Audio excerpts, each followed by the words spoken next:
our first hint that there was probably liquid water elsewhere in the solar system. We think that there's a bunch of other places where that is, well, we know Enceladus is the case for one of the moons of Saturn. We also think all of the Galilean moons, except for Io, have liquid water in the inside of them, probably. But when you go from one planetary body in the solar system with liquid water, that means nothing. That could mean that it's extremely common. It could mean that it's extremely rare.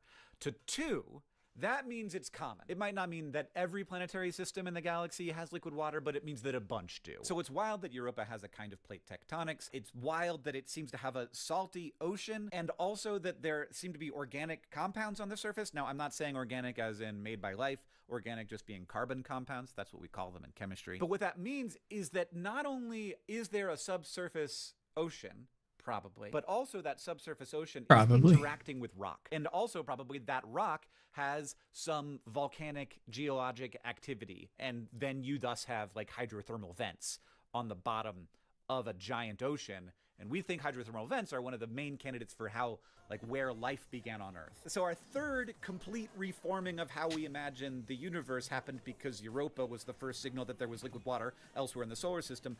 It could also provide us with the fourth. And I'm sorry that I'm talking so much about Europa, but I will talk a little less about the other two. But this is a big deal, and I want you to understand that when the Europa Clipper gets to Europa, there is a good chance it will be able to fly through some of these plumes, and it will be able to analyze the water that has been shot out of Europa. And if it is able to do that, it could find signatures that indicate life. And they don't want to talk about this because, like, it's, you know, you don't want to put your cart before your horse. But, like, there is a potential that the Europa Clipper will discover signs that are very indicative of life. And there's also a very strong potential that it will not discover that. And that won't necessarily disprove that there would be life, but it would be a sign that there might not be. But it would be, I think, cool if a Galilean moon gave us one more complete revolution in how we understand the universe. I'm just saying, because that would mean that life happened twice in one planetary system. Anyway, that's Europa. It might be my favorite. It's a pretty big deal. But we gotta keep going, and so we're gonna talk about Ganymede. Maybe I should have had a series of videos where I talked about each one of these moons. Jeez. So Ganymede is the biggest moon in the solar system. It's bigger than Mercury. If this moon was just a planet, people would love it. People would talk about it all the time, but it's not. It's a moon, so we ignore it. Wild thing, it has auroras because it generates its own magnetic field, which is very rare in the universe. It's the only moon that we know of that has one, and it is strong enough to actually protect it from Jupiter's massive magnetosphere, which tosses off a lot of radiation, which I'm not even going to get into right now. And people talk about Ganymede like it's a cosmic jawbreaker. We're still working on this, and we're going to know more about it pretty soon here. But it seems like at the very middle, there's almost definitely like an iron core, which is how it has its magnetic field. And then things get very weird. Above that is a layer of hot ice, which is a thing that can happen. If water is under enough pressure, it can be both very hot and solid. So we call this ice 3. It's not like the kind of ice that we have here on Earth. For example, it would sink in water. And then it potentially has multiple layers of liquid oceans sandwiched between layers of different types of ice. The lowest one being perhaps 800 kilometers down. Europa's ocean is probably like 20 to 30 kilometers down. So very deep. It's still 20 to 30 kilometers is very deep, which is, I should have mentioned, why we Sophie. go and look. It's too thick. We tried to go to Mars and dig down like 6 Not too bad. Let me pause the video I'm listening to and put my earpiece on. Woo, now I can hear you in both ears. All right. All right. So you were saying charity event. That's cool. Yeah. Oh, hang on. Sorry. I can't hang up. So can you hang me up from the call possibly?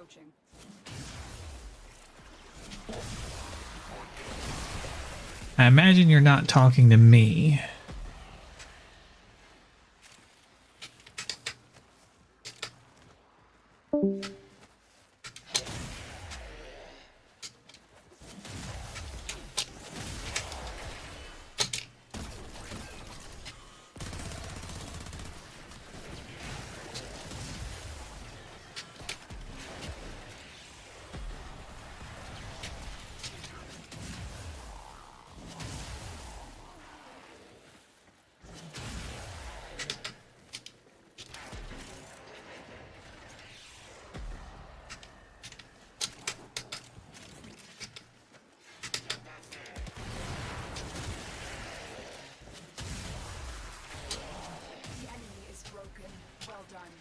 to extraction.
You are doing the inappropriate flaws. I can share them if you'd like.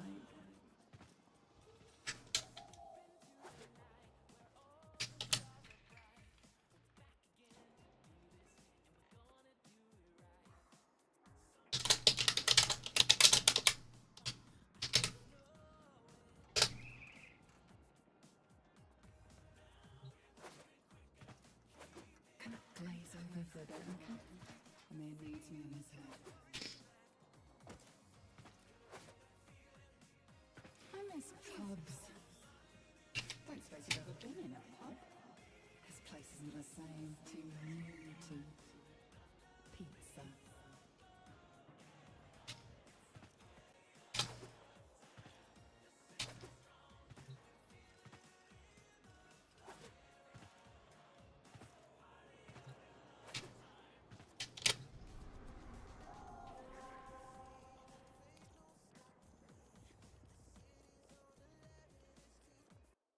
first ocean is probably salty and hot and has lots of minerals from the rocky layer below, creating that kind of hydrothermal Jupiter, vent style the Mesto. environment. And that would be wild if there was life all the way down there. I don't know how we'd ever find it. I don't know how we'd ever even get hints of it. But the surface, it looks a little bit boring, but it's cool, actually. It's got like these dark areas that are like basically right when the moon formed, and it's got a bunch of icy areas, which are the lighter areas, which has like glaciers the size of continents, and Ganymede also has a bit of an atmosphere, which is incredibly thin, but we think that it's just the, like, when it's in the sun, a little bit of the water vapor evaporates into the atmosphere, and then when it's dark, it recondenses on the surface. And finally, we got Callisto. Might look also like a bit of a boring sibling, but cool thing about Callisto is that it formed extremely early in the solar system, and because it's further out, unlike all of its other Jovian moon friends, it doesn't have all those tidal forces, so it has stayed locked in its shape for a very long time, which means that its surface, which you can see down here, it's just like covered, absolutely covered in impact craters. It's basically a record of everything that has ever happened in the solar system. It formed early in the solar system, and it has not changed since it formed. Every single impact that happened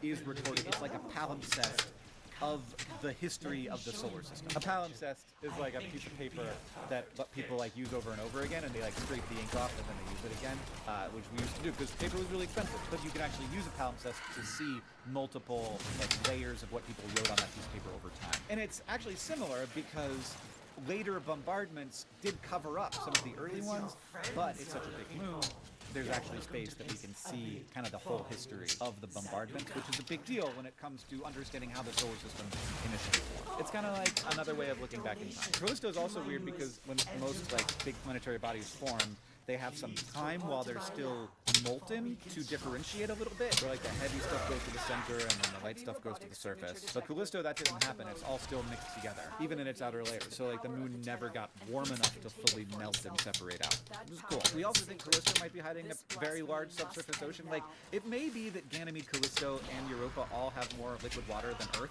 does, which is hard. We don't know for sure. In the case of Callisto, though, we don't think it's heated by the tidal forces of Jupiter. Instead, it might be heated by the radioactive decay of the rocky parts of the planet, and possibly just by like a special kind of ice that traps all the heat inside of the planet. We're going to know way more about all of this stuff soon, because the European Space Agency's JUICE mission is on its way to study these worlds in detail to get, oh my god, Nice. It's going to be so good. This video, if I made it after these pictures come back, would be so much better, but I have to make it now so that you could be excited about those pictures coming in. And the Europa Clipper, which just launched last year, we're going to get to see like beneath the ice better. We're going to be able to map Ganymede's magnetic field. We might even find those weird isotope ratios I was talking about. Also, lots of good pictures. Trust me, lots of good pictures. I love these moons so much. And I feel like we spend so much time talking about Pluto because it feels like it got wronged. But the real objects in the solar system that have been wronged are the ones that we never paid attention to in the first place, despite how freaking amazing they are. And we are in a situation where already they have revolutionized our understanding of the universe 3 times, and they might hit us with a 4th. And of course I have a bias, we all do, toward the best possible story, and that would be the best possible story, right? I feel like the best possible story should be true, but of course that doesn't mean that it would be. So probably they'll hit those isotope ratios and be like, ah, normal, natural isotope ratios, nothing weird, nothing to see here. But what if? What if? There's a link in the description where you can get this delightful Galilean moons shirt. It looks very cool, and you can celebrate these moons and tell people all about them whenever they see your shirt. Because now you know that there are things in this solar system that are way cooler than anybody is aware of. Just because they're moons, I believe that we should be thinking about planetary bodies, not about planets. We should be thinking about dwarf planets as cool planetary bodies, and we should think about all these cool rocky moons around Saturn and Jupiter as amazing planetary bodies. Mercury? Come on! There's nothing going on there. So celebrate them with me, and thank you to Casey for designing this dope shirt so that I can celebrate them too. There's a link in the description. Nice.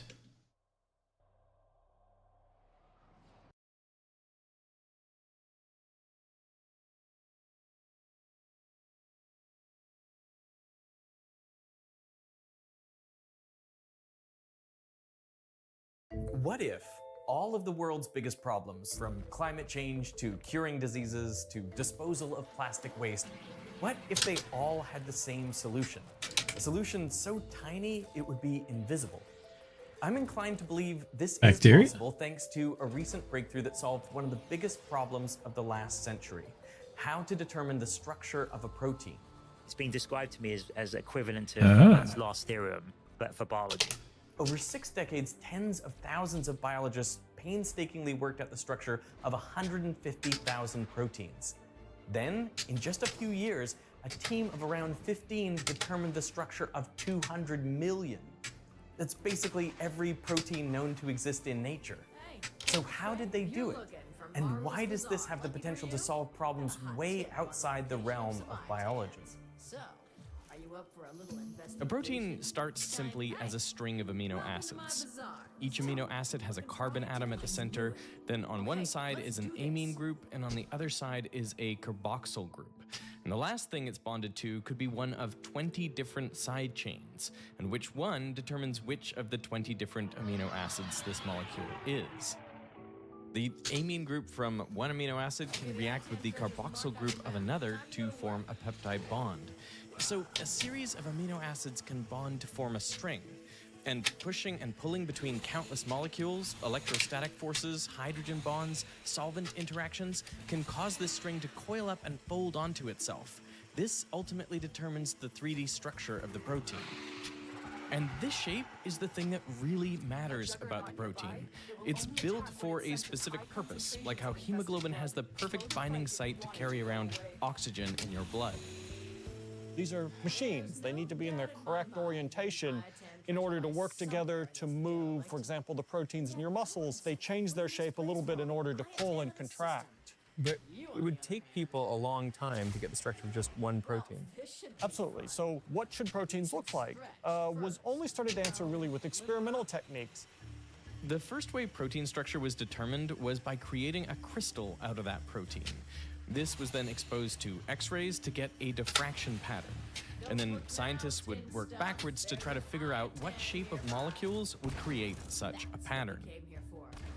It took British biochemist John Kendrew 12 years to get the first protein structure. His target was an oxygen-storing protein called myoglobin, an important protein in our hearts. He first tried a horse heart, but this produced rather small crystals because it didn't have enough myoglobin. He knew diving mammals would have lots of myoglobin in their muscles since they're the best at conserving oxygen, so he obtained a huge chunk of whale meat from Peru. This finally gave Kendrew large enough crystals to create an X-ray diffraction image. And when it came out, it looked really weak.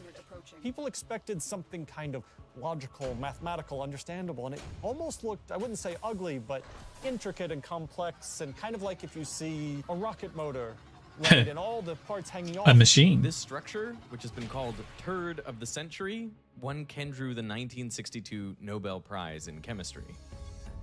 Over the next 2 decades, only around 100 more structures were resolved. Even today, protein crystallization remains a big challenge. Frankly, you know, it is not uncommon that just a couple protein structures can be someone's entire PhD. Sometimes just one, sometimes even just progress toward one. And it's expensive. X-ray crystallography can cost tens of thousands of dollars per protein. So scientists sought another way to work out protein structure. It only costs around $100 to find a protein sequence of amino acids. So if you could use this to figure out how the protein would fold, that would save a lot of time, effort, and money. I kind of know how carbon behaves, and I know how a carbon sticks to a sulfur and how that might, you know, stick next to a nitrogen, and if these ones are here, yeah. imagine this one folding, making that bond there. So it seems like if you have some sense of basic molecular dynamics, you might be able to figure out how this protein's going to fold. One of the few true predictions in biology was actually Linus Pauling looking at just the geometry of the building blocks of proteins and saying, actually, they should make helices and sheets.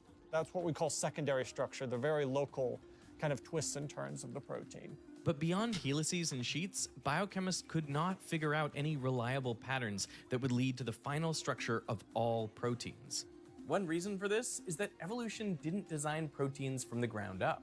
It's kind of like a programmer that doesn't know what they're doing, and whenever it looked good, they just kept adding that kind of thing. And that's how Warframe. you end up with these both amazing objects and incredibly complex and hard to describe. They don't have purpose underneath them in the same way as like a human-designed machine would. To illustrate Sure. just how complicated this process can get, MIT biologist Cyrus Leventhal did a back-of-the-envelope calculation. And he showed that even a short protein chain with 35 amino acids can fold in an astronomical number of ways. So even if a computer checked the energy and stability of 30,000 configurations every nanosecond, it would take 200 times the age of the universe to find the correct structure. We should check each other over for any blemishes. Refusing to give up, University of Maryland professor John Molt started a competition called CASP in 1994. The challenge was simple: to design a computer model that could take an amino acid sequence and output its structure. The modelers would not know the correct structure beforehand, but the output from each model would be compared to the experimentally determined structure. A perfect match would get a score of 100, but anything over 90 was considered close enough that the structure was solved.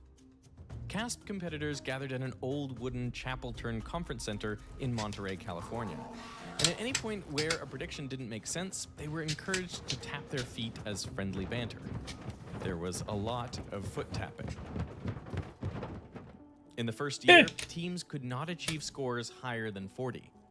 The early frontrunner was an algorithm called Rosetta, created by University of Washington biologist David Baker. One of his innovations was to boost computation by pooling together processing power from idle computers in homes, schools, and libraries that volunteered to install his software called Rosetta at Home. As part of it, there was a screensaver that showed basically the course of the protein folding calculation. And then we started getting people writing in saying that they were watching the screensaver and they thought they could do better than the computer. So Baker had an idea. He created a video game. The game, called Fold It, set up a protein chain capable of twisting and turning into different arrangements.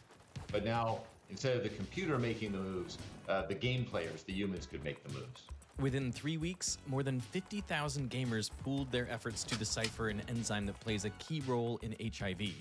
X-ray crystallography showed their result was correct. The gamers even got credited as co-authors on the research paper.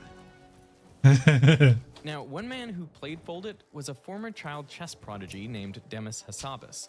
Hassabis had recently started an AI company called DeepMind. Their AI algorithm AlphaGo made headlines for beating world champion Lee Sedol at the game of Go. One of AlphaGo's moves, move 37, shook Sedol to his core. But Hassabis never forgot about his time as a Fold It gamer. So, of course, I was fascinated with this just from games design perspective. You know, wouldn't it be amazing if we could mimic the intuition of these gamers, who were only, by the way, of course, amateur biologists? After returning from Korea, DeepMind researchers had a week-long hackathon where they tried to train AI to play Fold It. This was the beginning of Hassabis' long-standing goal of using AI to advance science. He initiated a new project called AlphaFold to solve the protein folding problem. Meanwhile, at CASP, the quality of prediction from the best performers, including Rosetta, had plateaued. In fact, the performance went downhill after CASP 8. The predictions weren't good enough, even with faster computers and a growing number of structures in the protein databank to train on. DeepMind hoped to change this with AlphaFold. Its first iteration, AlphaFold 1, was a standard off-the-shelf deep neural network like the ones used for computer vision at that time. The researchers trained it on lots and lots of protein structures from the protein databank. As input, AlphaFold took the protein's amino acid sequence and an important set of clues given by evolution. Evolution is driven by mutations, changes in the genetic code, which in turn change the amino acids within a given protein sequence. But as species evolve, proteins need to retain the shape that allows them to perform their specific function. For instance, hemoglobin looks the same in humans, cats, horses, and basically any mammal. Evolution says, if it ain't broke, don't fix it. So we can compare sequences of the same protein across different species in this evolutionary table. Where sequences are similar, it's likely they are important in the protein's structure and function. But even where the sequences are different, it's helpful to look at where mutations happen in pairs, because they can identify which amino acids are close to each other in the final structure. Say two amino acids, a positively charged lysine and a negatively charged glutamic acid, attract and hold each other in the folded protein. Okay. Now, if a mutation changes lysine to a negatively charged amino acid, They'd it would repel push. glutamic acid and destabilize the whole protein. Therefore, another mutation must replace glutamic acid with a positively charged amino acid. This is known as co-evolution. These evolutionary tables were an important input for AlphaFold. As output, instead of directly producing a 3D structure, AlphaFold predicted a simpler 2D pair representation of that structure. The amino acid sequence is laid out horizontally and vertically. Whenever two amino acids are close to each other in the final structure, their corresponding row-column intersection is bright. Distant amino acid pairs are dark. That's plenty. In addition to distances, the pair representation can also hold information on how amino acid molecules are twisted within the structure. AlphaFold 1 fed the protein sequence and its evolutionary table into its deep neural network, which it had trained to predict the pair representation. Once it had this, a separate algorithm folded the amino acid string based on the distance and torsion constraints. And this was the final protein structure prediction. With this framework, AlphaFold entered CASP13, and it immediately turned heads. It was the clear winner after many additions. But it wasn't perfect. Its score of 70 was not enough to clear the CASP threshold of 90. DeepMind needed to get back to the drawing board to get better results, so Hassabis recruited John Jumper to lead AlphaFold. AlphaFold 2 was really a system about designing our deep learning, the individual blocks to be good at learning about proteins, have the types of geometric, physical, evolutionary concepts that were needed, and put it into the middle of the network instead of a process around it. And that was a tremendous accuracy boost. There were 3 key steps to get better results with AI. First, maximum compute power. Here, DeepMind was already better positioned than anybody in the world. It had access to the enormous computing power of Google, including their tensor processing units. Second, they needed a large and diverse data set. Is data the biggest roadblock? And why? I think it's too easy to say data is the roadblock, and we should be careful about it. AlphaFold 2 was trained on the exact same data with much, much better machine learning as AlphaFold 1. So everyone overestimates the data blockage because it gets less severe with better machine learning. And that was the third key element, better AI algorithms. As the AlphaFold 2 team searched for better algorithms, they turned to the transformer, that's the T in ChatGPT, and it relies on a concept called attention. In the sentence, the animal didn't cross the street because it was too tired. Attention recognizes that it refers to animal and not street based on the word tired. Attention adds context to any kind of sequential information by breaking it down into chunks, converting these into numerical representations or embeddings, and making connections between them. In this case, the word it, an animal. 3 Blue 1 Brown has a great series of videos specifically about transformers and attention. Large language models use attention to predict the most appropriate word to add to a sentence. But AlphaFold also has sequential information. Not sentences, but amino acid sequences. And to analyze them, the AlphaFold team built their own version of the transformer, called an evoformer. The evoformer contained 2 towers, evolutionary information in the biology tower, and pair representations in the geometry tower. Gone was AlphaFold 1's deep neural network that started with one tower and predicted the other. Instead, AlphaFold 2's evoformer builds each tower separately. It starts with some initial guesses, evolutionary tables taken from known datasets as before, and the pair representations based on similar known proteins. And this time, there's a bridge connecting the 2 towers that conveys newly found biological and geometry clues back and forth.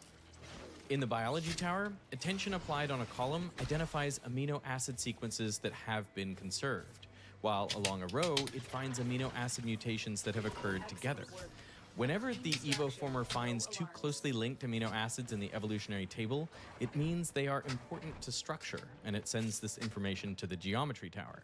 Here, attention is applied to help calculate distances between amino acids. There's also this thing called triangular attention that got introduced, which is essentially about letting triplets attend to each other. For each triplet of amino acids, AlphaFold applies the triangle inequality. The sum of two sides must be greater than the third. This constrains how far apart these three amino acids can be. This information is used to update the pair representation. And that helps the model produce like a self-consistent picture of the structure. If the geometry tower finds it's impossible for two amino acids to be close to each other, then it tells the first tower to ignore their relationship in the evolutionary table. This exchange of information within the evoformer goes on for 48 times until information. Hello. Hey, Riley. How are you doing? Learned by this network are passed on to Not too bad. AlphaFold 2's second main. Good to hear. Just playing on my Ranger. About to hit level 85. Special atoms in the amino acid. And Nice. define a frame. My Sorcerer is 86, my Witch is 82, my Ranger's about to hit 85, and I've got an 88 Monk. I've just been playing just over 2 weeks. I've got a 62 Mercenary, a 63 Mercenary, a level 16 Monk, and a level 40 Warrior. This is a chain, you know? I think I've played a bit.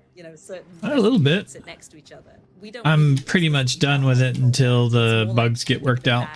amino acids, and it's I'm gonna wait until not sick of it, but I'm kind of done with it until like it gets out of like this stage, maybe like the next update or something or so, and then we'll see.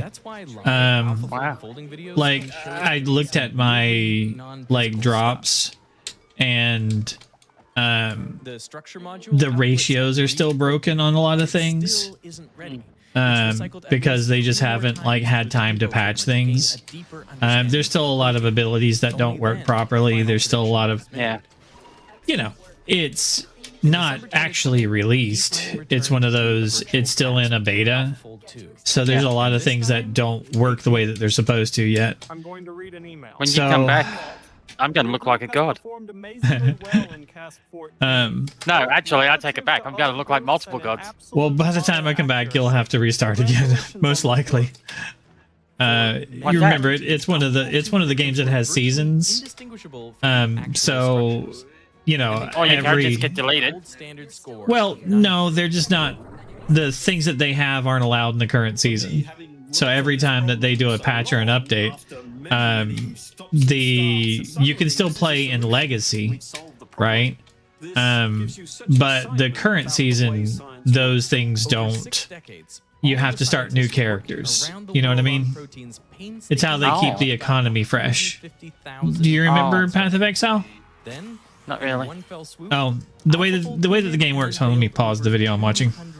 Oh, so all your legacies, you can put legacy, and then after the next season, you got all your legacies, and then all your legacies, and all your legacies. So the current season, you would have to start new characters, and only the items that they get are usable in the current season, right? And then if you want to play your legacy characters, then they can use any of your legacy items, right?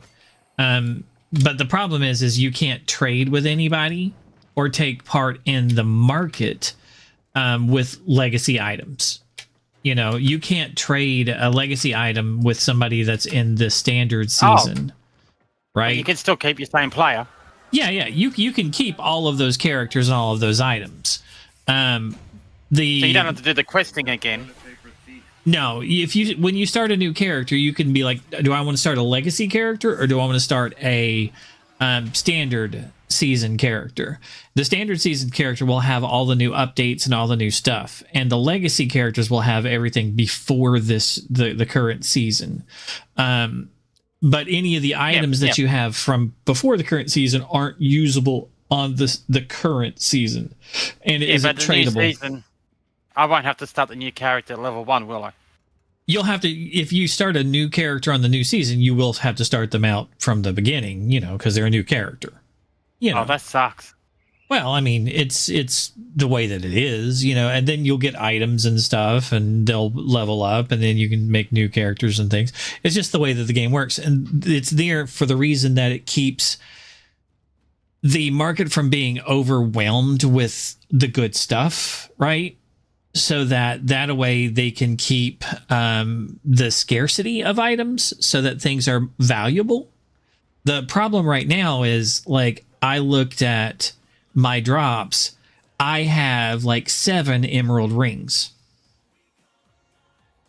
right? And I went back to Act 1, Act 2, and Act 3. I went to Act 2, Cruel, Act 1, 2, and 3, and I played through them multiple times, and I got no topaz rings whatsoever. And I went through and I played through multiple times, right?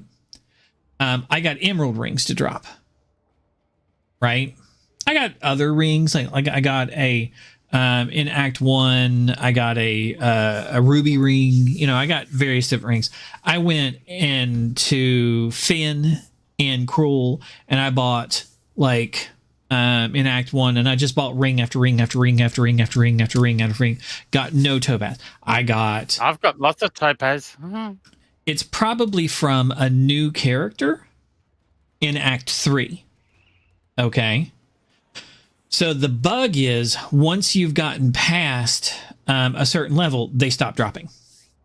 They're supposed to drop at any level and be a part of the regular drop table, right? But they stop dropping. And that's part of the bug. So now, if you start a new character and you're above level 33, until you get to Cruel, they'll drop. The problem is, that's only Act 3 until you finish Act 3. Right? Above level 33 until you finish level 33 in the standard thing. That's the only time you'll get topaz rings. I don't want to start new characters just with the stated purpose of trying to farm up topaz rings, right? But they're supposed to drop at any level on any difficulty, right? But they don't. And that's just one of like 1,000 bugs that are currently in the game. Like abilities that don't work, golds that don't, like, their special effects don't work, various things like that, because it's in beta. It's just like, it's not like everything doesn't work, but it's like this stat on this thing doesn't apply properly to this ability or that thing, and yada yada yada. For the most part, the game's 80% functional, right? But it's also not nearly as functional as Path of Exile because it's in beta. So I'm like, I've gotten through the game on my character. I've gotten to the end game. I've gotten like all the major stuff done. So I'm pretty good with this. I don't need to like grind it in this state. I can wait until it's in a better position, and then I can play it again. And with I can make another character then when it's more functional and the things that I want to do will work better. You know what I mean? Because I understand more about the game. So I'm like, yeah, I'm pretty good with this. I've enjoyed this playthrough, and I can come back and I can play through it again without being like burnt out on it.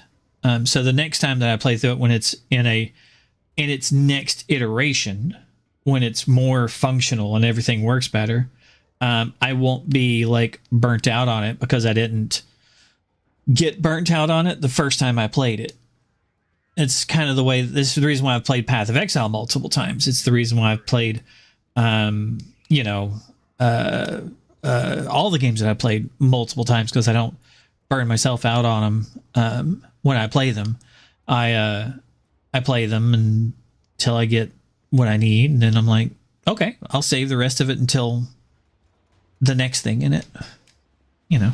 So I wonder when it's going to restart. Haven't a clue.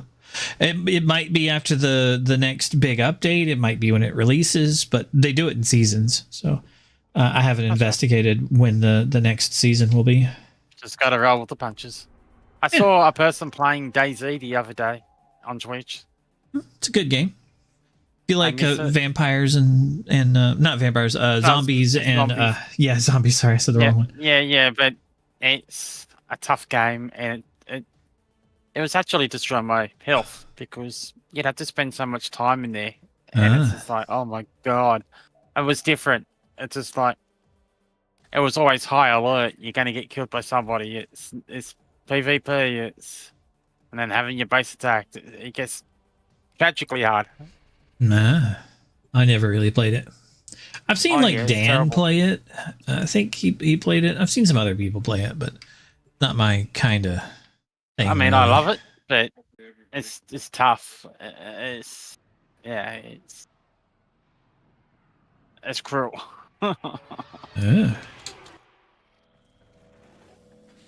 You know, there's always somebody cheating. And our cause? The enemy is at our doorstep.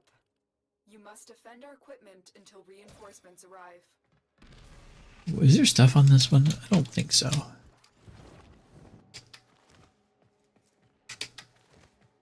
Yeah, I don't think there is.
Do do do do do do do do do do do do do do do do do do.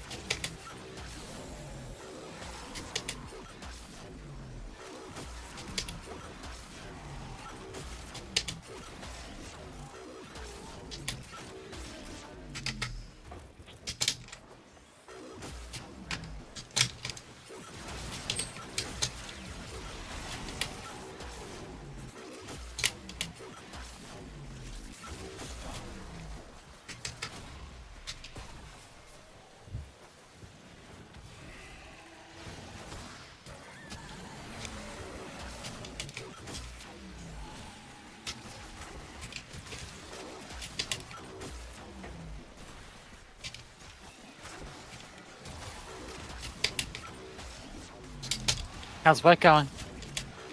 It was nice. I'm off today. Oh, nice. So you're on here for a while. Yeah, I'm I was on streaming tonight. Warframe earlier. I gotta get back on the Warframe.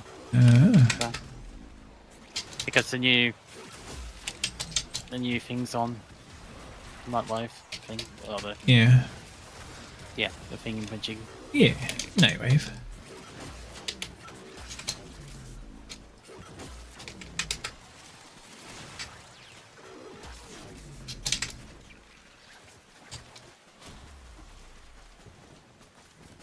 Do do do do do do do do do do do. I still got 199 formers to build.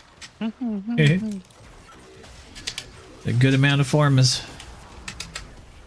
You know about Yeah, the new they're coming forma, in. right? No. So one of the new things they're doing, I don't know if it's this week or what, but one of the new updates coming out, they're changing aura formas. Aura formas are changing to omniformas. Omniformas are, so you know how the aura forma makes it to where you can put any aura type in that mod slot? Well, aura formas are only useful in auras, right? To make it to where you can put anything in that slot. And it takes 4 formas to make an aura forma, right? They're changing that. They're making it to where an aura forma is an omniforma. You can put it in any mod slot. And you can put, and what it makes it is it's to where it'll make anything fit. So you can put any mod in that slot. Oh, and nice. Except for the only thing it doesn't work with is an umbral forma. Those are still take their own umbral formas to make them cheaper. But you can use an omni forma on any slot, right? So you can use it on an aura, slot and make it be cheaper to any type. You can use it on a regular slot. You can use it on a what's the thing for the not aura, the specialty one, where you put like can't knock me down. Sure-footed. You can put it on that slot. I forget what that slot's called. But yeah, they're really good. So I bought 4 aura blueprints. With you having so many formas available, since you should start making aura formas, because they will convert into omni formas when the update goes out. I don't know if it's this week or if it's next week. So start making aura formers. Basically, yeah. What the? It's a really good change because people like streamers and all YouTubers, we have like multiple frames because we have different builds. Like I have 4 Sarens, because it's like you want to, otherwise you'll have like 9 formas on a frame or 10 or 12 formas on a frame as you build it up over the years. Otherwise you'll just use omniformas now. and you'll just have all the slots with Omniformas. Then you can put whatever build you want on it forever in the future. And as builds change, you won't have to reforma those slots anymore, and you won't end up with, you know, X amount of extra ones. It does end up being more formas because it takes 4 for an Omniforma. But you could end up with just like, you know, I'll only need like 1 or 2 Omniformas per frame. So all in all, it's a win for everybody. It's a win for DE because it uses up more formas, so people have to buy more formas, and it's a win for everybody else because we're like, yeah, it's more formas in the long run, but it's easier on me. I don't have to like grind out as many missions leveling it up after I formed 3 or 4 times. I just have to put 1 on there.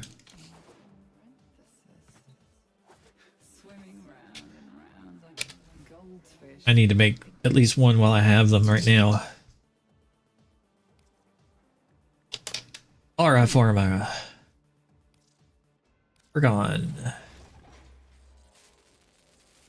Yeah, I have 2. This will be my 3rd.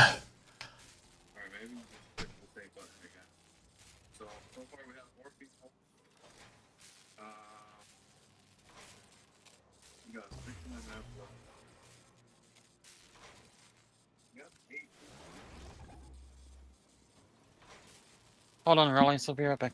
Oh, no problem.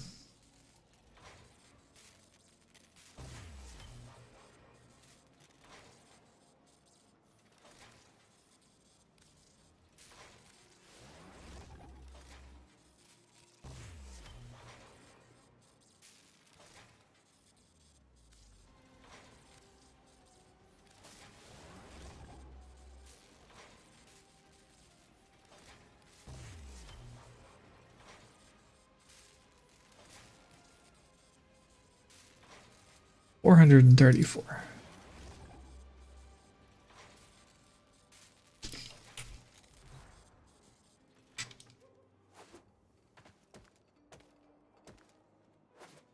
We should check each other over for any new blemishes. Want me to do you first?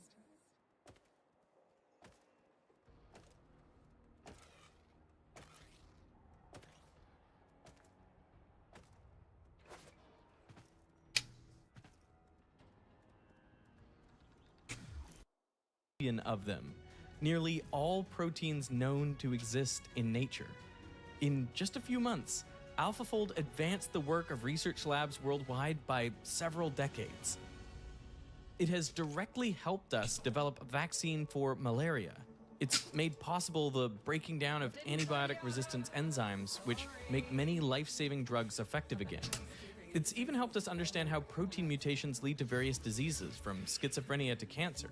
And biologists studying little-known and endangered species suddenly had access to proteins and their life mechanism.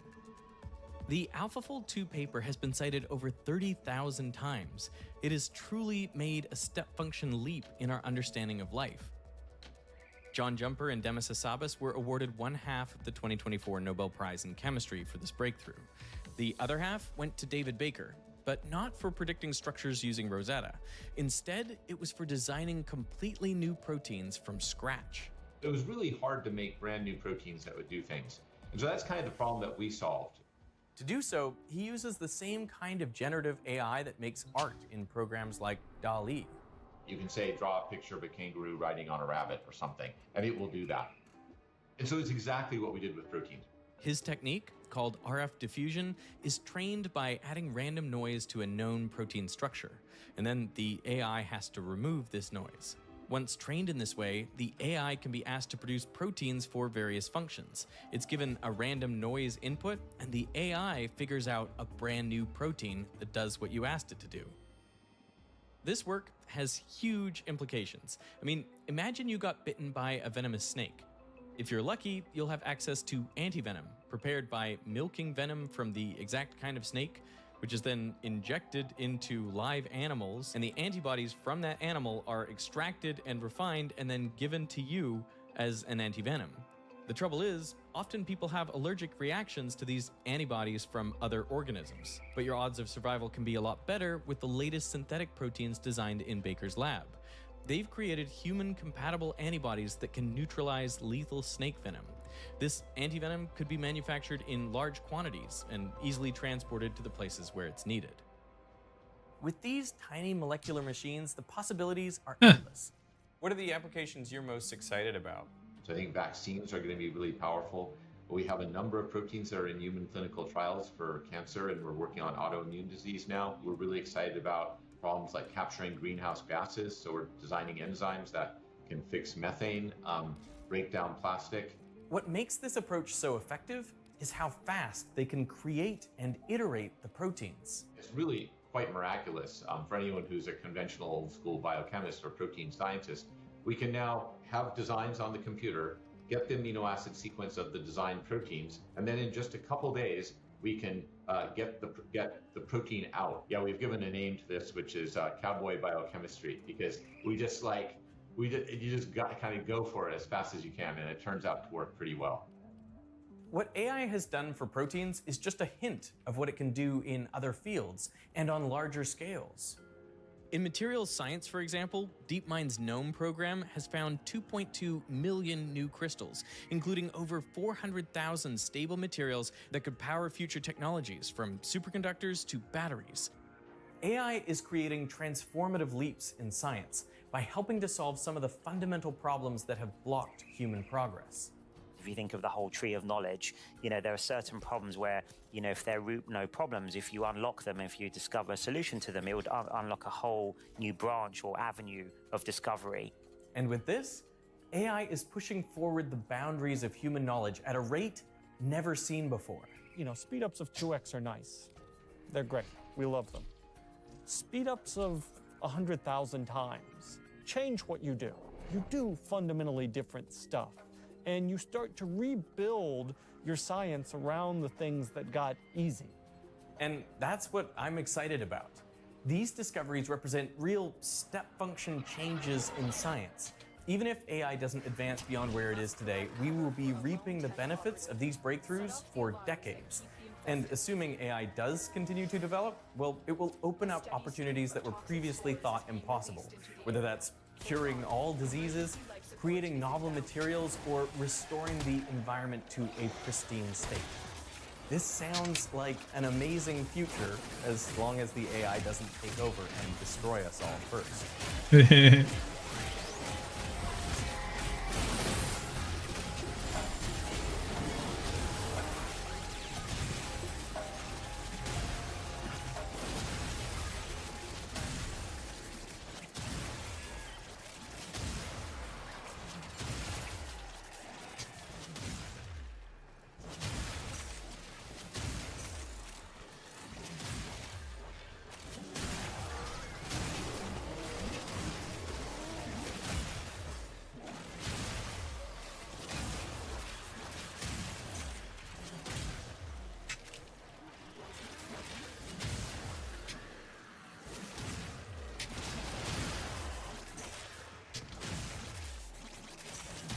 Support on the way.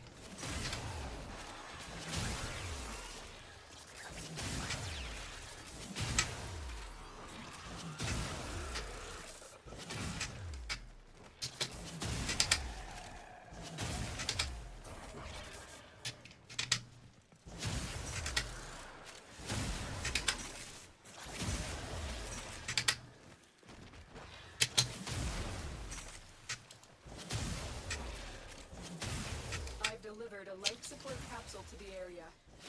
Activating it will buy you more time.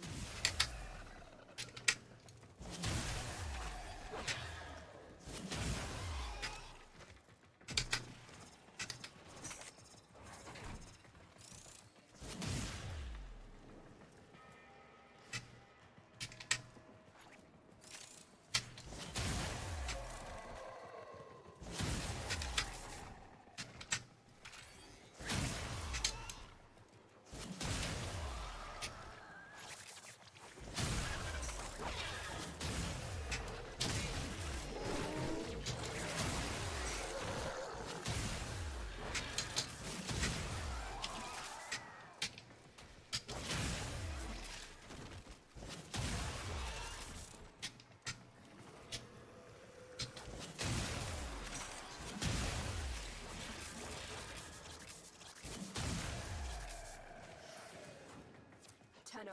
Prepare for life support.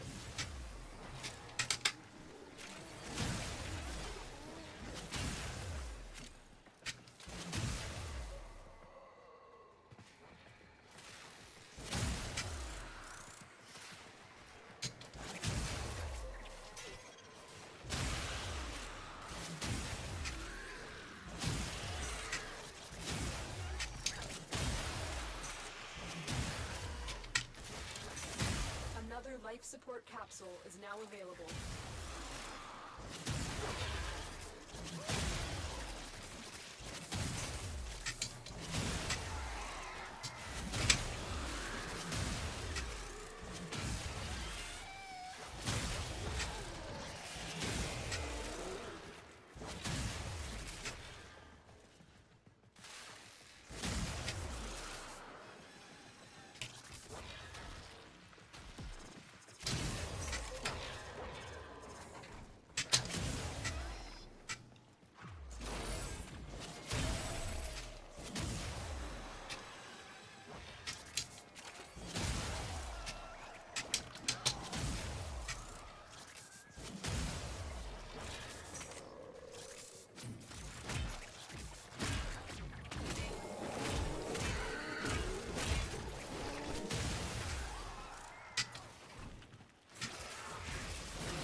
Go to extraction.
Was greater.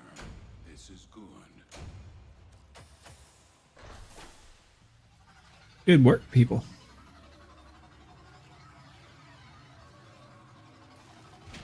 You go, Nautilus. Oh, there's another one. 82 abilities. What were you? You're 10% damage.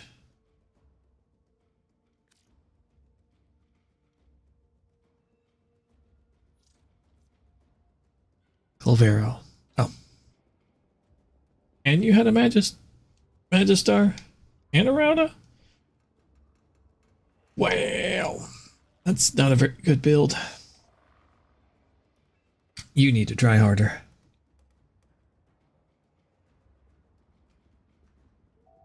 You should have done me there.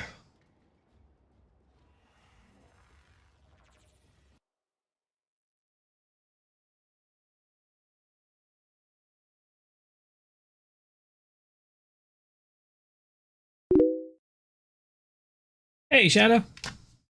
How are you doing?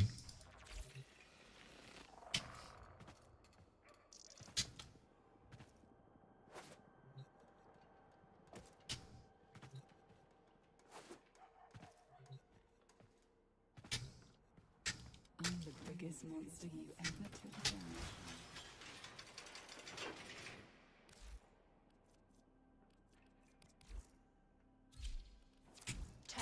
A new alert has You've been doing the arcane event, right? Making sure you've been spending some time on that.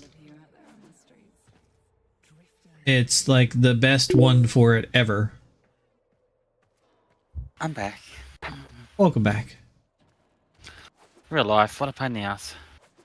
It gets in the way sometimes. Do you want to make sure, Shadow, you know about the arcane event and have been spending some time on it? Do you think Lotus will ever come here?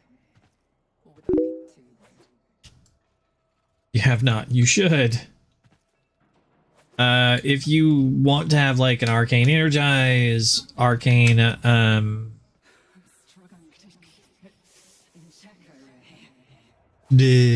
all the good arcanes, you can straight up buy it from this event. It's pretty quick, pretty easy.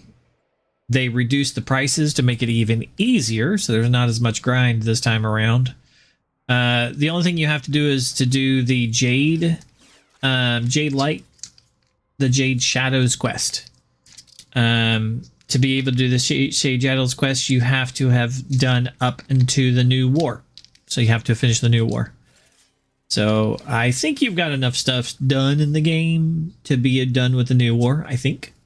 And then just make sure you do the Jade Shadows quest. It's pretty quick. It's about 30 minutes. After that, you can do the elevator mission. It is this here in the heart. Operation Belly of the Beast. Don't say that. Amelia did it the first time Don't around say where that. it had higher prices. I don't want to hear you say that word ever again. And grinded out and got all of her stuff. You're not doing it for these rewards here. What you're doing it for is you get points, and then you can go to collect volatile motes and put it to end the Parvus Granum's Jade Light Xmas program. Obtain them from Operation Ascension missions, which you can do these. They're okay. You get like 15, but honestly, you get more from doing just the regular mission itself on like Steel Path. It's quick, it's easy. You can solo it. I can show you how to solo it. It's AFK mission. It's that easy. You can solo it AFK. It's not hard at all. I mean, you have to kind of be there, but you really don't. The enemies can't hurt you. Like, you have to put in the bare minimum of effort. You can't lose. Like, the whole mission is you have to, like, ride an elevator to the top and collect 3 little things and throw in some power things to keep the elevator moving. So you have to move around a little bit. And there's like a couple frames that make it real easy. If you want to go Nyx, they can't hurt you at all. And they can't damage the thing because you absorb all damage. You can also go Zephyr, which makes it a little bit easier because Zephyr has low gravity, increased jump height, which doubles with the mission's increased jump height. So you have increased jump height. And low gravity, so you can stay in the sky longer. And then there's a way to turn off the enemy's abilities. It's called silence. You're like, silence. And they can't use their abilities, so you don't have to worry about the Jade Light. You don't have to worry about the Eximuses using any of their abilities. You don't have to worry about the sister when she comes in using her abilities. So you just put that on Zephyr. And then Zephyr has like wind wall basically around them, so bullets can't hit them. So not only can't they use their abilities, they can't use Jade Light on Zephyr, they also can't shoot Zephyr or the defense target that you're standing on top of, because all bullets are pushed away from Zephyr. So you don't even have to build Zephyr defensive. You just like, I want long duration. I'm going to hit this one button. And now for the next 2 minutes, nothing can shoot me. And I'm going to hit this other button. And for the next 2 minutes, nothing can use an ability that would have been able to get past being able not to be able to shoot me. And then you're just like, I'm going to brain dead look for green things and throw them at this thing. And eventually they'll get to the top. So super AFK-able on Steel Path. And then you go and visit Ordis on Lorunda Relay, Mercury, and claim rewards. That's for like the regular one, but I think you can also get better ones if you're in a... Yeah, I think that's... And if you're in a army, you get better ones. So, Lorunda. Where's Lorunda again? It actually says. And Mercury, was it? I wasn't paying attention. Yeah, there it is. It's the reason why this is busy and has like 30 of them, because lots of people are going there and turning in stuff.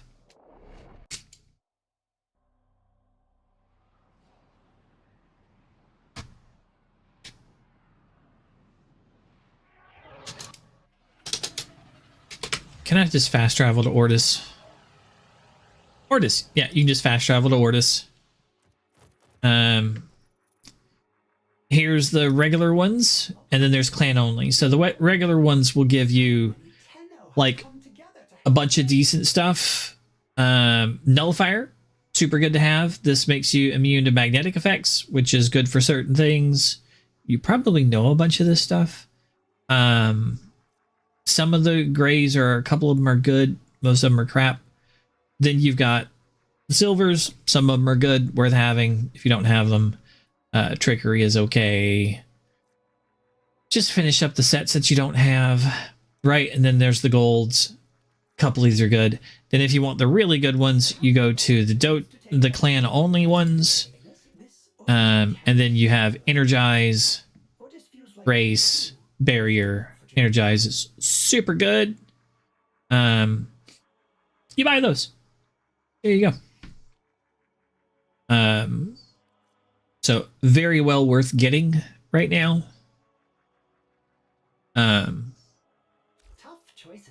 It's up for the next 20 days.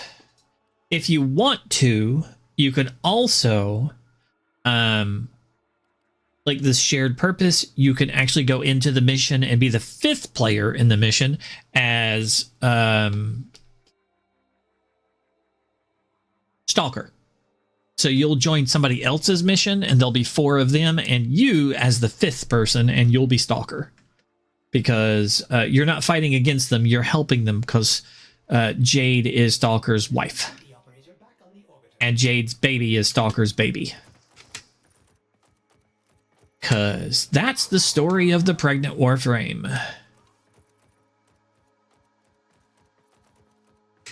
Highly recommend doing it.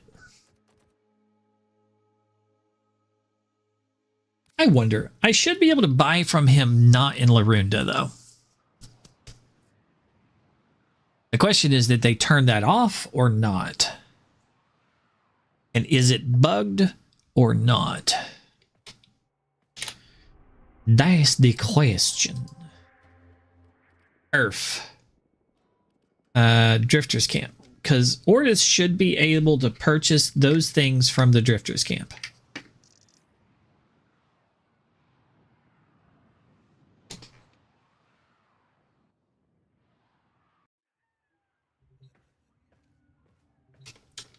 Roots in the way.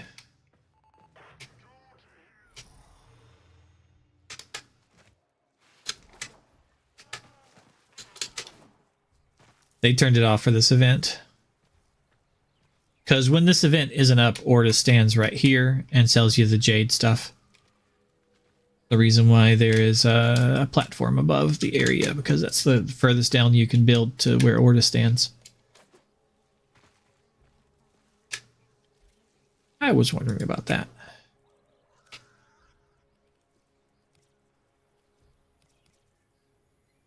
Yeah, it's the reason why this is a no-build zone here, because Ordis normally stands here. He's just hidden at the moment. That's what I was wondering.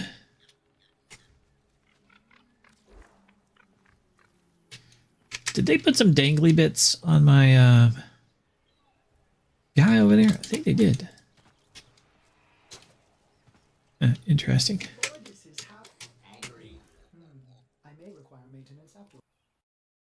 Whoops, I did the wrong thing.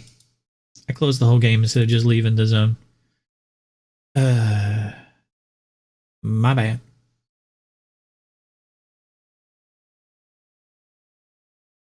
Like, the game's already running. Yeah, it hasn't had enough time to close out yet.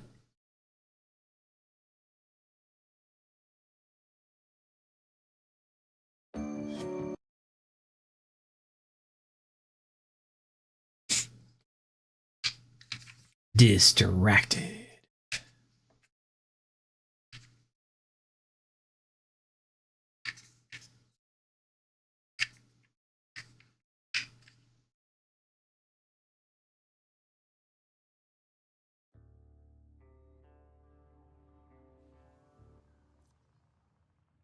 Okay. There we go. Back to game. And let's go back to Hulvania. Choose later. That one.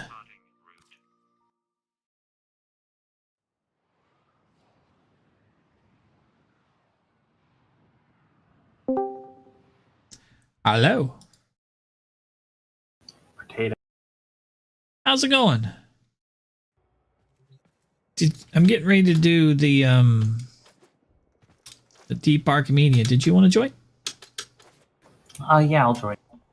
Cool. Hi, Hayden. It'll be better than when I did it earlier. Great. I just usually wait till people start getting on before I start doing them, so that if anybody wants to join, Shadow, people can join for it. Until now, I've been doing Steel Path because I'm like, that's easy, and I don't think anybody would ever need help with Steel Path these days. Okay, I'm online. Okie dokie. I'll send an invite. Now there's at least 4 people around, so if anybody wants to join, everybody is welcome.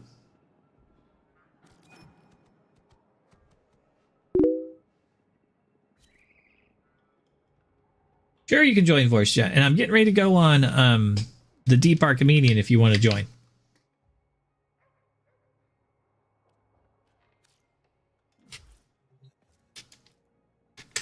I could have lots of little babies. Oh, they'd probably, no, you wouldn't want to come home to that. Excuse me. I was just telling Shadow they need to be doing the belly of the beast stuff. Get all the arcanes they could ever want. Get pregnant, Warframe. Yep, make sure you get the pregnant Warframe. Pregnant with Stalker's baby.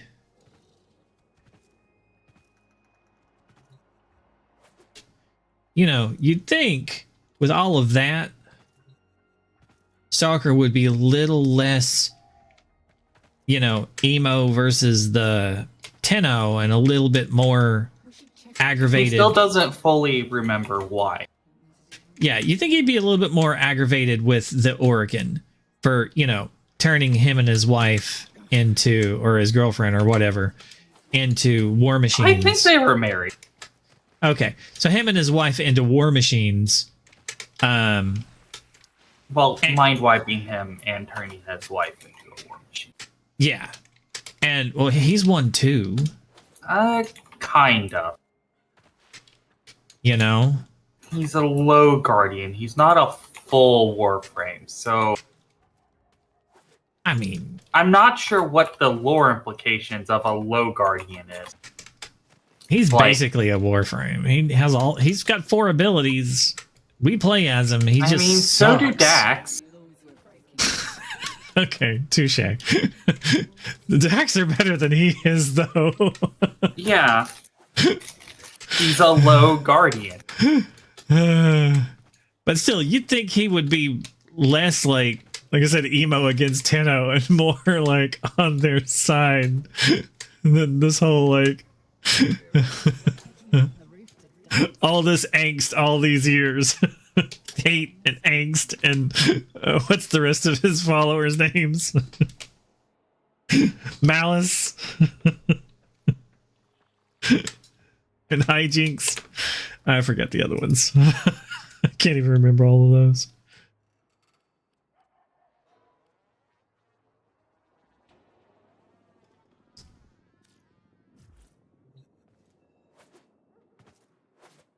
I used to love the old myths about mortals getting out on the gods and monsters. Now I get to live out my very own. Bard to write it all down for us. Still putting off still haven't betrayed Eleanor, but I haven't said no this time. I'm like, ask me later, ask me later, ask me later, because I've committed to the Letty life. the eternal Eddie life. I'm like, I'm afraid she'll kill me if I don't.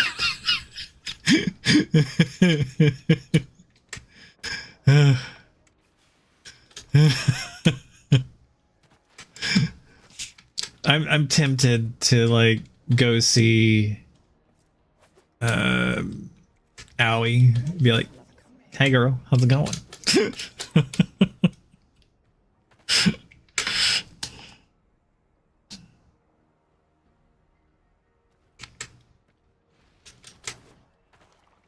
I hear you like motorcycles.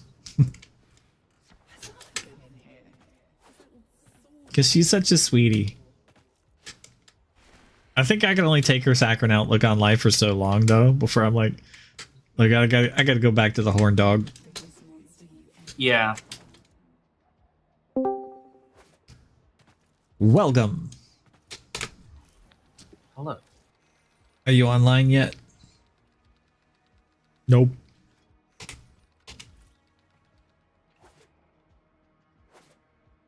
Hello? Hello, I can hear you. Would you like me to steer your body around one day? Okay. Hello? We can hear you. Hello. Can you not hear us? Yeah, my audio was disconnected. That can happen. Mine does that often because I switch my audio to my work PC through a KVM switch. And it doesn't Okay. always come back properly.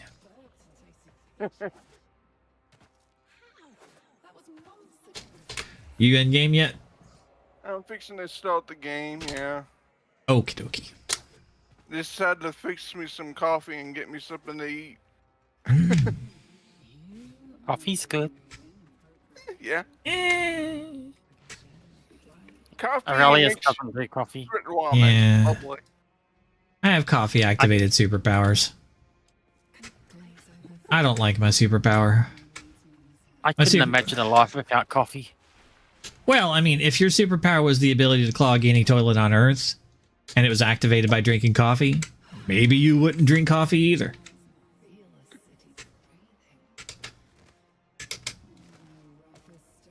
So, yeah, I avoid coffee. I tasted some of the wife's the other What mission day. are we doing? The Deep Archimedean. We'll go on it as soon as we get logged in and travel down towards the place and see what frames we're supposed to use or avoid. Okay. Alright, ready whenever you are. Okay. Here we go.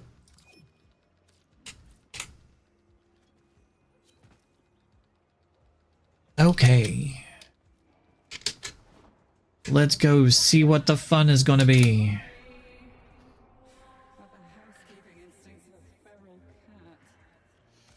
Sanctum.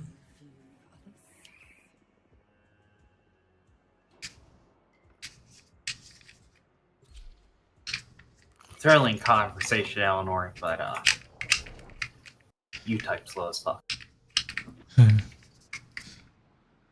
I screwed up the last two that I had. Volt was like something about his video game. I told him, nah, maybe you're right. Maybe you should just make the video game for us. He's like, yeah, I'm gonna shelve this project, never touch it again. Like, no, I said make it for us.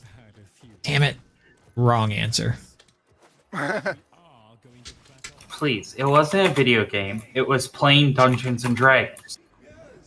Is that what it was? That what it would have ended up to be? You just told him he can't play Dungeons and Dragons. Well, still feel bad about that. I would told him he should have made it for us instead of for the internet. Like, right? Instead of encouraging him to have to deal with trolls and stuff. Yeah. Right? Because the other option was, you know, you should learn from your criticism and things. And I'm like, okay, fair, true, but on the other hand, you could just make it for us, and then if it's good, we could then move on to trying to encourage you to stand up to trolls. Yeah, that's, you know, make it for yourself first of all. That's what I was trying to tell him. Do what you love to do, and you can ignore the other people, right? And just make the best thing for you, right? It's kind of like people would have told doors that open for themselves, that's insane, that could never happen. But the people who made Star Trek are like, we don't care what you fucking say or think, you're stupid, we're gonna make this the way that we want it, right? And then years later, they're like, oh, yeah, we can totally do that. We can just make pressure plates on the ground. And then other people were like, well, that's kind of dumb. That's a really big, expensive thing to make for every single door. Let's just put it like this little thing that detects the changing of light on a sensor, right? And if the light changes in front of it, then we'll call it a motion sensor. And then we'll just put that above the door. And if somebody moves in front of the door, we'll just cause the doors to open. And now every grocery store in the world has those in front of them, and gas stations and everything else. And that all became because of Star Trek, when people at the time said, that's fucking impossible. How would the door know that you're there? You know, they just made the thing that they wanted. And when in reality, in the show, there was two guys behind the wall that opened the doors because the technology didn't exist. It was all fake. Sorry. That's why I'm like, make what you want. Ignore the haters. The haters tell you it's impossible and you're stupid.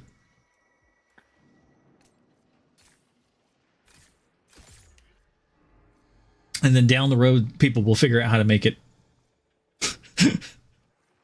a reality. Okay, what weapons do we want? Soma. Sure, Nell. Sarpa. Soma, Nell, and Sarpa. So sorry. They're not bad. I mean, if you think about it, the Soma is an Incarnon. The Nail, can get all like randy and stuff. And the Sarpa is a gunblade, and I have my Sarpa set up to armor strip. So, not bad. You mean the thing it's good at? Yeah, the thing that it's good at. So, not bad.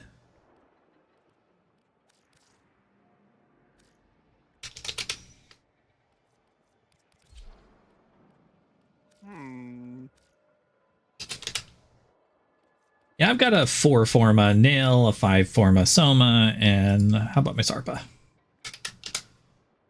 5 Forma Sarpa. So, I mean, they'll do at least okay if I ever actually use them. That's the question. Yeah.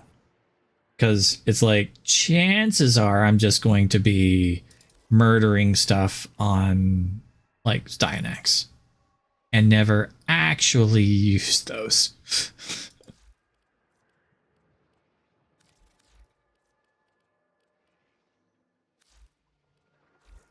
Okay. What else do we have? Lethargic shields, don't care. Lose 2 health while moving, jumping. I'll be in the air. Inflicts 50 damage upon you. I'll be invincible. Disabled until your squad gets 50 kills. Ouch. But it's okay. Just summon your on-call and get 50 kills. Yeah, that's the plan. I'm just gonna summon some NPCs and be like, you guys use abilities for me, and then we'll get 50 kills and then we'll murder these people.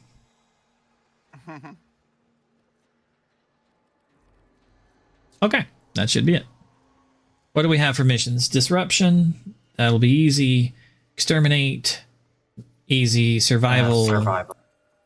As long as we go to, there's 3 of us, so the 4th random shouldn't screw it up too bad. Yeah, that should be fine.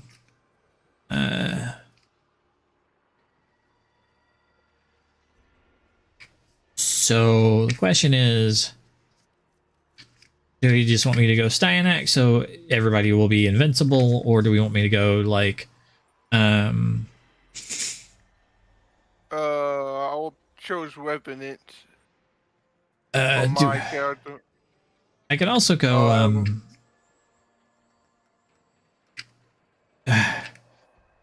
Undead God to make sure that we can't fail the survival regardless. We're not failing the survival.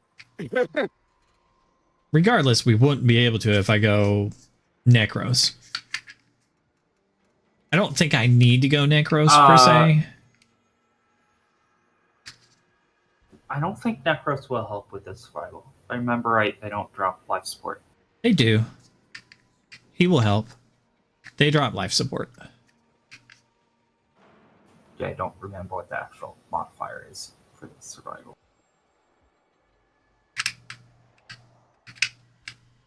Life support towers only activate after 20 enemies have been killed within a 15-meter radius of them. So you have to kill 20 people and the enemies within the server. Guardian Eximus units may be encountered, including Guardian Eximus Necromex. Allies within 4 meters of slain enemies endure reduced movement speed and parkour velocity. That's basically it. Yeah. So we don't need Necros then? Probably not. Okay. Then we're good.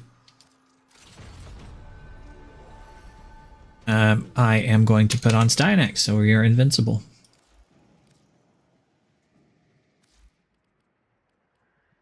Swap. We're already invincible.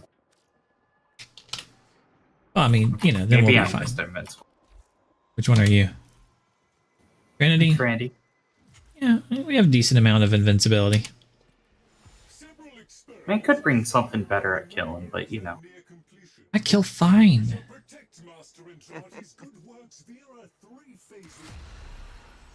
I'm going to, like, you know, spear chuck at all sorts of people.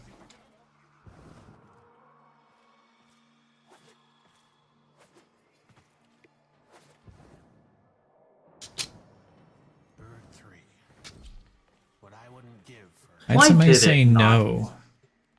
Yeah. And somebody left. Yeah. Why? It says I haven't unlocked the whatever it's called. The Deep Archimedes? I thought we did that last week.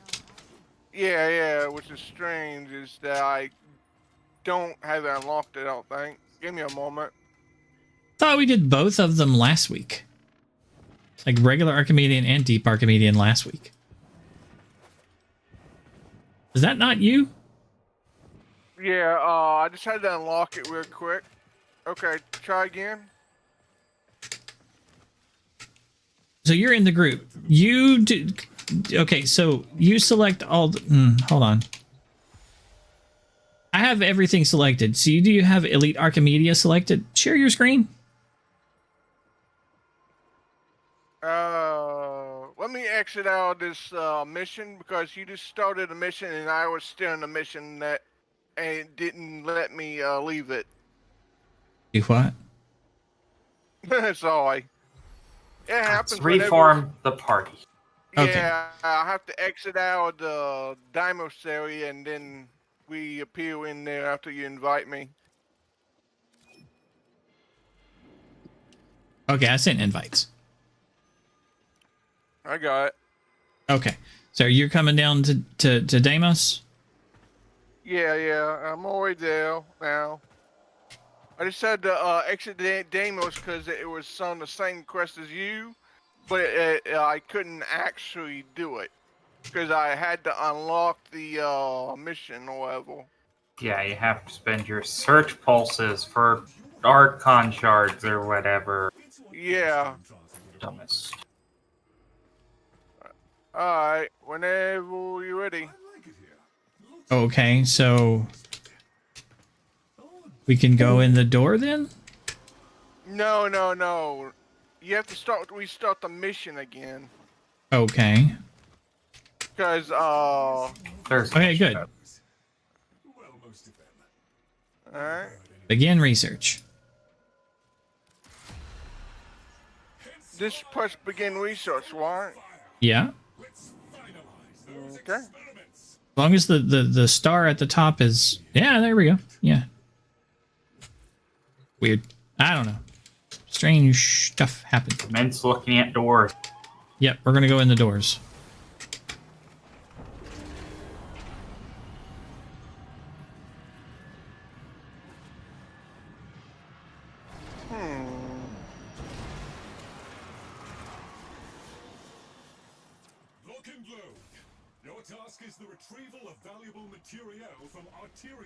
Material. Okay. Don't stop. He's trying to kill me.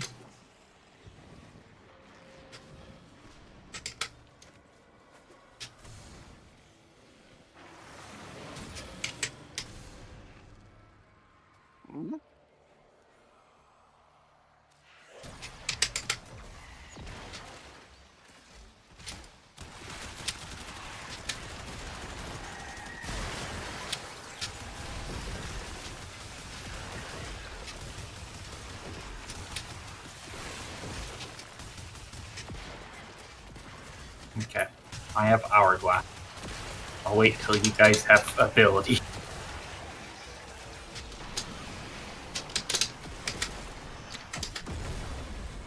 I have abilities now.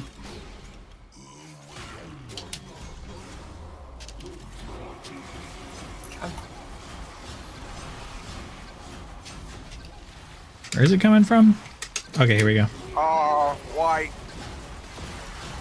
So my Sentinel will freeze those solid.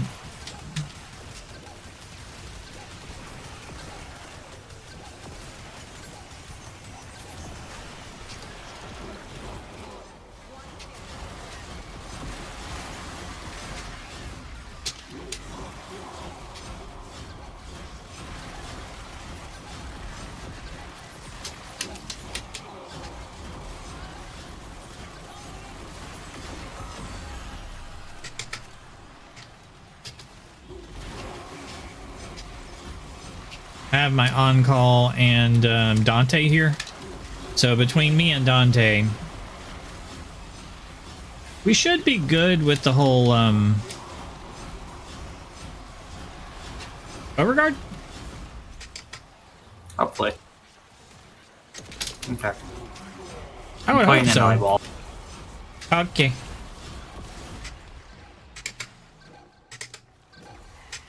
I'm back here, yes.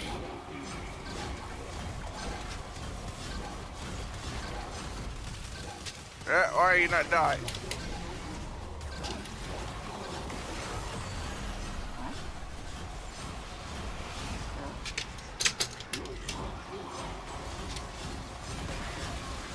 I have a duplex bond and a cryo verglass on. So they will freeze solid and stop moving. It's the point of this build.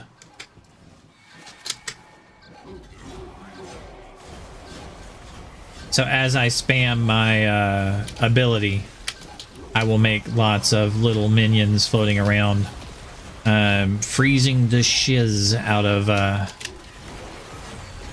the thing, so they won't get to move far. And I'll shoot them. Yep.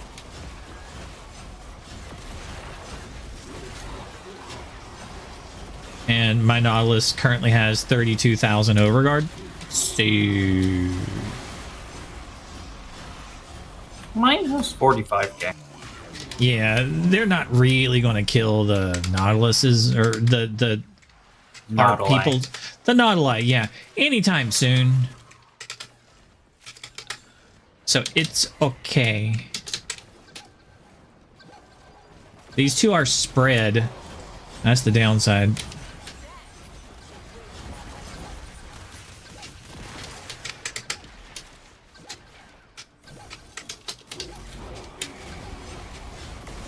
There we go. Those two came from different directions.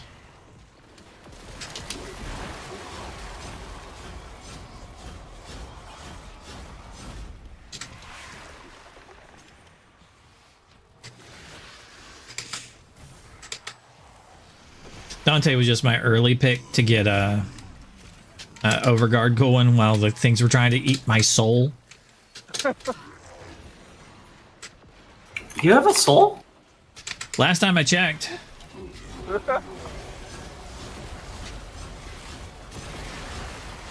Impressed? I thought you had traded it already. It's not worth much. I don't need a burger that badly. What about a pizza? I don't. I've worked at For Little 18,000 Caesars. pizza? I mean, 18,000 18,000 pizzas. I mean, that's different.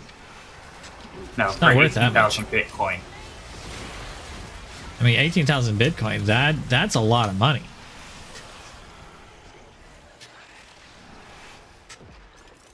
I have the eyeball. I'm gonna go turn it in.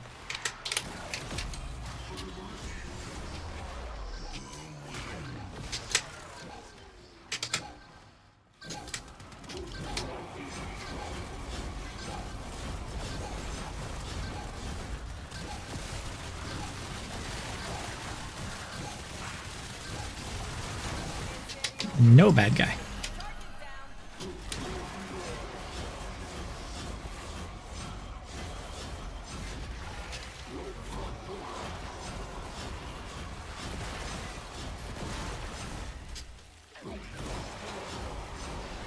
It's hard to even imagine. I don't know how much 18,000 Bitcoin would be worth right now.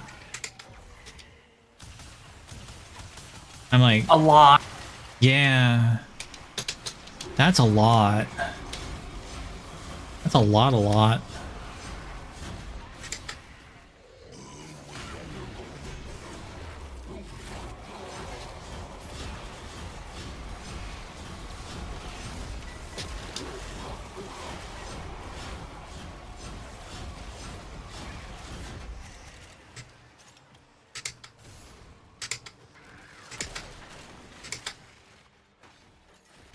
What's over here?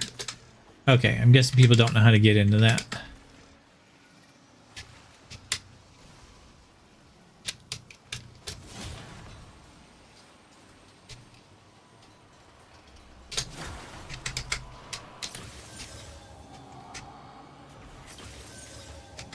I have Hourglass. There's Hourglass.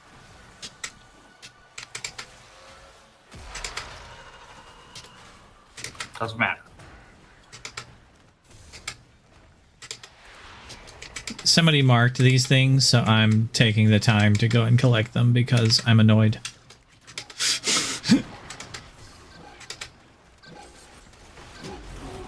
Where? Okay, there's the bleepy.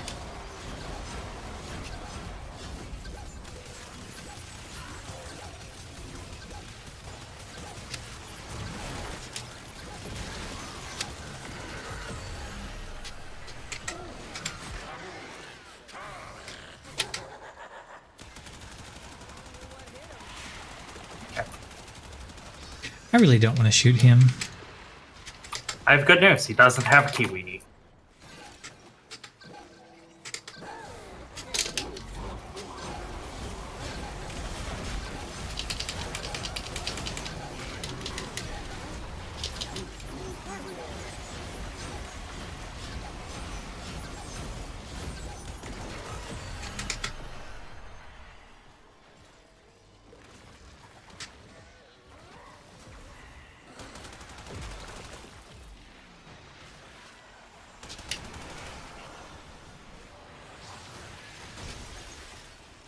question. Uh-huh. How are you annoyed? What? I could keep seeing them on my map. So they're like, go get this thing, go get this thing, go get this thing, go get this thing. So it annoys me that I haven't gotten the thing yet. So I will end up going and getting the thing. Because it's like there's a target in my field of vision. So it annoys me until I go and get it. It's like the red thing just showed up. So it's like, I don't know what the red thing is, but my monkey brain is like, must shoot red thing. Oh, it's one of the bad guys. So then I realize, oh wait, it's just one of those little guys that sucks my soul away. I'm like, okay. Then I'm like, okay, I'm not gonna go kill that guy. I'm gonna go. I'm heading to purple. Okay, I've got the one that's to the left. I'll get to the one time.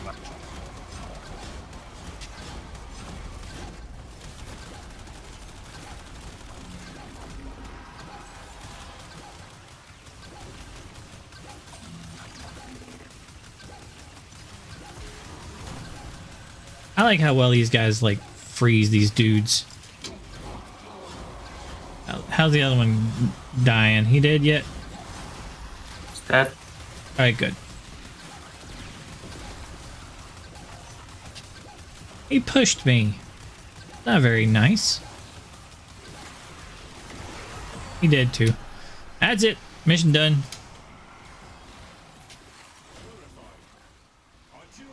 Whoopty swooty. What was that? Cat.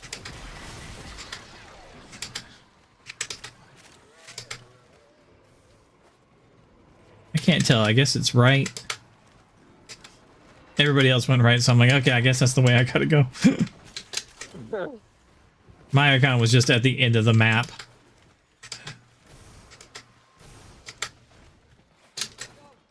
There you go. Yay! Pink. Oh, really? Uh-huh. Oh, oh, oh, oh! Ah!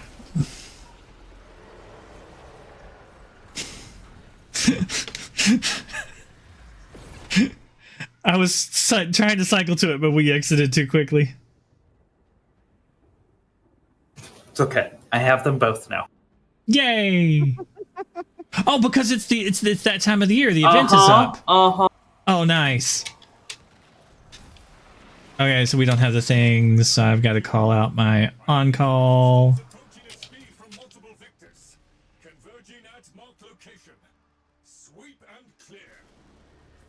Sorry, forever and ever for years, I've had the left and right hand of arrows because, you know, short arrow, right?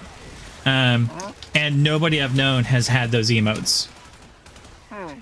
And they're the cute little like Asian thing where like two people stand apart from each other and make the little heart shape with their hands, and they form the heart in the air together. And I'm like, it's so cute though. I've wanted it for a while. It's just, a lot of times there's been a lot of other things, and getting the stuff for it is not the easiest.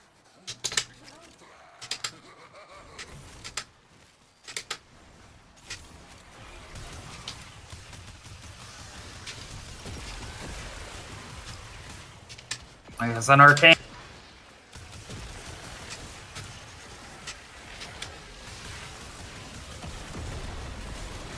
Alright, my abilities are up.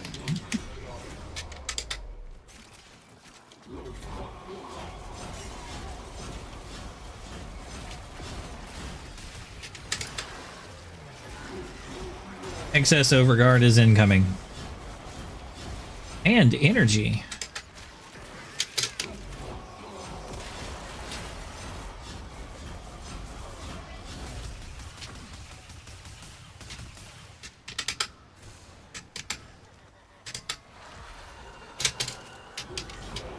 Got away. It's kind of what happens when he like comes to a big open area. And they split so up. He doesn't get stuck in it.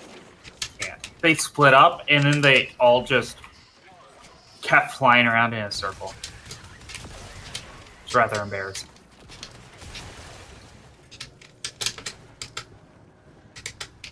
It's hard to hit something that's good at serpentining. The slight lifts to the left, even. Yeah. I'm putting up extra energy regen now. There we go.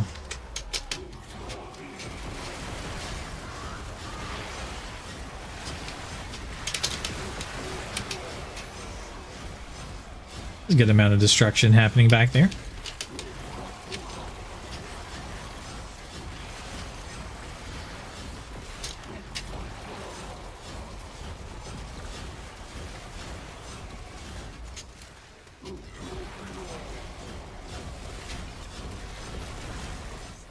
And mission's over, eh? Cool. It really felt kind of short.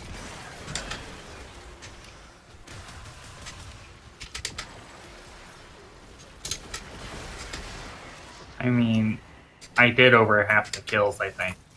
Nice. I'm sorry. I don't mind. Be fantabulous. Don't hold back. I got 41% of the damage.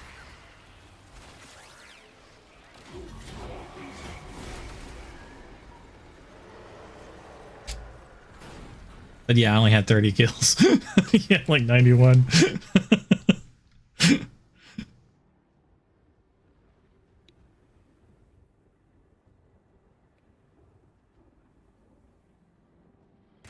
Oh. Okay. At least you can Call out kill minions. something. For Gray wouldn't kill anything.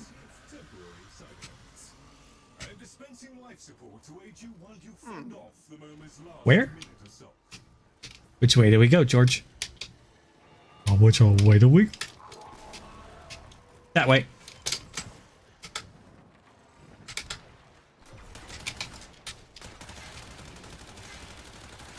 No, you go to the hole with Voca in it. Ah.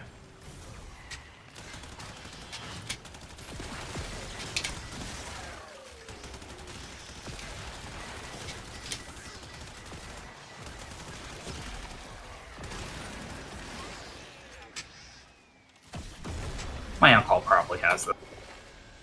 Where's the necromet coming from? Because we got to go to the thing and charge. Oh, I'm already charged. Okay, I got 50 kills already. When did that happen?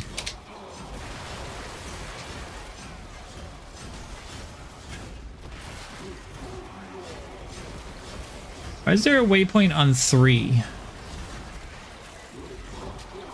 Because I pressed the G key. I'm putting a waypoint on our thingy.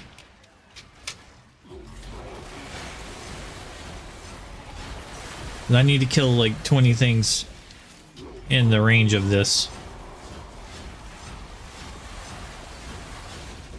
Which is almost done.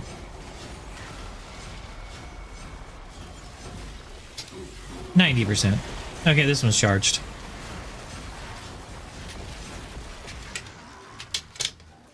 Okay, let's go upstairs.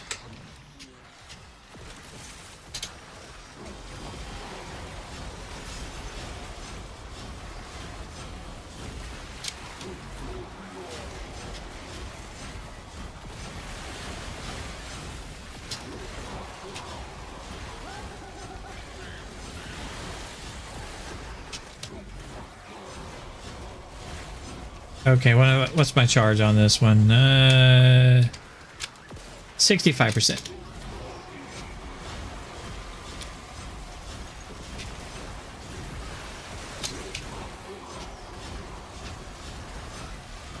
$80.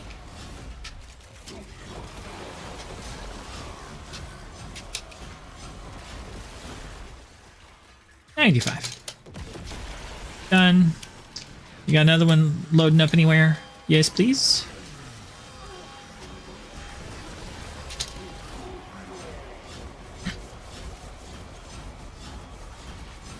Alright, well, I guess I'm gonna come down and help murderize the thing.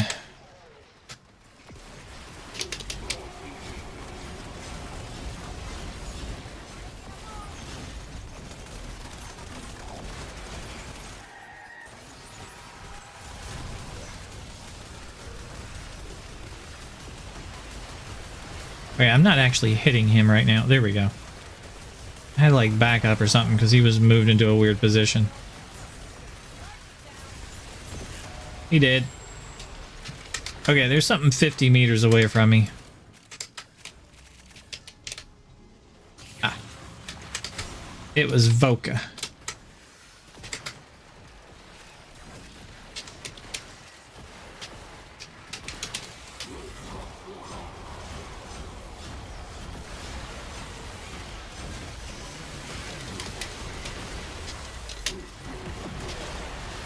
This one's charged.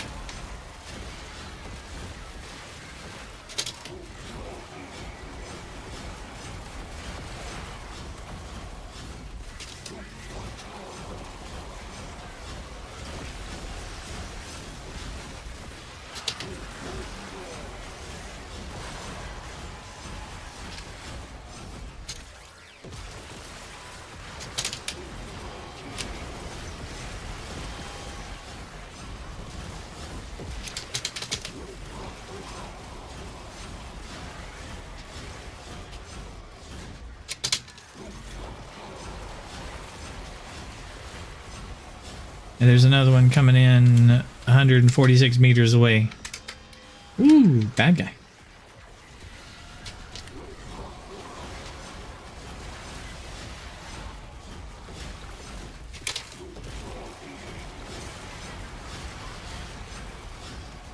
Did we get a tank out? Yeah. Okay, I'm over here.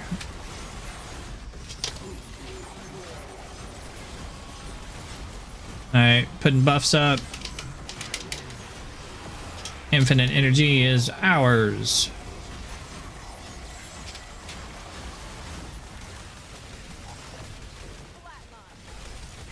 This one's dead. One after the next one. Or, wait. Hold on. I'm going to use up 2 of these, then I'm going to go use the other one.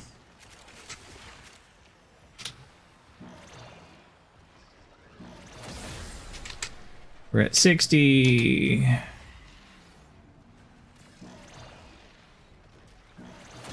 Okay, 98. So I'm going to go defend the red one now. Get off the wall.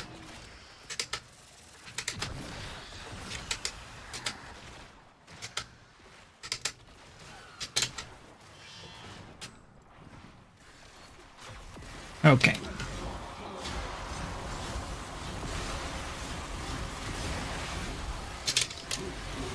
Jerk took my overguard. When they hit you with that magnetic proc or whatever, it strips everything. It's usually those big snakes that do it. I'm like, you bastards.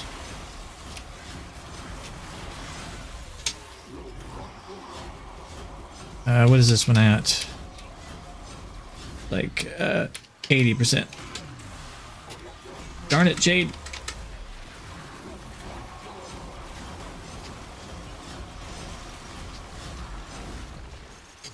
Come on, bad guys, get in my circle. Can you suck them in, please? I have 2 guys that bring his enemies to me. They're doing a lousy job of getting them here.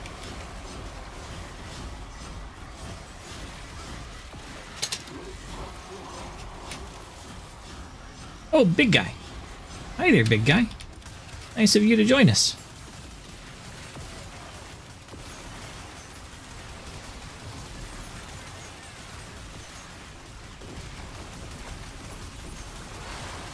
I don't like you having that big gun.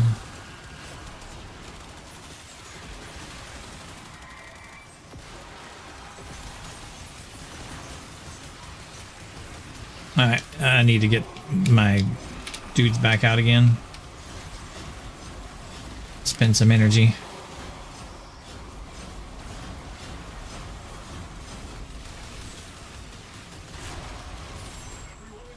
No, you don't. Mission's over. I killed the big guy. Mission's over. And we out of here.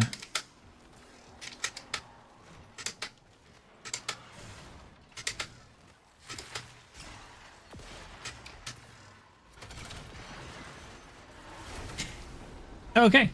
Good job.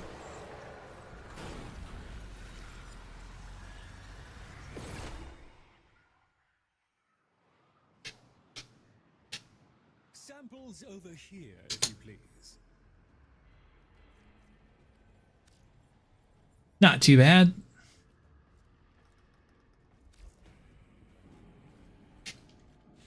Almost pleasant, even. Yeah. Now get prepared for 20 continuous weeks of mirror defense.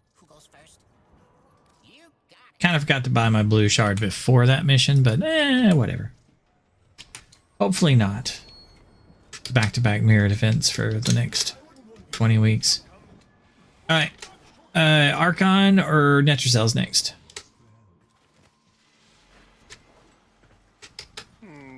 I don't care. We're down here already, so we can just do the Netracells. That just says it's fine by me. Alright, well, I'm swapping off of this one onto that one. That should work. What the heck is my Sama? Soma? There it is. Sama. S-O-M-A. Sama. It's Prime. it's the assault rifle I was just using. It builds up in attack speed. It is an incarnate, so you can incarnate it. I wasn't asking, well, what you were using. I was saying, well, it's my Sama Prime. I was looking for mine. Primary weapon. Type and go to search and type Soma. Pretty much. I was looking for it, but I wasn't really looking for it in wet level.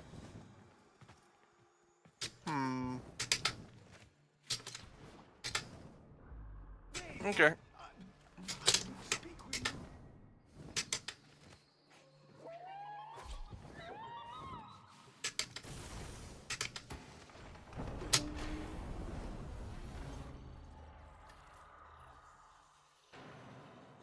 I cannot bullet jump straight tonight.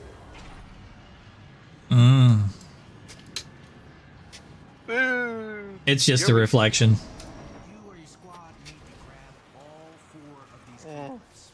I'm going to hit you with this giant wrench.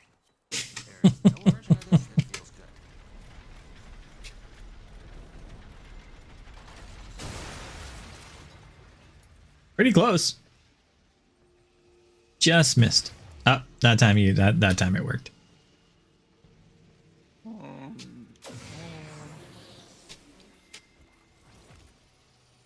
Bah, I don't want to lose energy.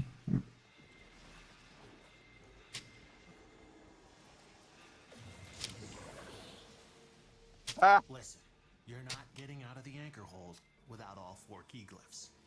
I think we got all 4. Yeah. Yeah. Ready? To leave the anchor hold, access that terminal.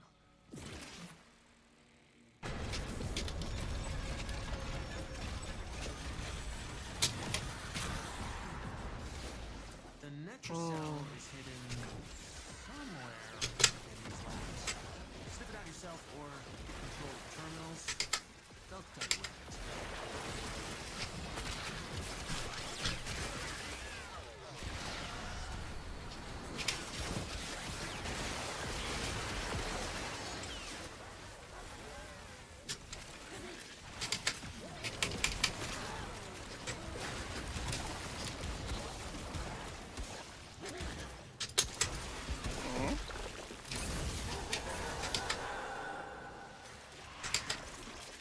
Got it.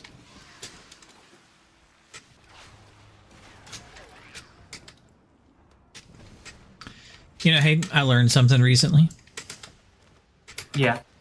I learned that silence turns off the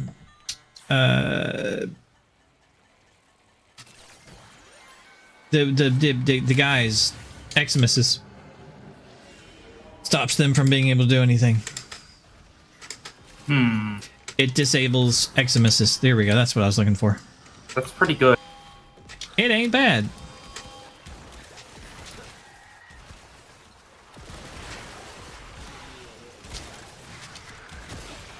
like the healer Eximuses that are a pain in the ass when you're fighting necromechs and all, because it makes them invincible. If you have somebody with silence, that shit don't matter. They can't heal. The Jade Light, they can't use it. They can't use any abilities if you have somebody with Banshee silence.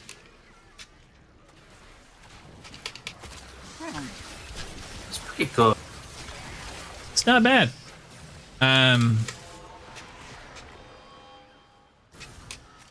Not this way.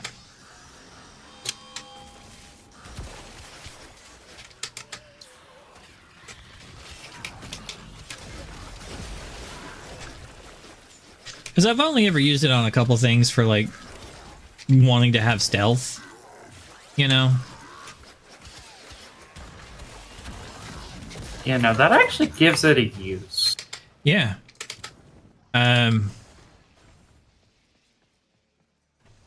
Is this the right way? No. So the use that I was using it for was to solo the elevator mission. That's where I learned it from. You know what I'm talking about? Yeah, you're baby crazy. On Zephyr, you can use the whirlwind and projectiles can't shoot you or the defense targets, right? And then if you use silence, they can't use abilities either. So now you can solo the entire mission because you have effectively disabled all of the enemies whatsoever, including the sister and her abilities. So yeah. Not to mention, you know, your whirlwinds are actually like strong because Zephyr is Zephyr. I'm like, oh, I have a reason to actually learn how to play Zephyr now. I'll be there in a minute. I'm killing an enemy. Hello. How's it going? It's probably mine since everybody else has already done one. Yeah, it is. Yeah, that's what I was figuring. Because I'm not actually there. I'm yammering down a hallway. I have to keep enough enemies with my poison spores on them. So I was spreading poison around the map. I'm here now. What? How's that? How's it not me?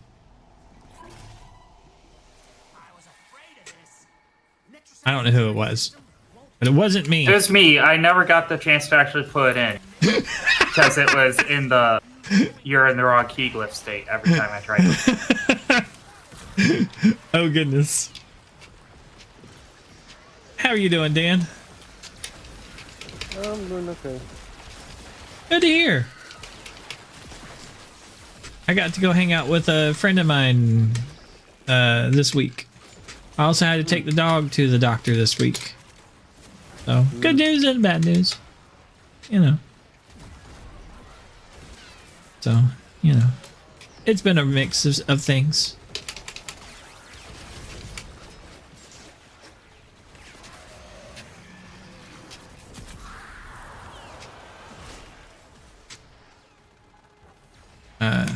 Chai wet the bed. That's a weird thing. The vet just thinks she's getting old and incontinent. I'm hoping that's just it. There's a little brain worm in the back of my head that I don't like what it's telling me. So I'm just gonna play ignorant and say the doctor's probably right. The brain worm is saying that like 3 or 4 times she like hacks up and grows up a little bit, and is what she did when she wet the bed. Ow. And so the wife was like, maybe it surprised her and she peed herself. and she doesn't like really throw up. It's more like she's getting something that's caught in her throat out, and the little what's it the dark thing in Baldur's Gate, the bad thoughts, whatever. That one in my head says it's like throat cancer or something. Yeah.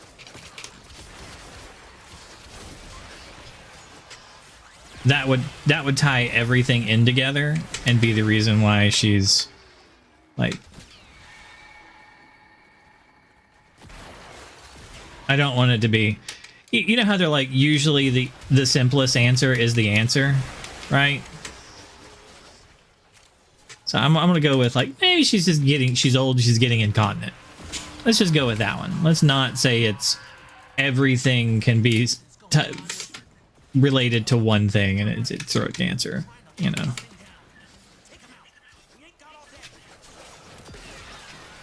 Ah! Jade Light, why you do this?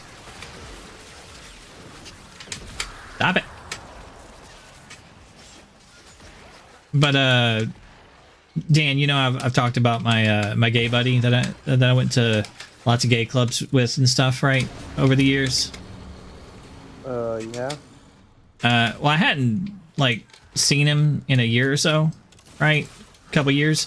I hadn't seen him since Rainey had, you know, like we found out that she had a brain tumor. We used to like hang out and do game night and stuff for the previous year before that. But with the brain tumor, it was like, you know, I gotta take care of things. But I was like, you know what? We hadn't hung out in a while. I'll text him and see if he wants to go get a burger, my treat. And he was like, yeah. And when he saw me, the first thing he said was, I missed you. I'm like, I missed you too. That's why I was like, hey, you want to go get a burger?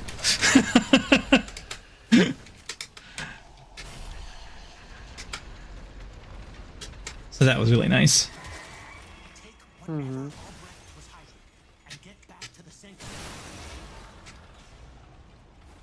I have a pretty nice day ahead of me. Today's gonna be a nice day for you? Nice. What are you gonna do? Well, it's pretty early. I'm gonna probably try and get some more sleep. I just woke up, I had to go to the bathroom, and I decided to eat something because I was kind of hungry. Ah. And,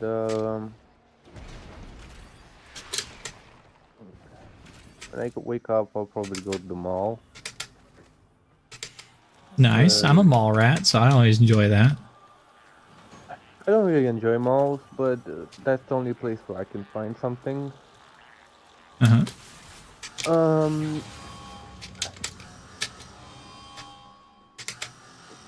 Been talking to a girl recently, and I want to get her something for Valentine's Day, because I won't be here in town. I'm going to visit a friend. So I'm gonna give her something nice. Like a bit early. Sad face. And I want to get her like a Lego bouquet of flowers, if she likes Lego. Cool. I like Lego. I don't know about bouquets though. After I go buy that, I'll probably come back home, drop it off, and then I'll go start making the tattoo. Yeah. What you need. Don't want to tell you your business. Be with you in 5. I'm really excited about it, and I'm also a bit scared.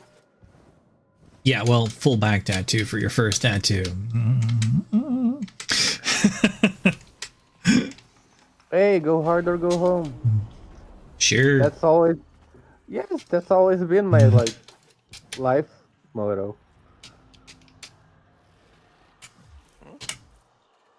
Look, it means you get a continuous art piece. Instead of like doing things in steps. Or potentially having disconnects between things. The tattoo I've always wanted, it's a full back piece. It's also the reason why I've never gotten it.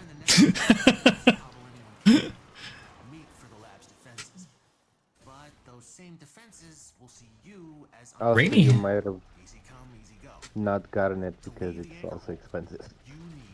Oh yeah, Rainy has one. She got one last year.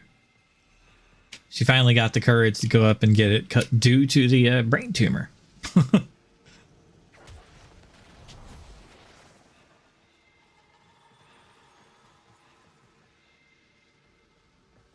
Oh, I'm gonna be killing enemies left and right. I can get that one for sure. Yeah, I have the other two. Hit the terminal to exit into the labs. Listen, you're not getting out of the anchor hold without all 4 key glyphs. Can I say something, Aurora? Sure. Please just good. Now you have to find the Netricity. Albrecht left terminals coded with partial coordinates in these halls. Yeah, even he. No, I don't really want to say it. Okay. Coward. No. Even prodding and didn't get him. Oh well.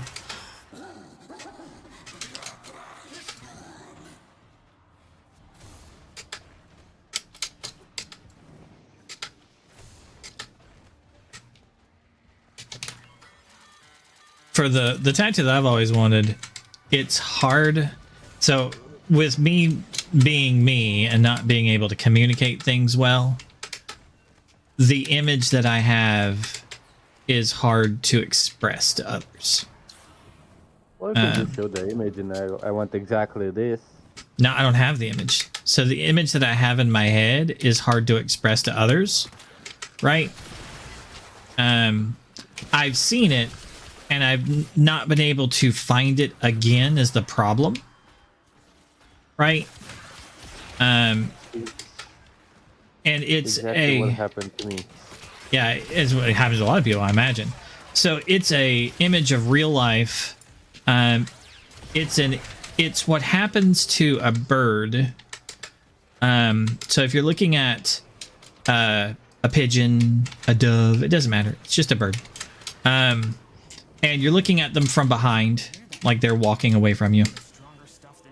The moment before they take off and start flying, their wings are seamless with their body. They're a part of their body. You can't tell where their wings are.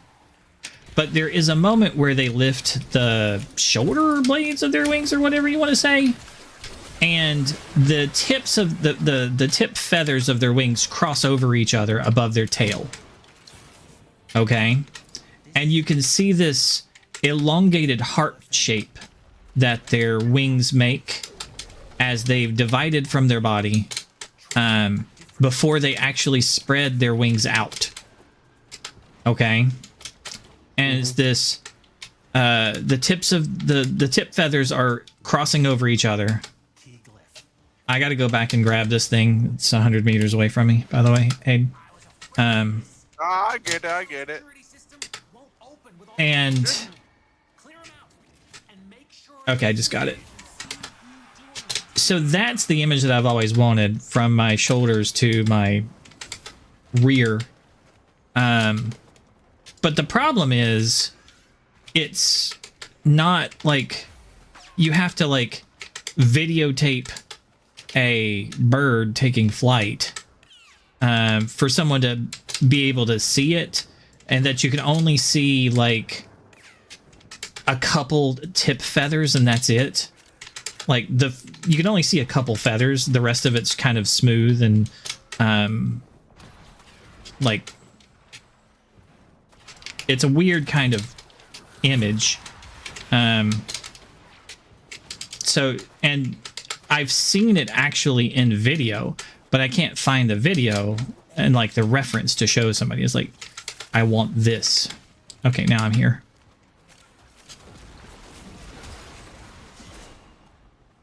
To be like, yo, artist, do this. And it would be the pair of wings that would actually fit on a human that way too. That's the nice thing about it.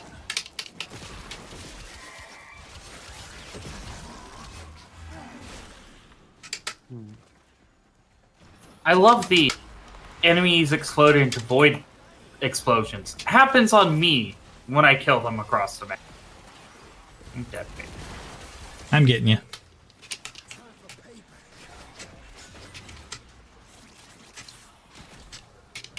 I mean, it happens everywhere. Like, I just got hit by an explosion. Yeah, but it's just kind of like... Here's 5 of them on you. Oh. You got hit with chain reactions. I have a big health pool of 1,094. It helps for that.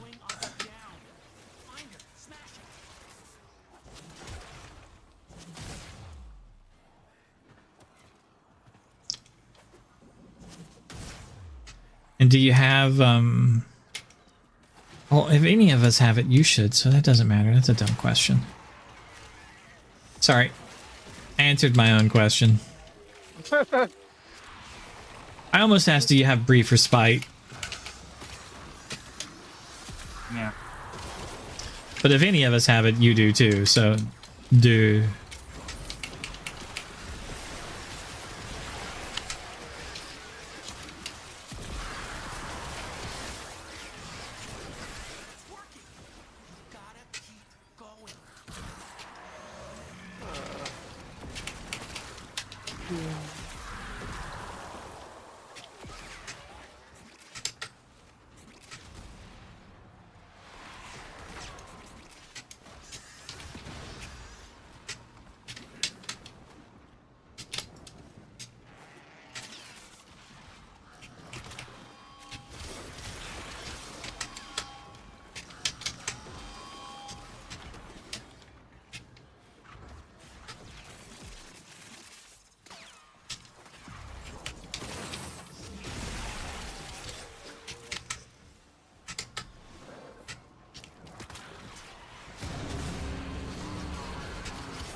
Yeah, it also doesn't help that I can't actually see them most of the time. Just, they don't really show up in a sniper scope that well. Well, I am Saren, so I am killing them before they get very close to us while they're down the hallways. It's the reason why I run this build for these, because, like, as long as I'm inside the circle, I can kill them while they're outside the circle, and it still counts. I mean, I'll kill the entire hallways. So, yeah, no, it's great. Yeah, if you can get kills, it should heal you.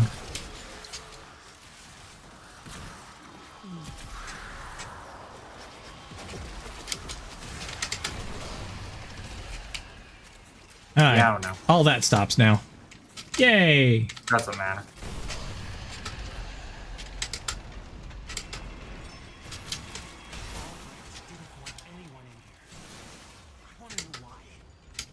Yeah, I like the new conversations that came in, but Sight's still like, he says he's my best friend, but he still don't talk to me.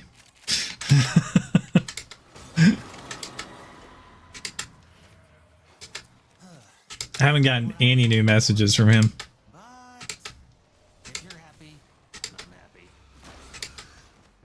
Yeah. Well, you can date Sight next time. I don't want to. They're worried about Arthur not getting enough people to date him. Really? Like, what's their name? The voice actor was concerned no one was gonna date him, so you know. Oh, Starfire, Renee Starfire, one of the people that gets on here from time to they posted. They're like loving their relationship with Arthur. They're like, he's the cutest.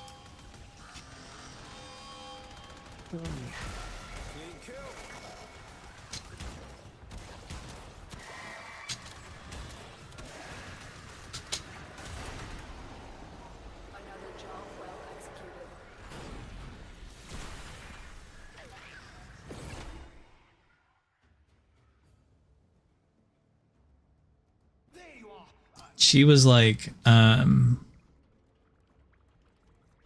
made a mistake. I was like, what do you mean? You can take off his glasses. I've made a mistake.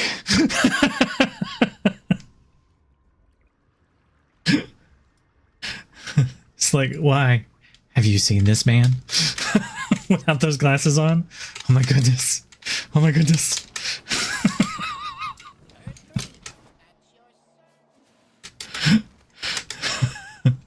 Fair.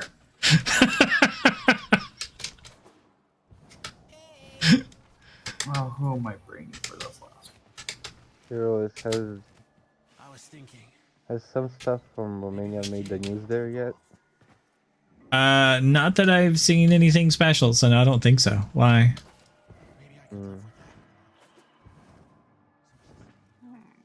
Our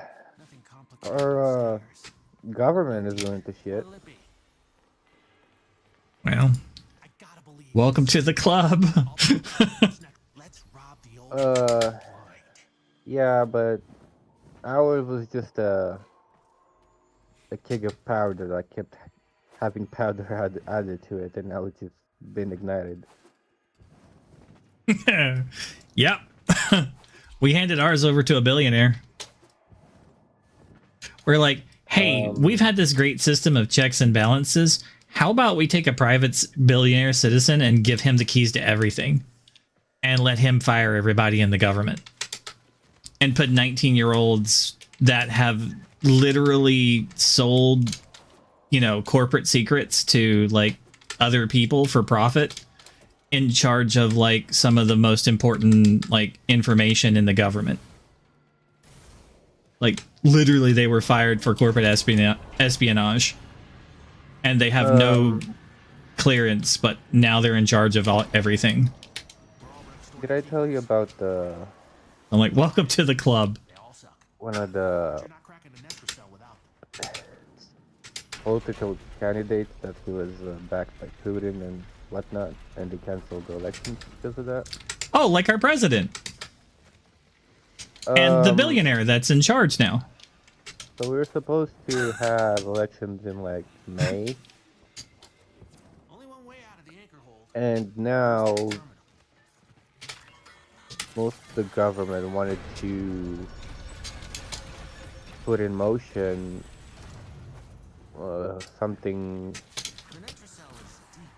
I don't know exactly what the procedure is, but they wanted to put in motion the procedure to evict the president, the current one, because he's still in charge. And he was like, I don't know why you're rushing. It's only gonna be a few months before you get a new president. And I don't think I violated the Constitution ever. So I don't know why you're rushing to do this. So to avoid a crisis, he just quit. Ooh. Book.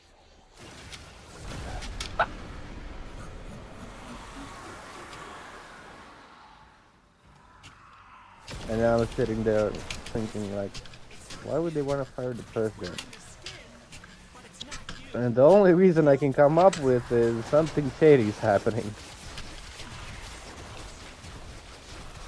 There's lots of shady stuff all the time. Yeah, but we had a bit of a drama in between the cancellation of the elections and this. Mm-hmm. Because I don't know who exactly decided, but they Where'd he go? fired like A good question. they fired like roughly 150 personnel from the government because they were not needed. Okay, that one's dead.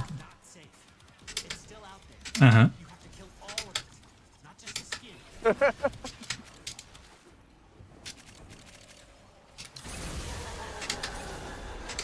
So firing 150 people and then They can go in the white way. Huh. and then wanting to get rid of the current president doesn't really sit right with me. Yeah. So that means that a select few want to be in total power, I guess I'm going the wrong way. and they're probably gonna mess with the election, so they get somebody that favors their point of view.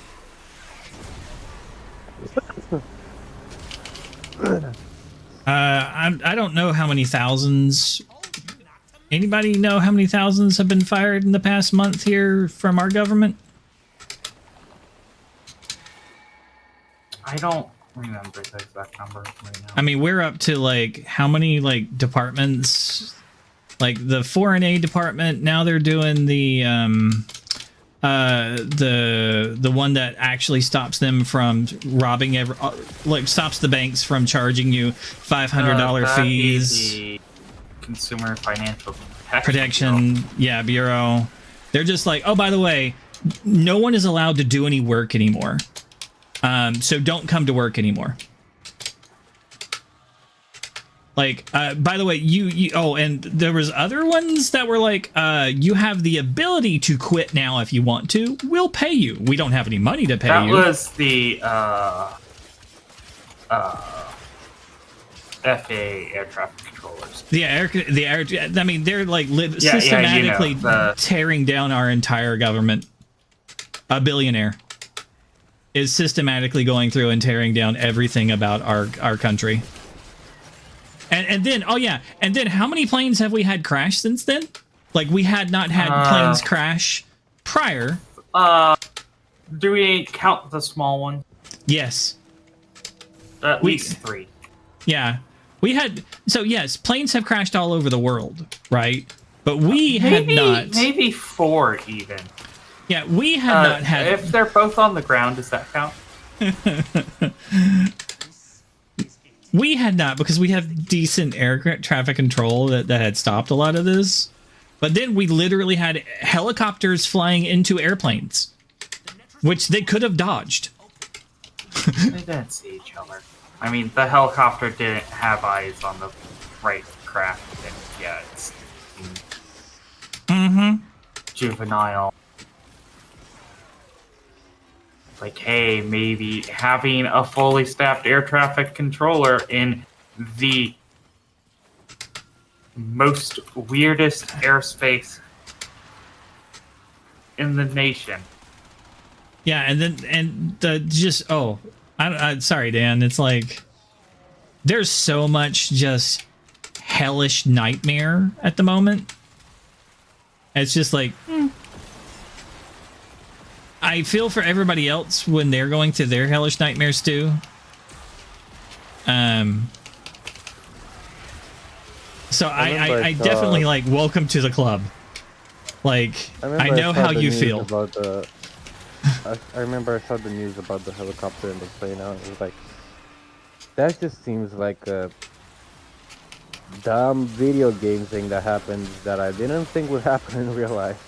Did you see the one where the airplane crashed into like the mall? But I don't think I want to. Like they literally like, well, you're black and you're a woman, so fuck you. Please get out.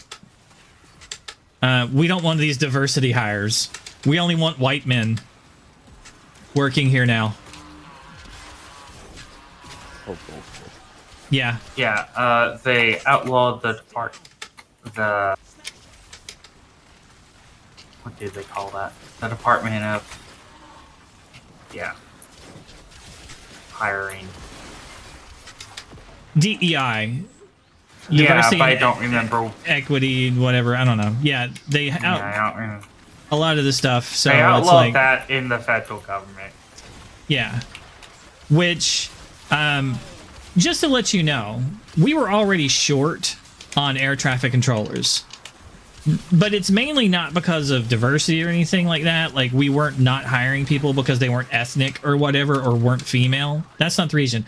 The reason is most years, not a single person can get through the test. Nobody's smart enough to get through the test to be an air traffic controller. Okay? I mean, also, you have to be basically under 35 to start. Have no drugs. Like...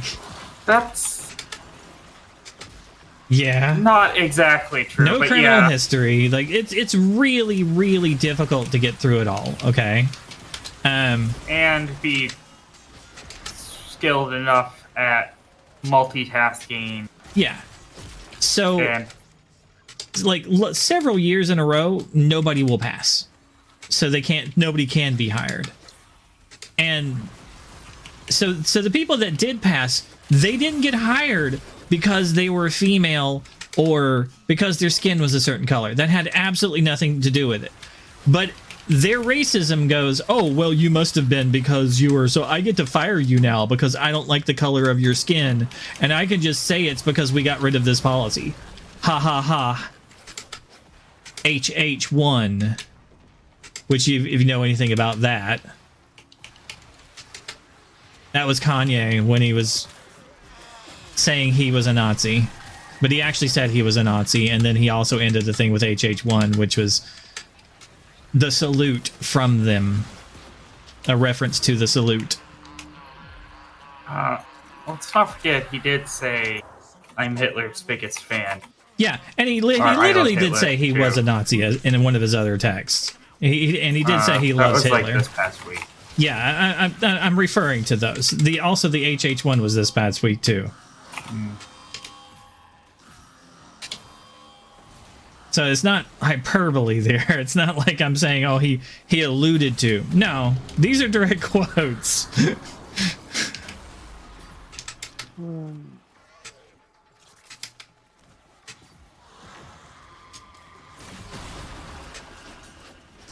And these things are done by people that have no idea how anything works. Like shutting down foreign aid. Like, it's foreign. So then they're using racism to turn it off. I'm like, do you not understand? That's where our spies work. Foreign aid is how we convert people in other countries, like doctors, to like give up information. It's how we turn people and make them assets. It's like, yeah, we've worked with you all these years. We've always given you the medicine and everything else that you need, and the MRI machines and all that stuff for your hospital. We've always had these great relationships, you know. And then we just need a little bit of information on XYZ. No one will know it ever came from you or a doctor or something else. Just go to this conference. You know, Go attend this conference with us. Yeah, plug this USB drive in. You know, we just need you to get this in. This is how we turn assets, is foreign aid. And you're going to shut that down? So where are these people going to get their foreign aid from? Whoever has a lot of money and is willing to give it. Let's say, like, the people who hate us. Right? Let's say the people who want to, like, make the world better for them. The people who like to make sure to spread, like, non-democratic things, who want to make sure that tyranny is alive and well everywhere. The people who are already doing that by dismantling the, you know, the place that encourages people to vote.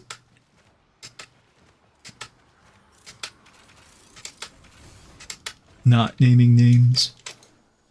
We did have a lot of voter doomerism this past year. A little sad. Mm-hmm. I voted. I literally had conversations on here with people, and they're like, I don't fuck with politics.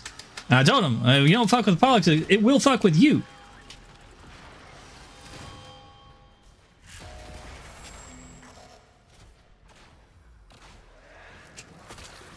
Evil flourishes when good men do nothing.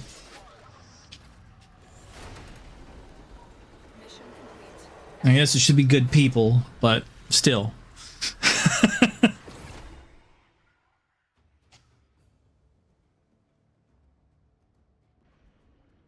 I don't know. Not really looking forward to the next 50 years of my life. It'll get better. Why do we have to live in interesting times? They're always interesting times. Fuck interesting times. I'd rather. Sorry, historically notable times. Okay, historically, yeah, I mean, everything is going to get more and more notable, right? You just have to make sure your outlook is as positive as it is. You could have lived 100 years ago, right? And then died already because of polio and because of malaria and because of tuberculosis and all sorts of other things that would have killed you off in your 20s, right? You could have been born in, the Sahara and have died to a lion or tiger or bear, oh my. Right? There's a lot of things that could have happened, but it didn't. You have a slight lead poisoning, which has diminished your capacity in a very small way. That's not that bad. If you're me, you have a greater lead poisoning because I'm older, which has diminished your capacity in a slightly larger way. And that's just due to how manufacturing was 30 years ago. Sorry. From our parents' generation. They sucked. Or, yeah, basically. And then their greater lead poisoning has vastly diminished their capacity to the point that, God, they're idiots. Oof. Sorry. No problem with me. I'm in tech support and I deal with these people all the time. And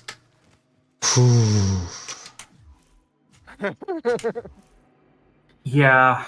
The truth, both my parents are both a-holes, so I don't really mind you saying that. it's not really their fault.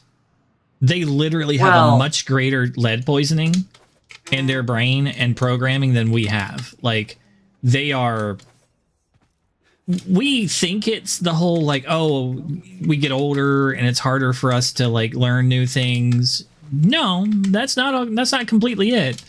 It's that over your lifetime, you get more and more greater, like, exposure to a lot of things. And, like, that builds up. And that whole generation didn't know that they were being exposed to a lot of bad shit that the companies were doing to them. Like, constantly on a daily basis. Like, in mass. Right? And they're living with that. Like, we didn't know a lot of these things.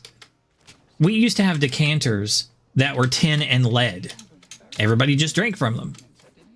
Had no clue that they were getting lead poisoning. And this was everyone, right? And we just thought that was the normal way of society, that as you got old, you got more and more like this, right? Why not have it made with glass? Yeah. Like normal people do. Yeah, and we just thought that that's the way things were. And only now are we starting to break from that in history. Right? And the decanters were taken away, but then we added lead to the gasoline. Right? And we added lead to the paint. But we're like, oh, it's fine. We didn't think the paint would break down in the sunlight. Right? We didn't think the paint would break down in the air. Or we didn't care. Right? We didn't think inhaling the gas fumes would put the lead in any amount that would actually have an effect, except for over 20, 30 years. Yeah, it starts to build up.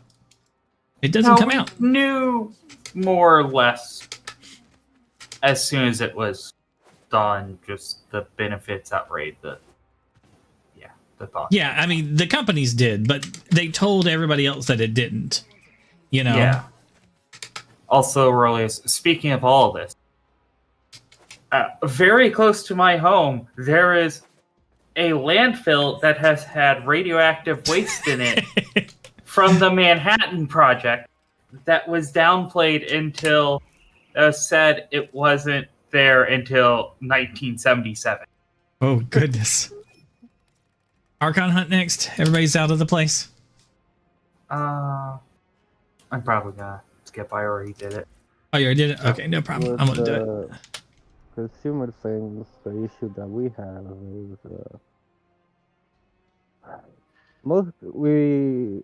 we used to be a country that was exporting everything. Uh-huh. Now we're a consumer and we import everything. And the other European countries are scumbags because they've done tests and actually found out that the same products that they sell in their countries and they're shipping to ours are made of different quality. Mm-hmm. So they send the worst ones here. Made for export, yeah. They're the ones that are made for export are made cheaper because the export itself costs more. So to make a profit on those, they make them out of cheaper materials that are more toxic because no one in their country is going to sue them because it's different laws, different rules overseas. So we'll make the crappier ones for export, and we'll make the ones that we have to abide by because of the laws in our country different by those laws, and we'll make more profit by making them crappier for the ones that we ship out. Yeah, that's the way it works. Same way in America. Like, I used to work in insurance, so we would have a company with a different name set up in it's a city in like Kansas. It's the capital, the insurance capital of the world. I can't think of its name right now. And every insurance company has a headquarters there. And the reason is no one sells like insurance in that state from those companies. But like, we were in Burlington Insurance Group, and then we had First Financial Insurance Group set up in that state. And then in North Carolina, you buy First Financial Insurance Company, because if we wouldn't sell Burlington Insurance in North Carolina, because our headquarters are stationed in North Carolina, which means we would have to abide by state laws. But because First Financial is headquartered in Kansas, they do not have to abide by the state laws of North Carolina. They can sell in North Carolina, but they don't have to play by the rules. Whereas since we're headquartered in North Carolina, we have to abide by North Carolina rules, which means we can sell insurance in Kansas without having to abide by Kansas's laws. Ha ha! That's how you play by your own rules everywhere without having to deal with the laws of those states, and you can fuck everyone all the time. Yeah. It's the exact same thing you're going over with your stuff.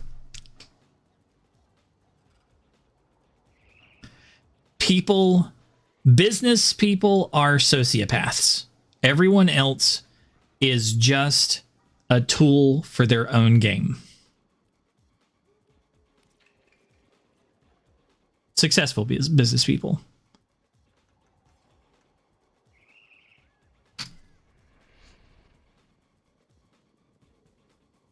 It's the reason why I'm not a successful business person. And it's also the reason why my brother is a successful business person. He's a sociopath. I know a couple of friends like that. Yeah. He's stolen from me multiple times in my lifetime. Still my brother, so I love him. Called him today. He's doing okay. But I don't hang out with him a lot. He's gotten better over the years. That I know of, at least. We must understand Pazul to understand his Narmer. You know these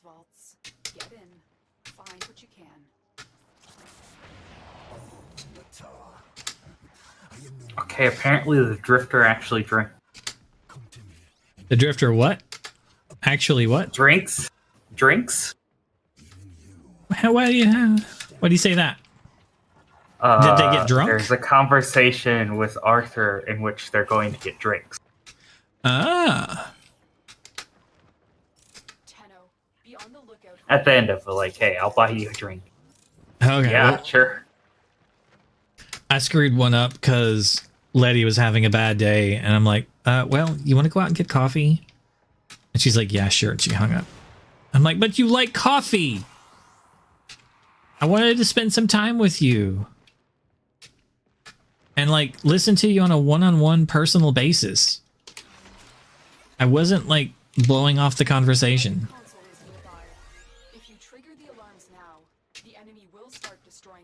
But it was the wrong answer. I should have like encouraged her to talk more.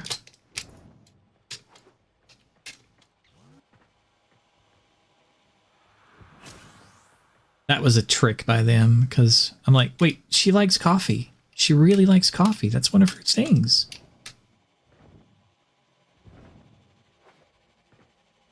That was mean, people.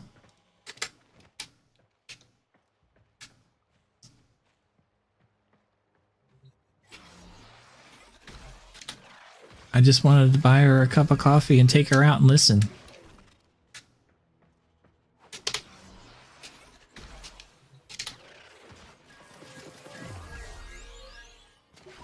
Excellent work. Clean extraction, no alarms. The other option is like, you know, I'm always here for you. It's like, no. Like, I want to like show them as like, hey, let's go out and do something. And like, let's spend some one-on-one time. Tell me your problems.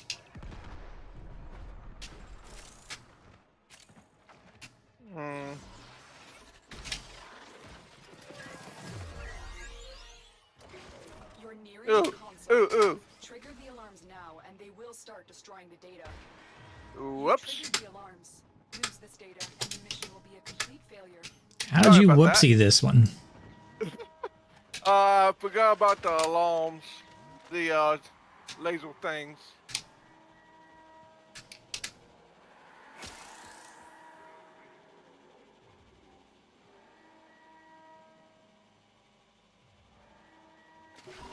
You got it. You just barely got that one at 1 second. Yeah. I'm Remember, a little slow when it comes to these security things. I have the build that auto wins all of these. Yeah, I don't. I do, and I'm standing right there. I hacked the door open. No reason to rush.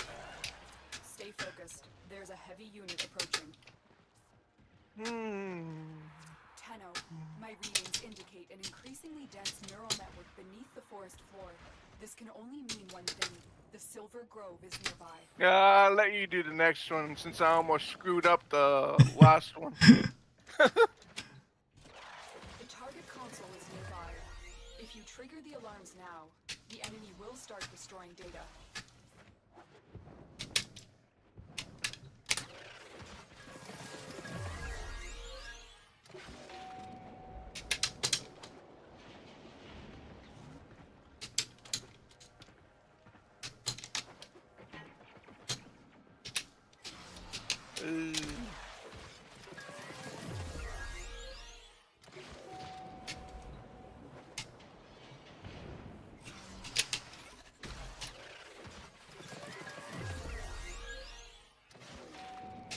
I told Carrie about this build and as well. He was like, wow, super cheese mode. Like, yep, that's what it is. It's super cheese mode.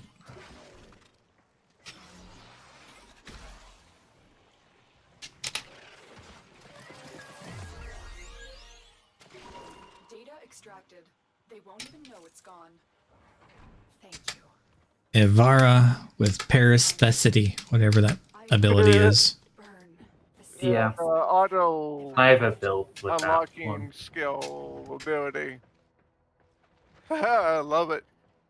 Shame I don't got it on mine though. Forgot to add it. It's pretty decent. I also went over like the other effects of this one, which is Oh, the Sentinel that scans matter, and the changes with like scan matter to where it will automatically break containers and teleport the items to you. It's pretty good.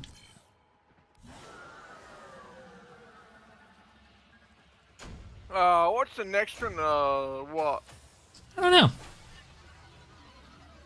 Huh. I have to look. I haven't looked. Okay. So we'll find out in a minute. Yeah, okay.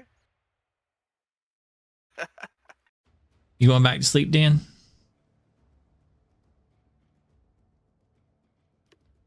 That'd be a yes.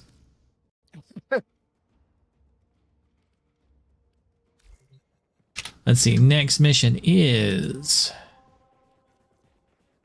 defense. Definitely need to bring one of my frames that's good with defense, huh? I got Vauban. Nah, Should bring work. Gwendol. Alright. Whatever you want. Should be fine. Alright, ready. No, wait a second.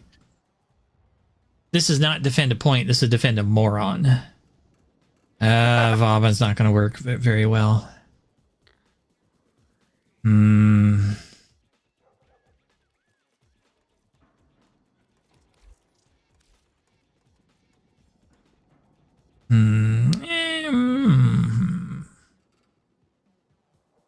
I'm thinking.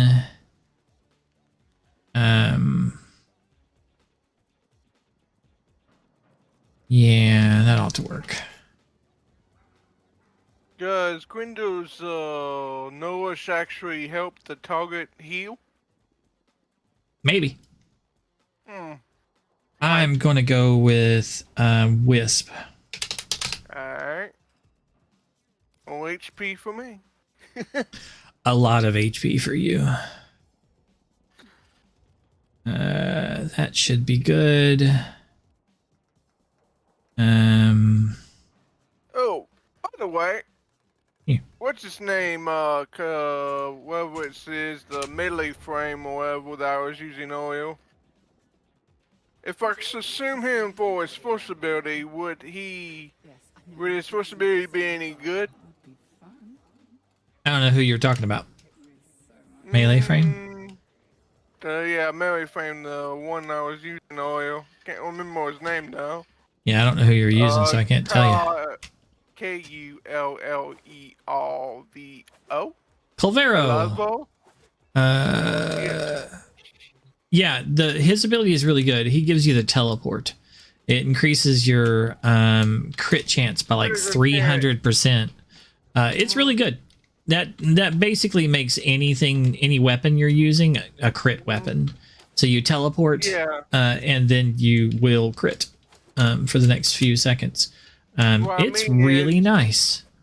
If I like feed him to the helmet, would his abilities still be good? Yeah, his ability is really good on a lot of frames. If they're melee frames to where you are going to smack something with a melee weapon, it's a really good ability to have. I was thinking of putting it on Titania for a whole fourth, and then upping the critical damage multiplier, whatever it is, and then hitting the Eidolon's arm with it. Think about it. Got good range and everything. This sucks that I can't use the critical chance on the gun that I want. Yeah.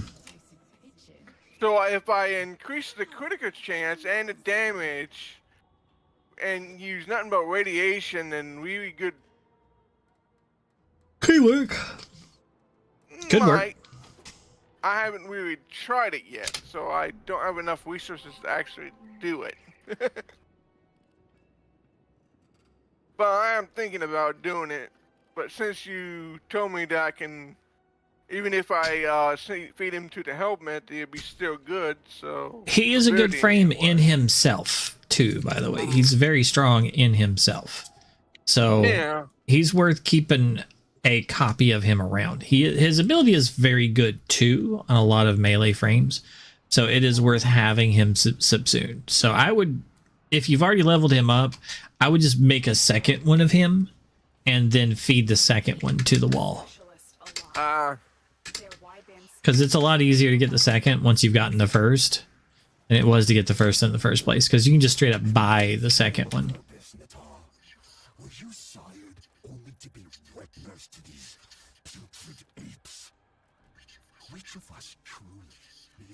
We got Octavia and we've got Zaku. Okay. Let's see, where did he go?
I think you just annoyed him, lady.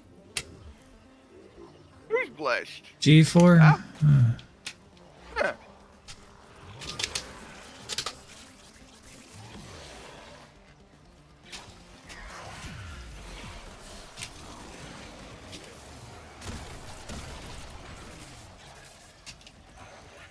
That's weird.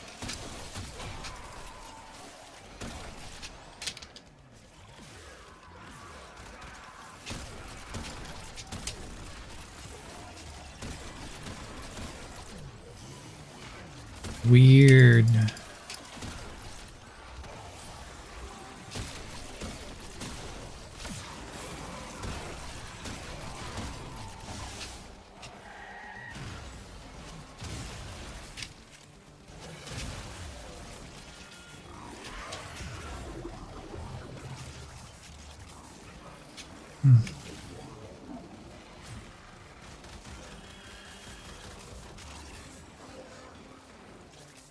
Yeah, I think they're gonna make a day of this.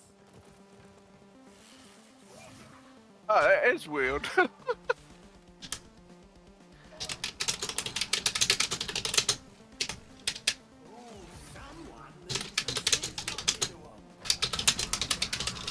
Oh, the best way to get rid of that, I think, is to die.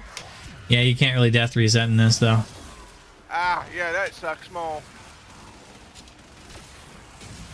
Like, not die, like fall down. You have to, get revived or something and everything, and that's the best way I can think of getting rid of it. Not die, like, let them attack you and someone revive them. I think I had that before, but I don't remember how I got out of it.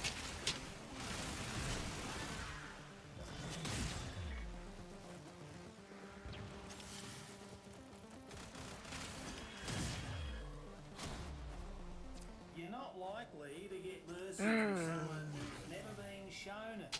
Now are you?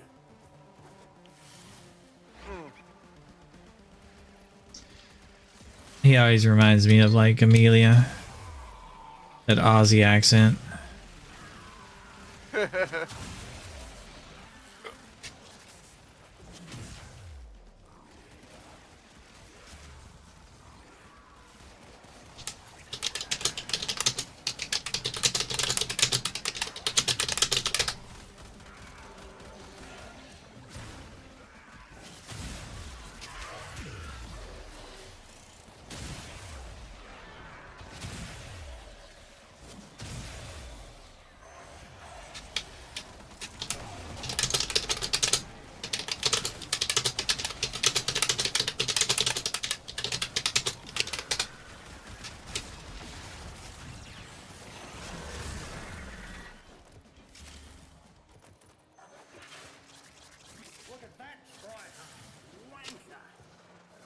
Wanker.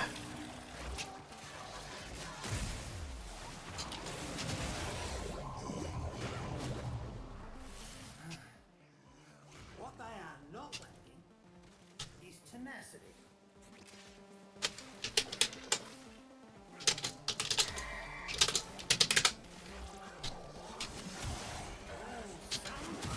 Some sense knocked into her.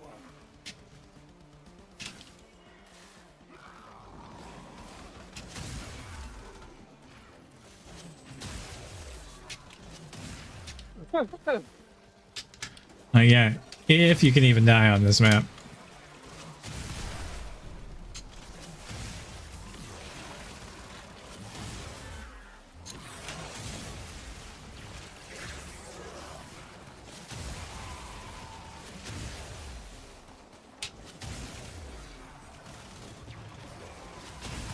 Like, with my dog,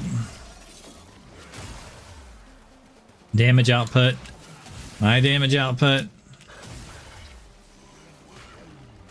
like everybody else doing their job, I don't think he can die. Like, I don't really think it's possible.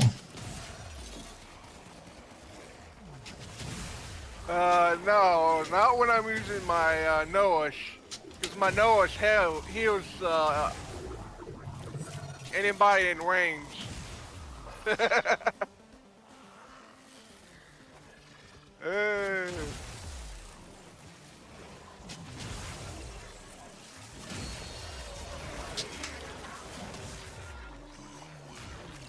Huh?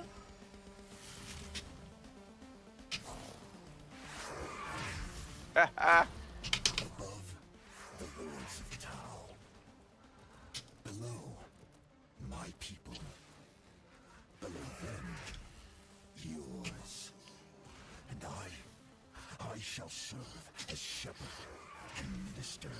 You will not like where it goes.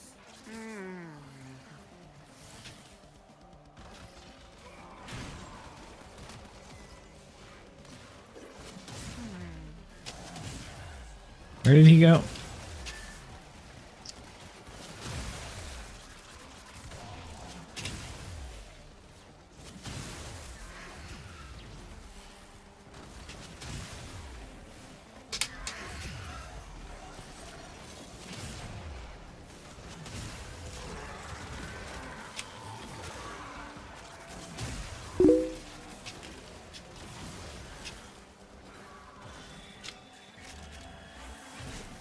Hi-oh.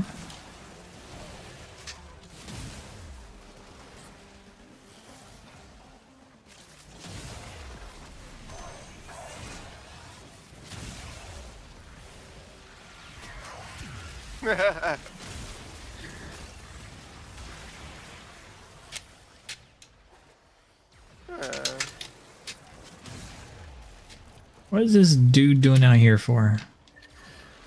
Chipper? Welcome. Yo. That was me. That was me in chat. I saw. Wasn't sure if I was supposed to say rides or rider or that one guy. So I just responded back with the hey-oh. Yeah, no, you played with me before. You used to play with a lot. Welcome back. Yeah. Oh my god. I just haven't been in the Discord for a while. That happens. Life tends to do that.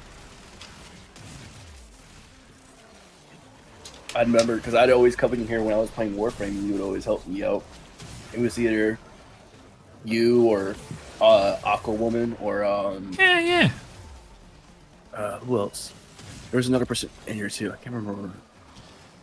Probably Old Man or Aqua's guy or Amelia. Yeah, Amelia. Yeah, she was here a little while ago. Yeah. I just haven't been in here in a while.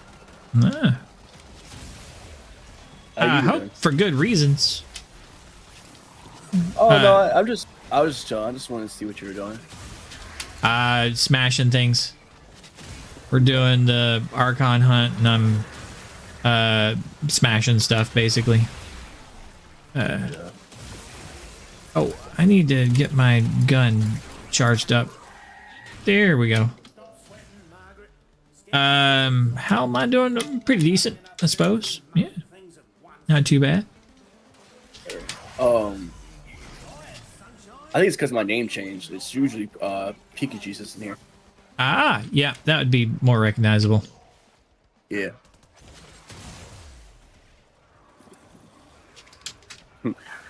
I think you remember. I was trying to get all the Warframes.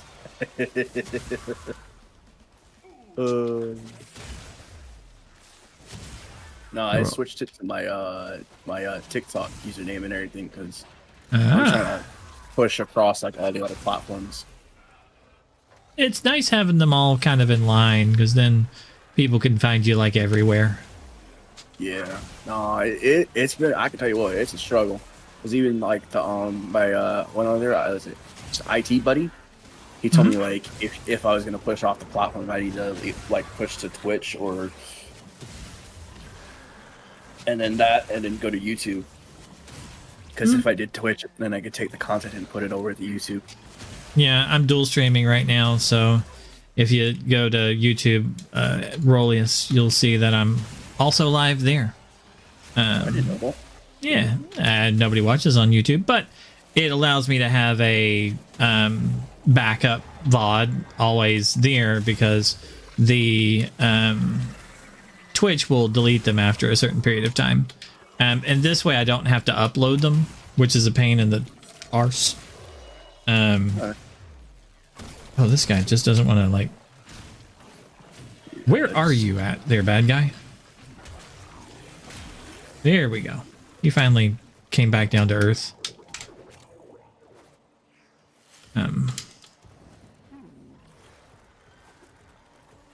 Oh, you played Fortnite and yeah, Minecraft. Holy crap! I didn't know. Played and streamed for a long time, but yeah, I didn't know you played other games or not. Because like I remember every time I came in your stream, the only thing I ever saw you play was Warframe, and I remember that's how I found you. Basically, if I play a video game not at work, I'll stream it. The problem is that I work, like 4 days a week, so I can't stream while I'm doing tech support.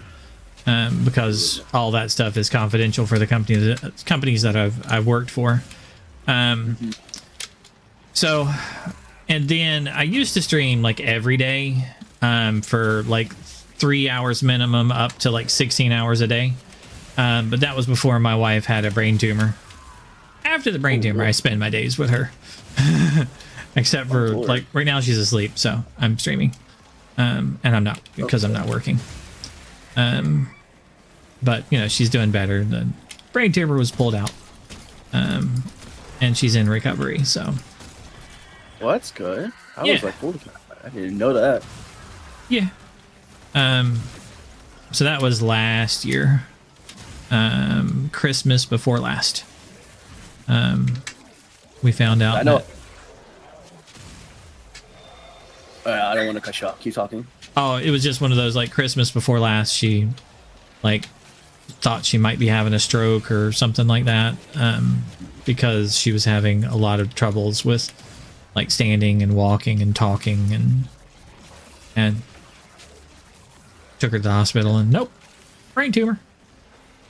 Jesus. Yeah. That's gonna be crazy to deal with all that. It was an interesting year.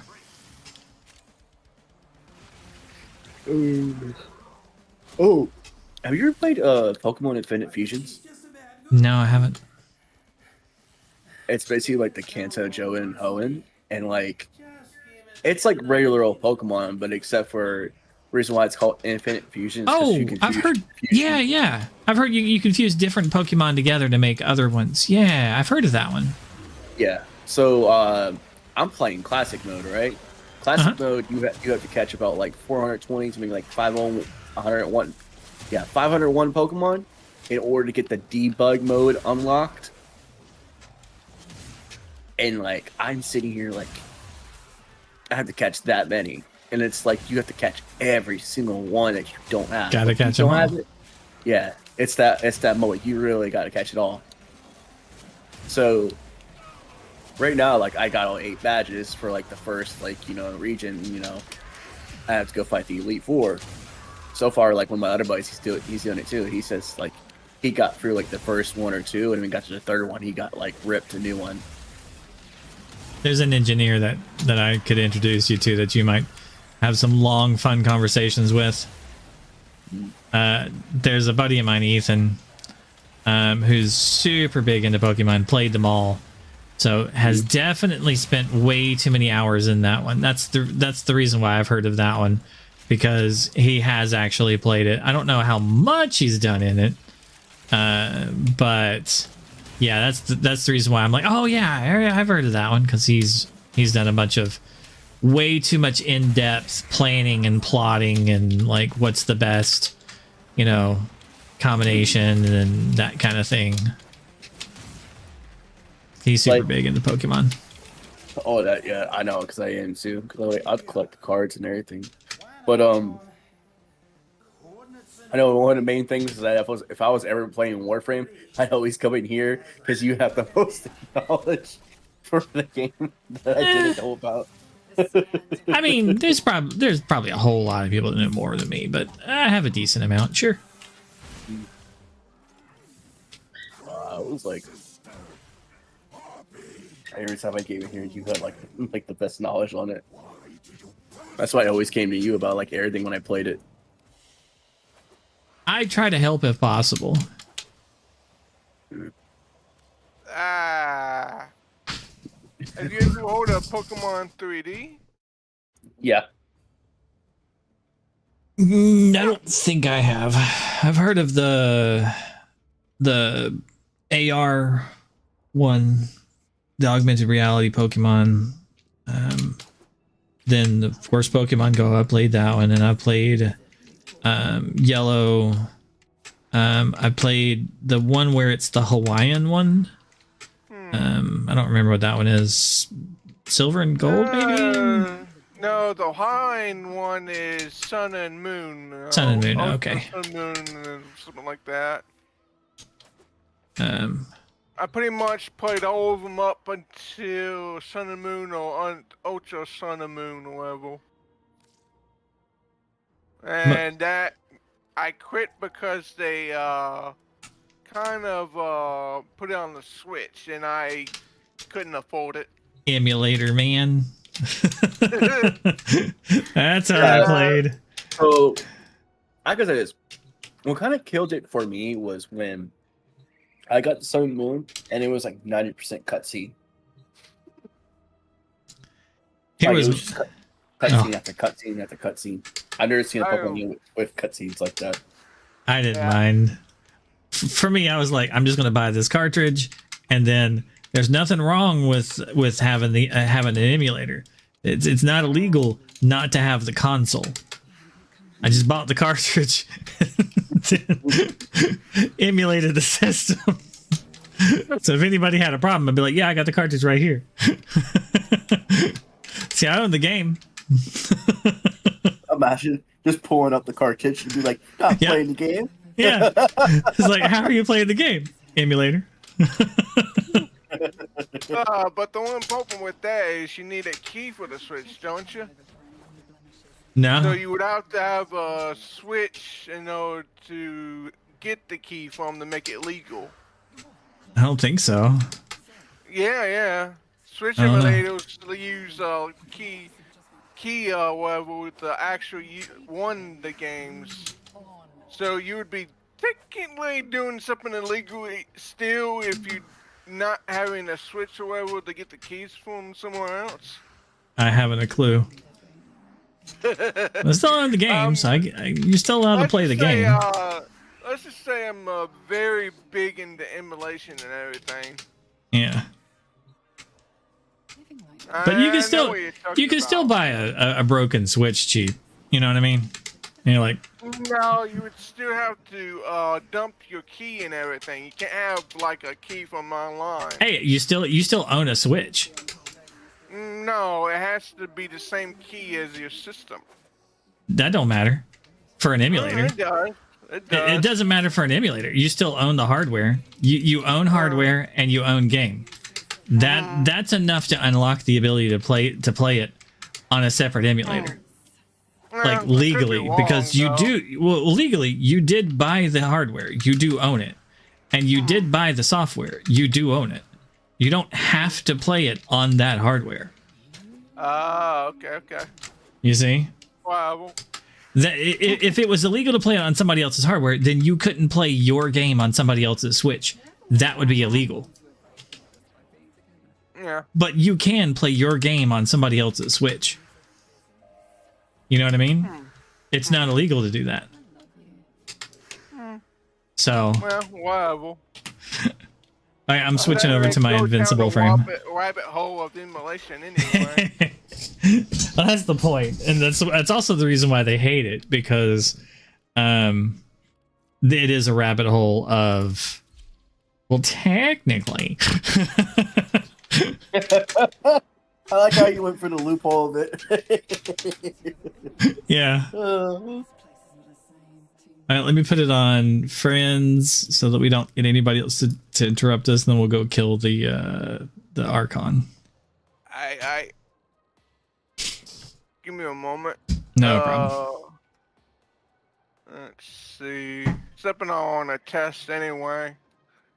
What's a good damage type for the Archon anyway? I don't really know that. I think they're good, or they're weak against radiation, and I think they're take extra damage from corrosive. I know it's radiation. I can look it up real quick. Okay.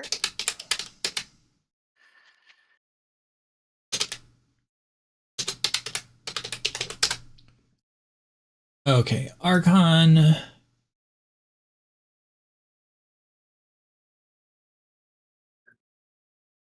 I don't know which one we're fighting right now. Which one are we fighting?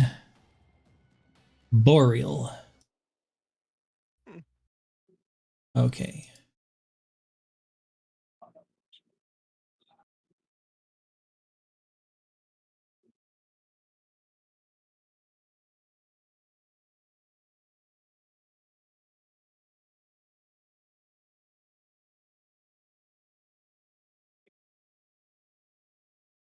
Archon Boreal. There it is. Okay, Boreal is let's see. Toxin is good against them. Slash is good against them.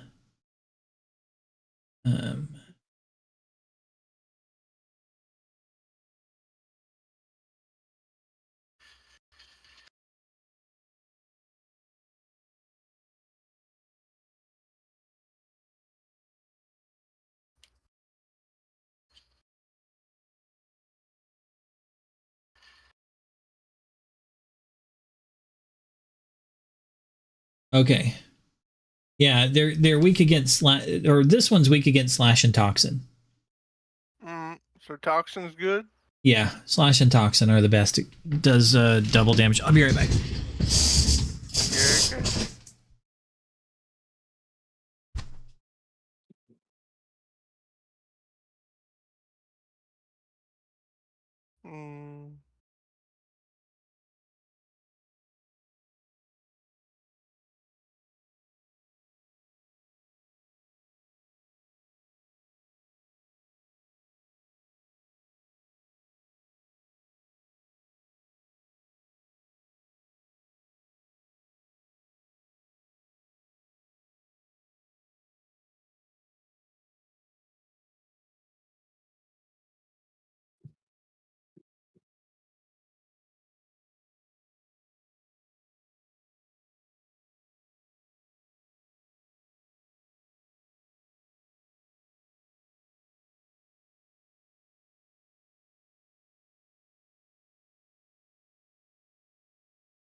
I feel better. My eyeballs were floating. Kind of want a snack.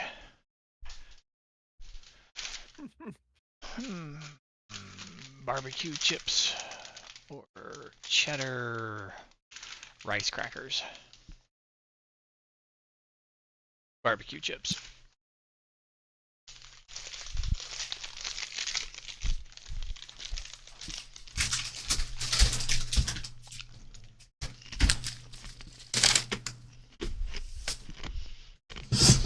Okay, I'm back.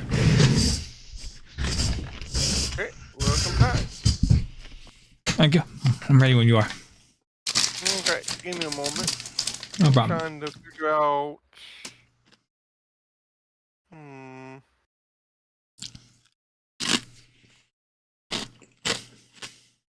If you could bring a frame with overguard, I'll bring something with damage.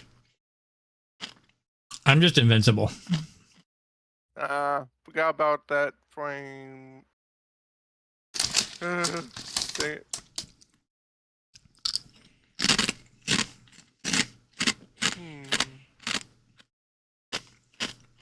Well, I mean, if you specifically want me to like make you invincible, I can bring in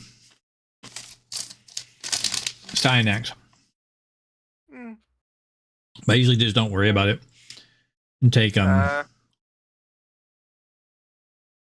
because she's overpowered.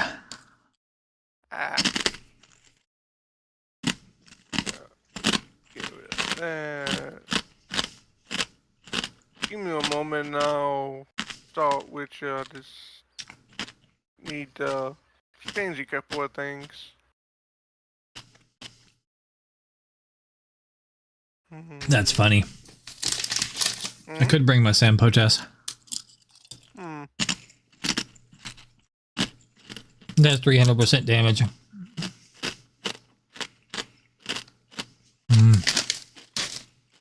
Fine. I'm gonna bring my Sampo test just to play with it. I haven't played it with it in a while. I'm ready. Give me a second. We'll see if it's worth it.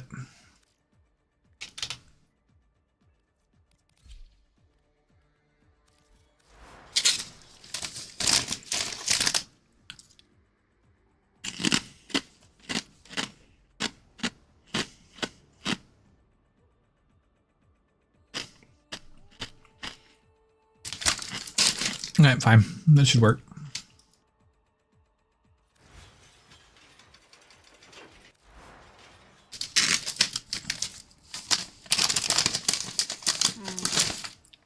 You ready? Mm-hmm. Okay.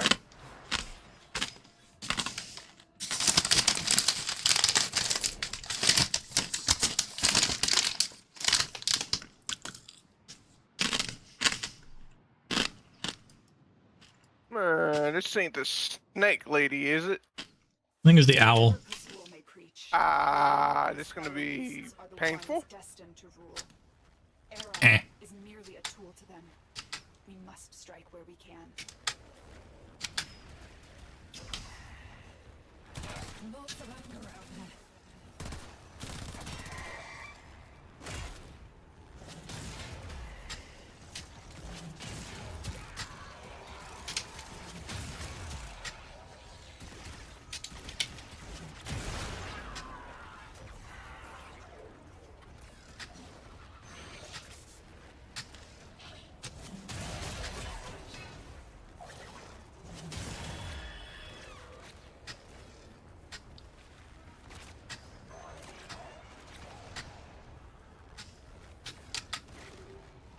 Keep rolling, rolling, rolling, rolling, rolling. Dang it. Dang.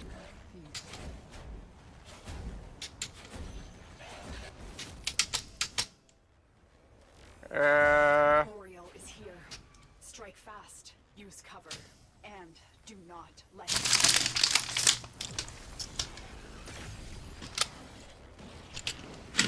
Alright, thank you.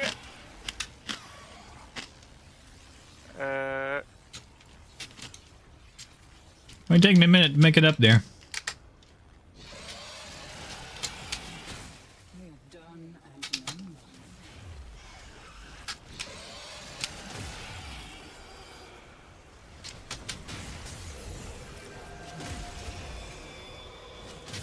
Where's this other one at?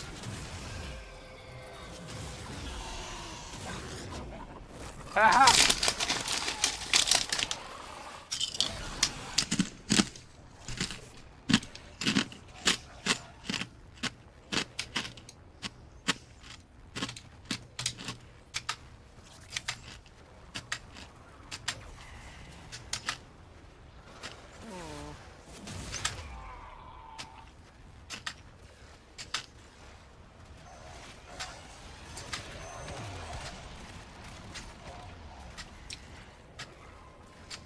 Fazul has barred the way to us. I go after B. Oh, I'm right here next to A, so Should allow you to deceive the barrier. that works.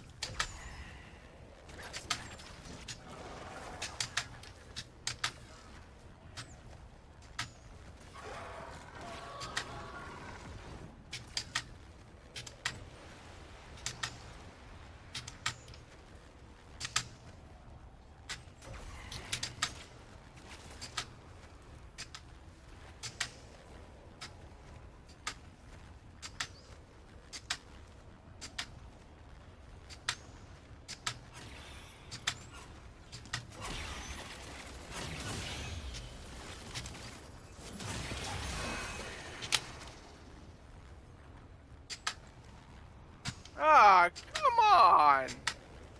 Dang it!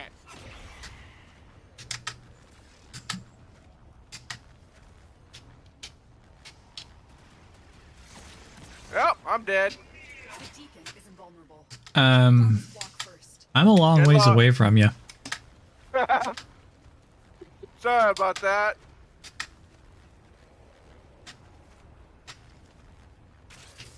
Well,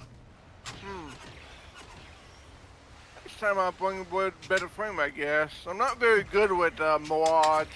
I always get killed and everything. You just gotta be not like. The thing with her is, she can still get hit.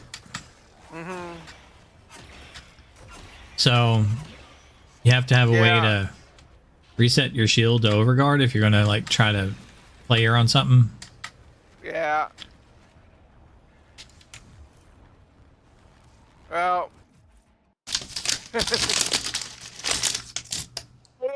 She's good on damage, and this is really suck at keeping her alive. She's a glass cannon. Yep. Not what you want to take into that mission. I'll pick a different frame this time. Something that I survive more battle. That's why I take this, because it's impossible to kill it. Legitimately, they cannot kill it. I can't even hurt it.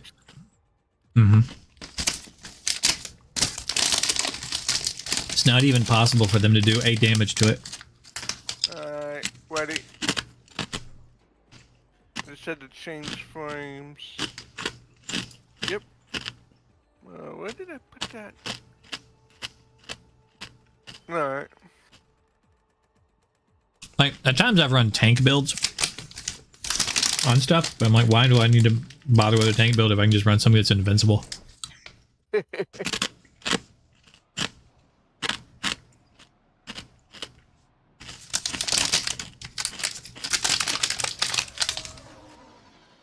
Whatever Pazul may preach, Boreal and his fellow beasts are the ones destined to rule. Like, once I turn on my 4, like, well, that's it. No more damage for me.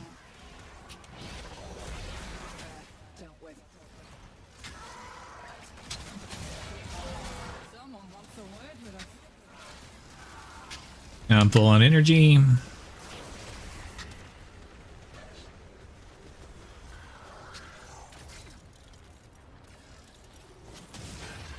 I even forgot to roar that last time.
No screaming for you.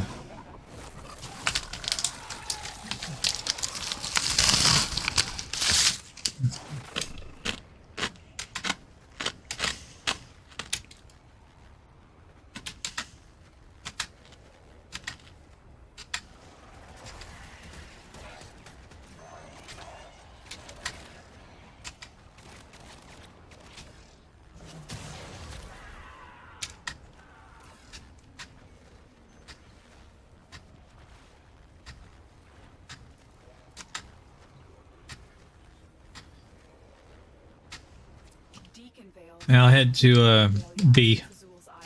Alright, I go after A then. All right.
The Deacon is invulnerable. Take down his flock first, then him.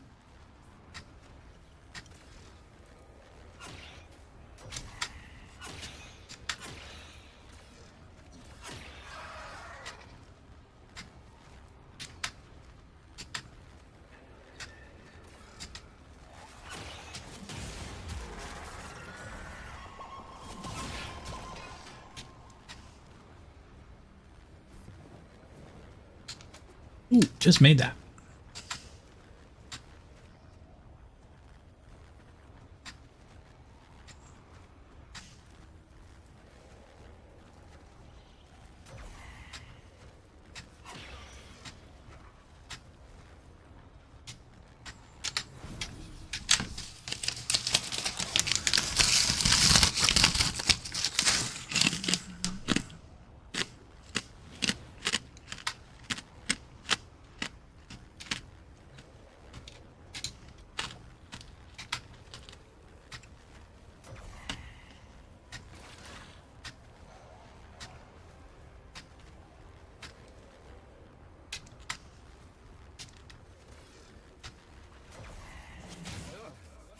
Let's not look too close.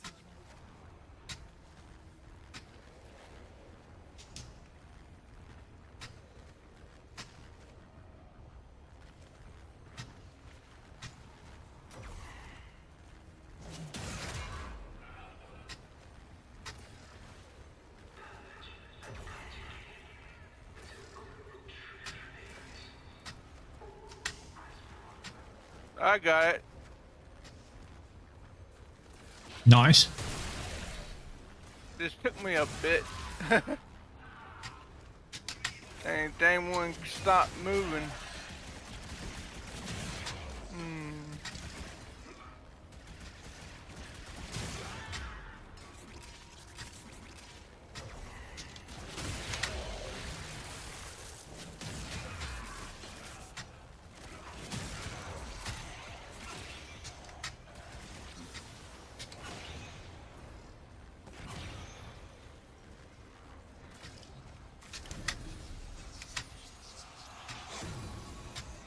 On Tau, the owl was solitary. He seemed to think himself above us and recognized the ram alone as an equal. To be mutilated like this, turned into a weapon, was humiliating for him.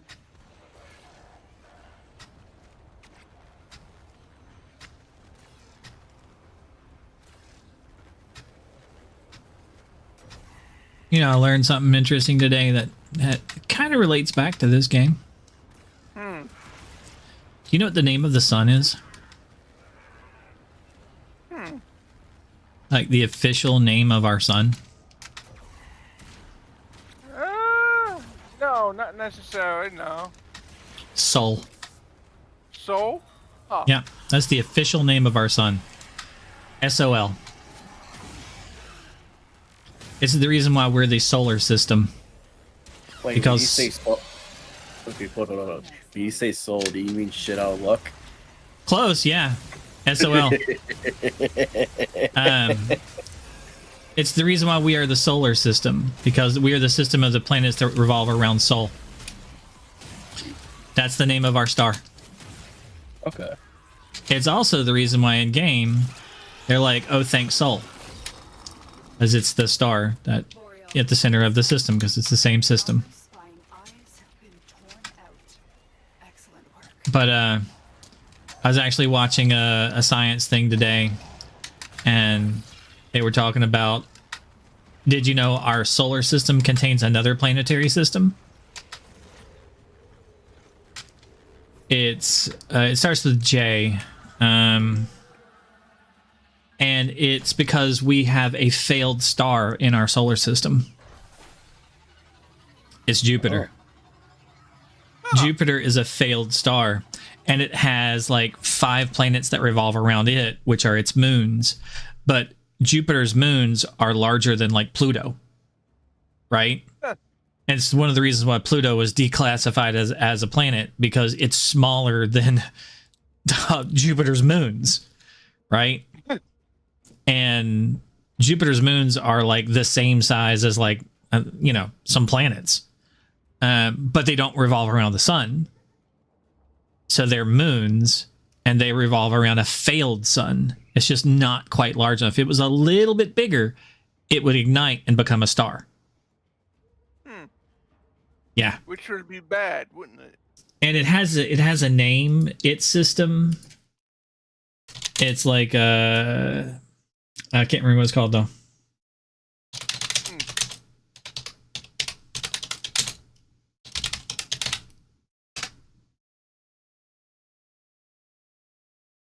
Jovian system. Jupiter's system is called the Jovian system.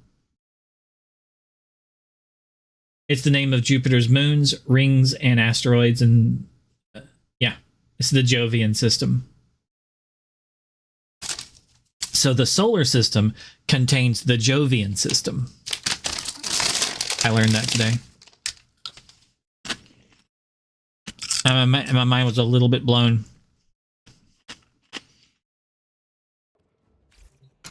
Just to find out that that some of the stuff in this game where they're like thank Sol and all that isn't just complete bullshit, because it's actually the name of our star,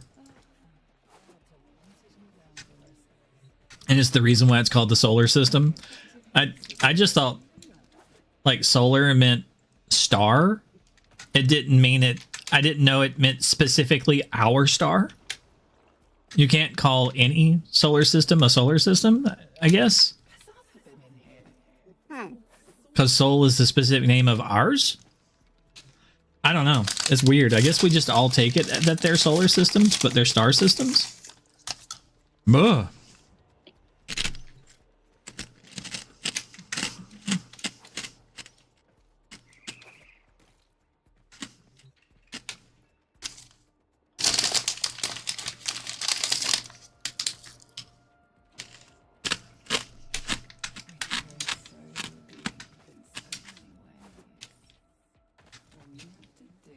It's just weird. Okay, what's next?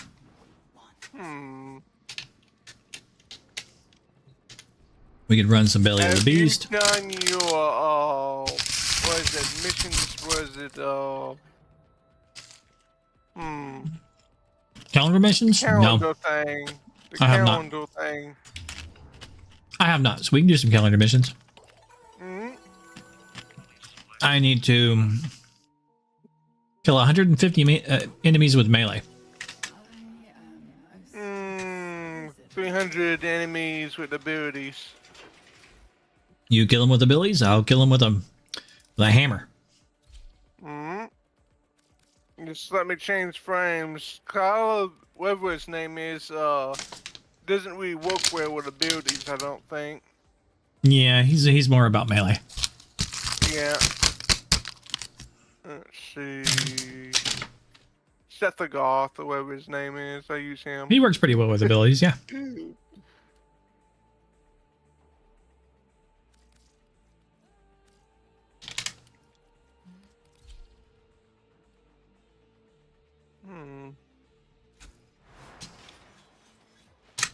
I could have lots of little babies. Though they'd probably, no, you wouldn't want to come home to that.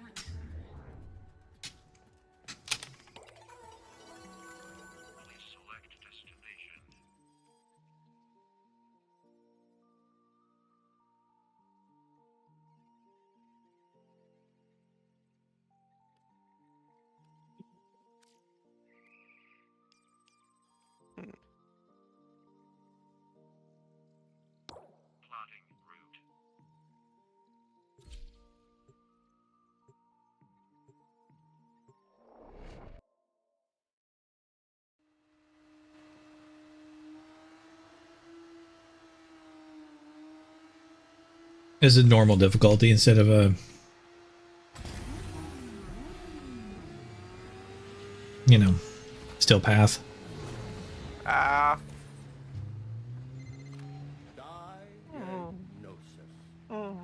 contamination. Treatment. Hell scrubbers.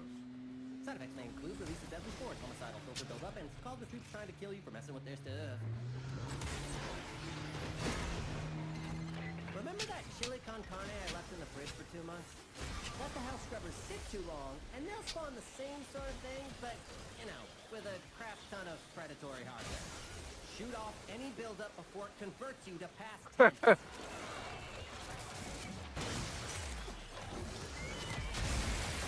Hey, don't forget, some Scaldra carry personal Spore X charges for their own safety. Not that they'll do them much good with you around.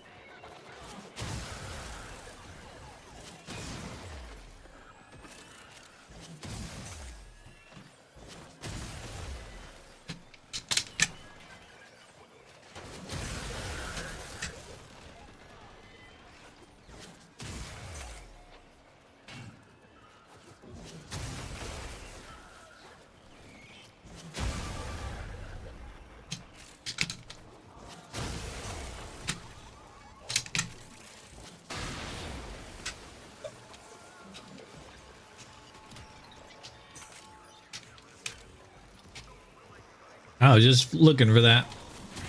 I could hear it ringing, and I was like, "There's got to be over here somewhere."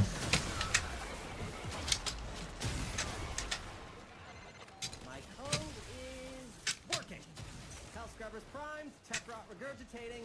Watch out for Scaldra. They want those scrubbers back to protect their own bases. Lava Asinta.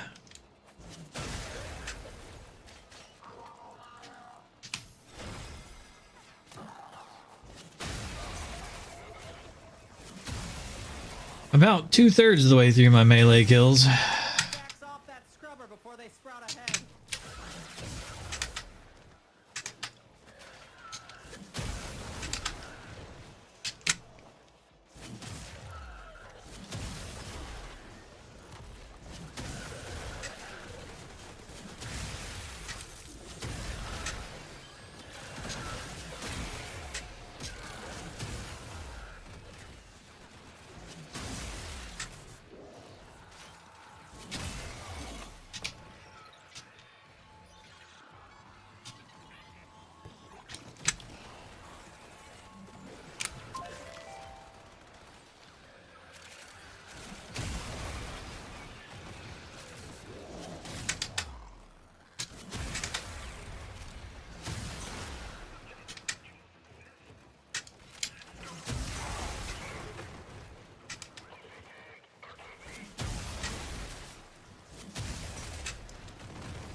Dan hadn't, since Dan fell asleep a while ago, he hasn't made any noise, so he gets moved to the AFK channel.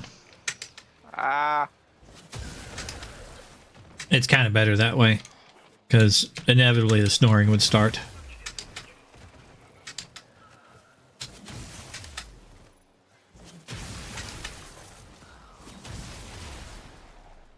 Okay, I've killed my melee kills, so.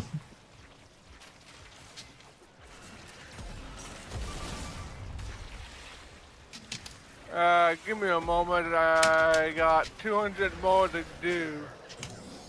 Yeah, I'll just kind of stand around and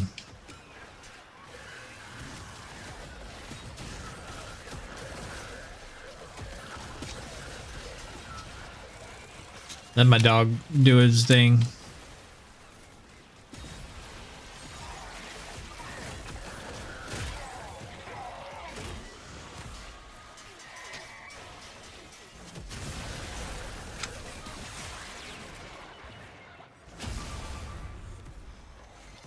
While Scaldra is distracted, I'm taking the opportunity to make some new acquisitions. Like this. Don't worry, I'll share. Extraction is ready. I can't ask you to fight any longer. But if you wanted to fight longer, I wouldn't say no.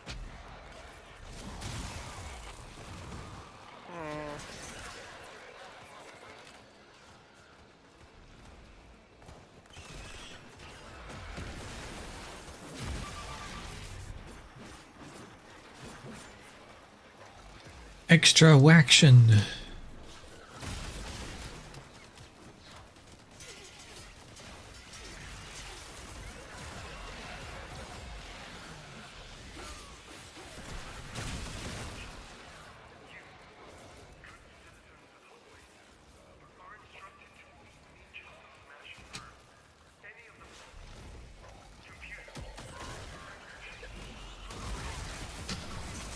Okay, bad guy.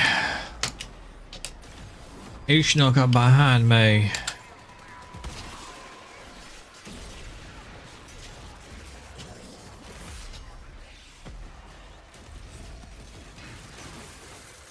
Got a minute to get a hell scrubber working. I'll go use some hell scrubbers. So I That worked. 100 to go. Months subsumed by Techron, those Let's hell see. scrubbers still work.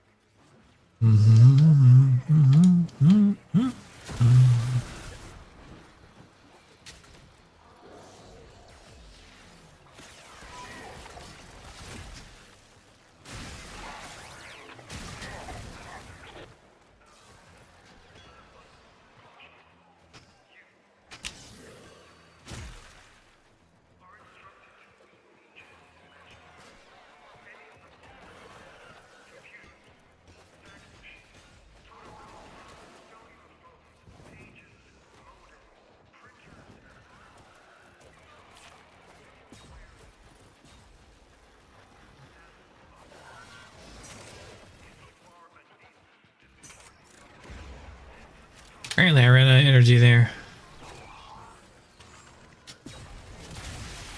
Give me your energy. And yours. Thank you.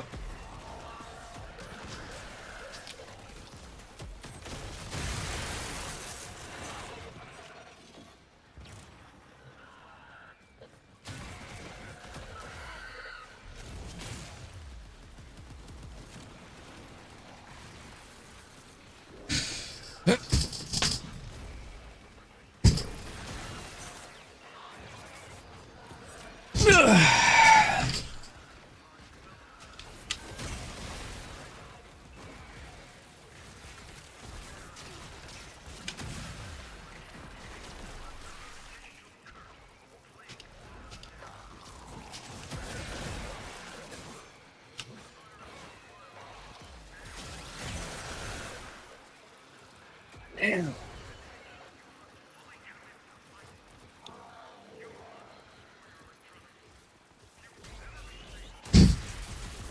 Buh.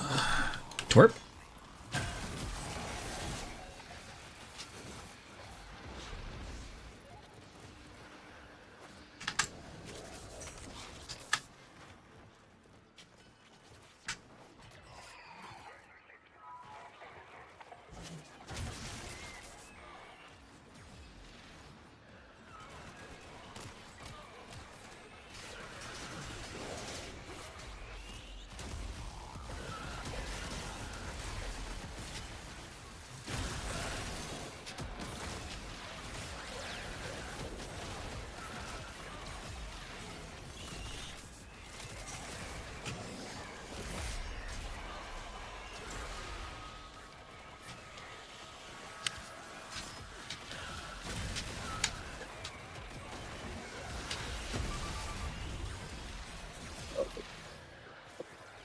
I need to go talk to one of my buddies real quick.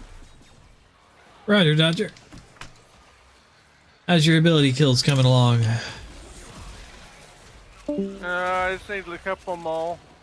20 more.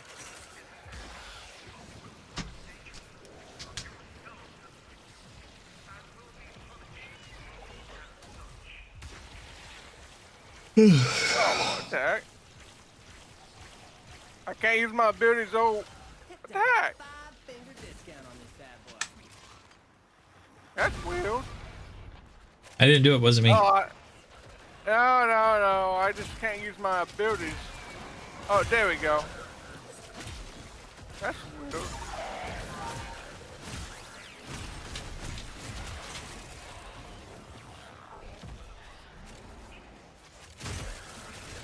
Alright, done. Yay! Let's go!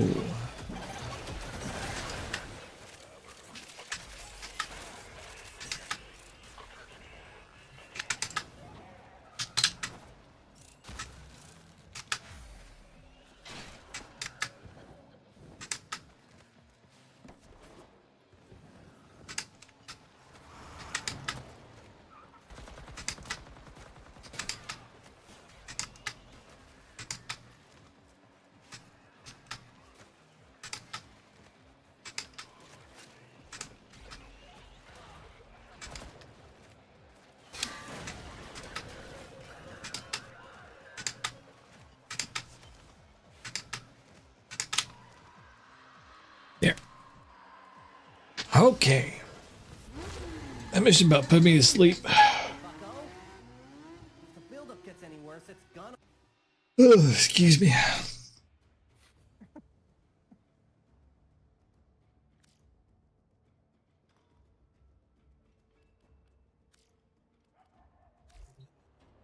Ooh. Go grab my rewards. Choose later. Forma. Confirm. Let's see. Gas to Kill primary and 500 secondary.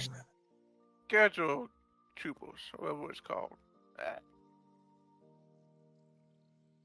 Let's see. Next one be 20 Xmas units. 250 tech rod. That's.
Sorry, I'm doing one of the chats. No There was an problem. exclamation mark.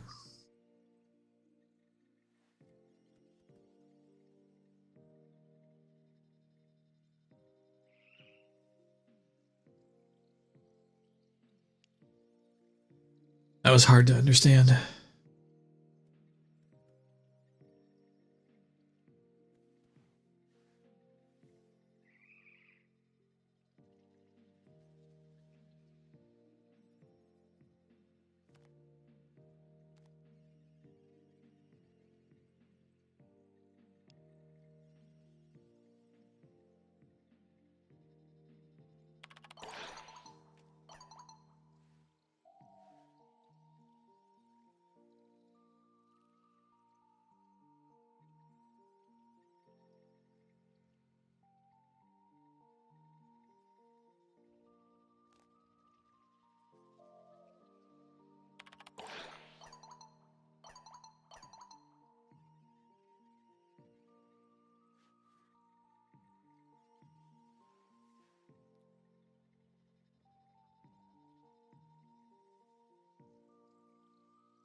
Hmm.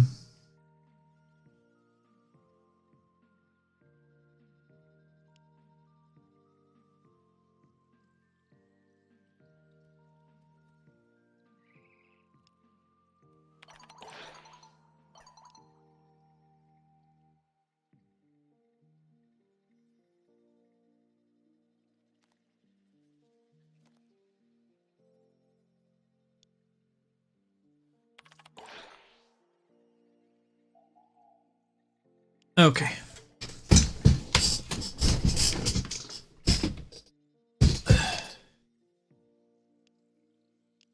So I need to fight Tech Rot. I think I just need to kill them. Yeah, so there'll be plenty of Aximuses. But 1 second. Roger Dodger. I want sugar.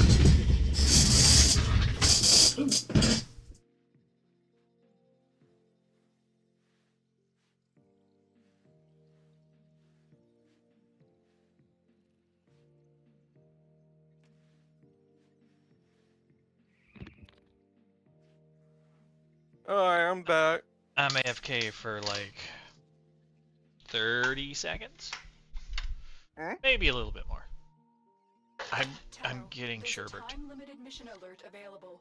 Tenno, there's a time-limited mission available. Check out navigation. I'm just gonna use the regular spoon. I about got a bigger spoon to scoop this out. Why would I want to dirty 2 utensils? Scoop it out with my normal spoon. Dirty a big bowl. I'm doing stupid things. Little bowl. Here we go. Herbert. The wife has plans to make Sprite and lime sherbet. It's good. You ready? Almost. Putting another scoop in the bowl, and then I'm heading back. Okay. 3 scoops are in the bowl. Ah! Oh, dang it. Forgot. Did you forget? Give me a moment, and I kind of don't have any mods in my Warframe. Hey! Here. It's okay we didn't rush. Ooh, you know what I'll do? I'll put some Sprite on this.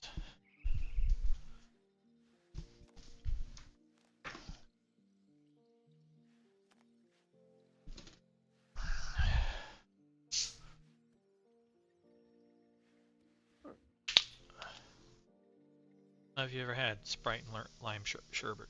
Good.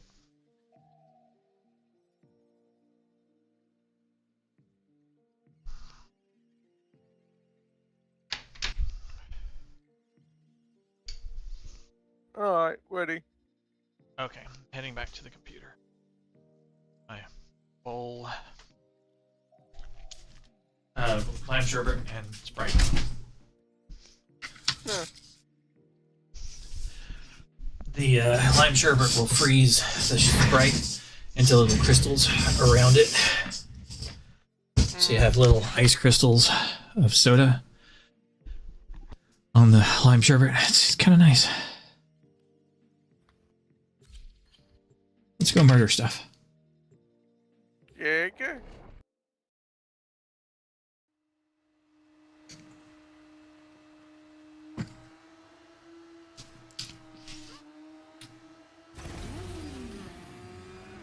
Sweet and limey. Today, the patient is Holvania herself. She's choking on tech rot spores and they're spreading. Skaldra built hell scrubbers to purge the rot. Those idiot menials couldn't keep them clean. Rot just absorbed them. I'm hoping you're a little better at your job. Find the first scrubber. You gotta nurse these scrubbers. Keep them clean. Too much spore buildup and you got cold white on your hands.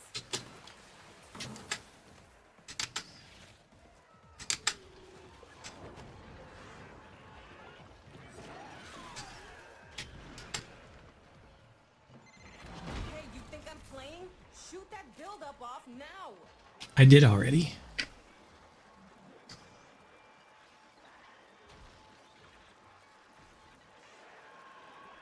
Hayden's girlfriend's awful bossy.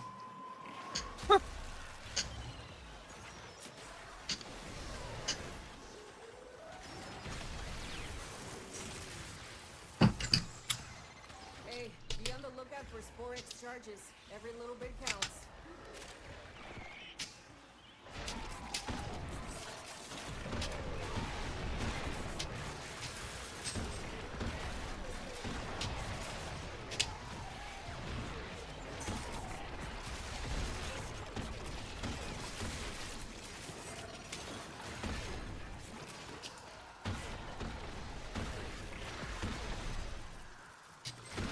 I hear Skaldra want these things back, but not even Skaldra's willing to come down here to this rot. Good thing you're not as smart as Skaldra. Now get to work.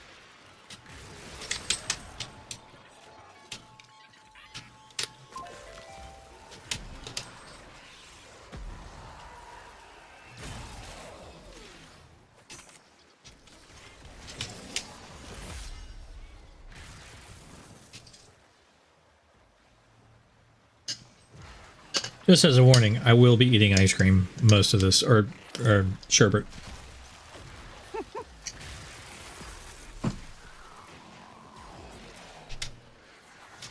So, just letting you know, I will be not paying a whole lot of attention. I'm letting my dog do most of this.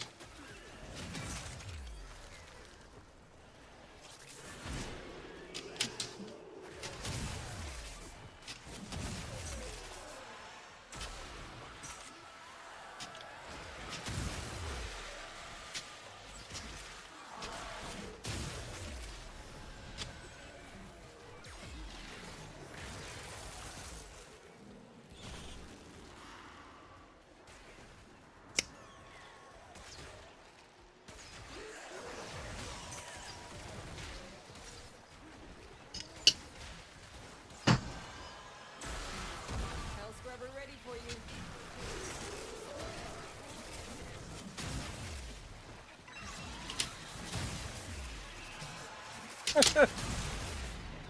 What's up? I just love that comment of her when she says that. Kinda funny. What'd she say? She'd say again once another of those things pop up. Might. And I tell you when she says it.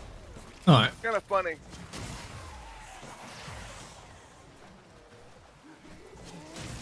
So it might just be me and I have a weird sense of humor. It's okay.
out it's not just hell scrubbers coming out of the rot. There's some stuff we might be interested in. Like this. See? My ass is out here on the line too. You've hit this mission's minimum threshold. But you didn't come down here to do the minimum, did you? Trying to remember a series of jokes. They're my favorite kind of jokes. There's one like, do you know what you call a two-legged dog with steel balls? Sparky. Do you know what you call a deaf dog?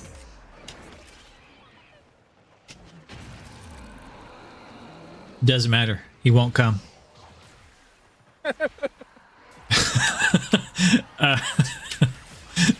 It's actually part of a whole series of do you know what you call a dog? And I don't remember all of them though, but they're funny, and I just kind of remember the there's like, do you know what you call a two-legged dog? Or do you know what you call a two-legged female dog? It's like Eileen. You know what you call a two-legged dog with steel balls? Sparky. It is like, and there's like a whole series of these. It says like, do you know what you call a two-legged deaf dog? It doesn't matter, he won't come. It's like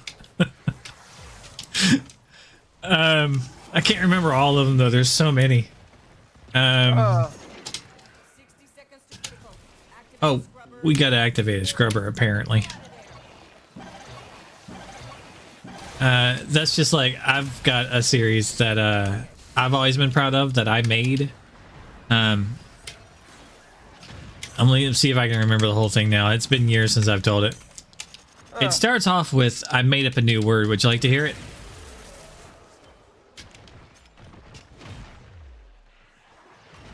Would you like to hear the new word I invented? Is that yeah? I guess, yeah. Alright, cool. The new word I invented is, I'm trying to remember. Hold on, because it's been a while since I had to use it.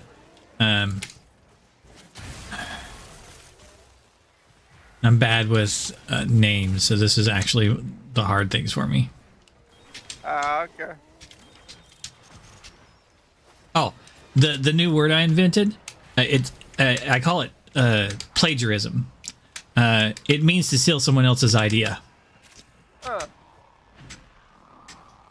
The last person I told that to said I was being damn it, I'm messing up. I'm kind of messing up the whole chain of jokes.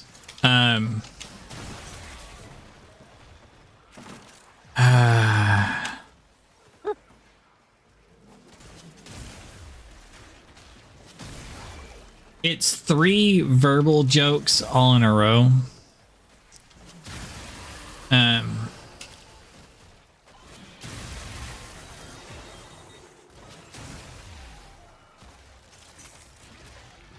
Crap. I think the next one is the last person I told that to said I was being conceited. That means I talk down to others. But I think I'm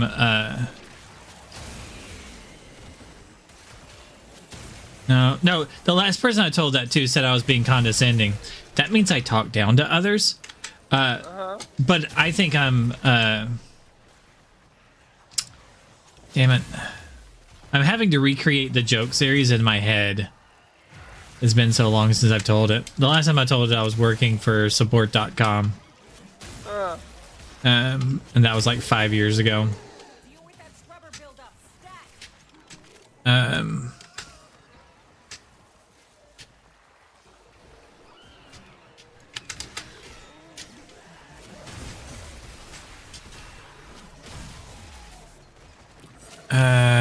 Crap. What's the last part?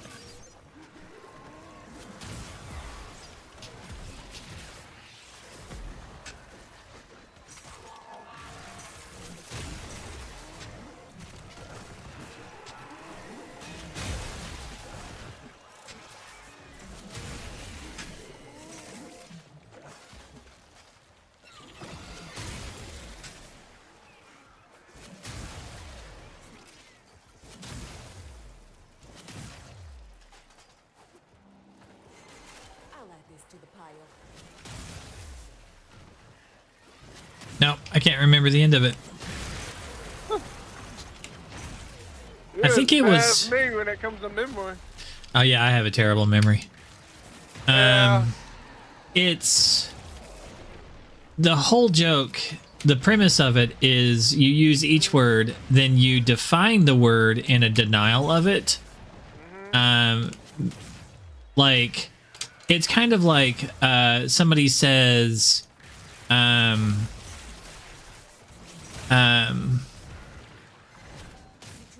don't know if you've ever heard of when somebody goes something I don't even know the meaning of the word, and the word they're talking about is literally like the definition is not knowing the meaning of something, right? So there's a joke where it's like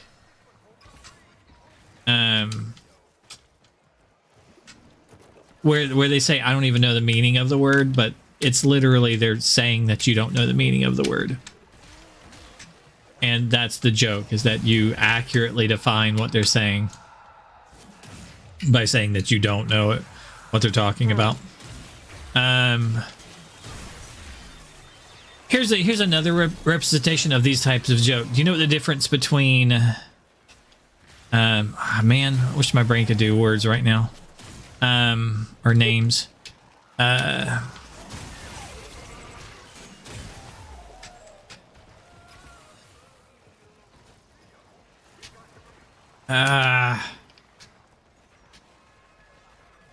love jokes, but my brain just refuses to do names. If it's a name, my brain is like, no.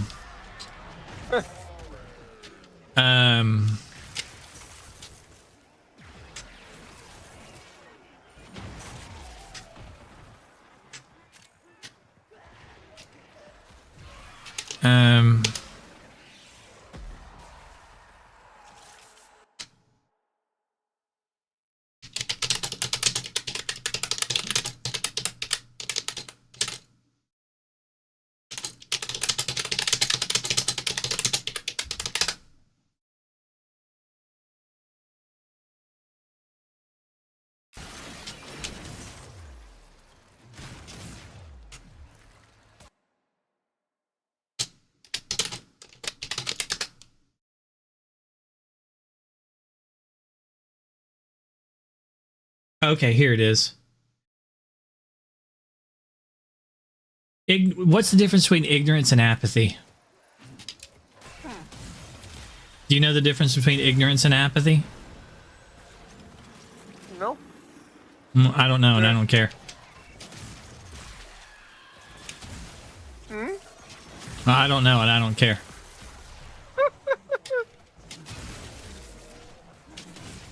So that's the answer to the question, and that's the difference, by the way. Oh. So the answer to the question, what's the difference between ignorance and apathy, is I don't know and I don't care. Ignorance is not knowing, and apathy is not caring.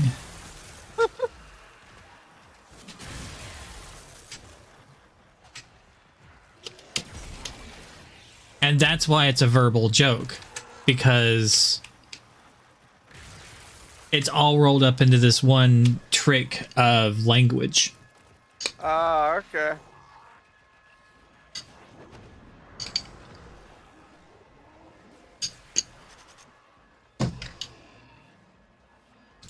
Because somebody can go, so what is the difference between ignorance and apathy? And you can just respond, I don't know. I don't care. And you're like, why'd you ask? And they missed the joke. And that's the great part of the joke. And people who know the difference or know the definitions of those words, what they mean, get the joke. Yeah.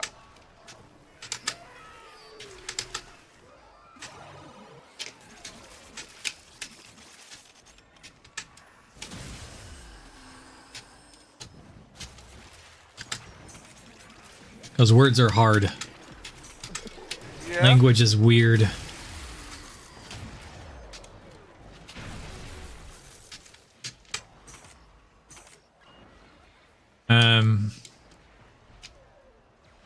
wish I could remember the other ones that I was trying to think about earlier.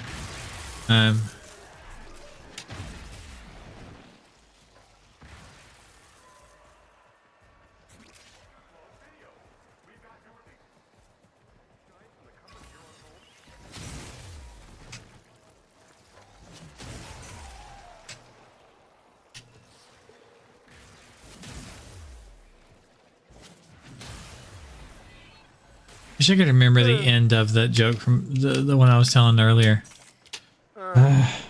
I recreated the first 2 bits of it.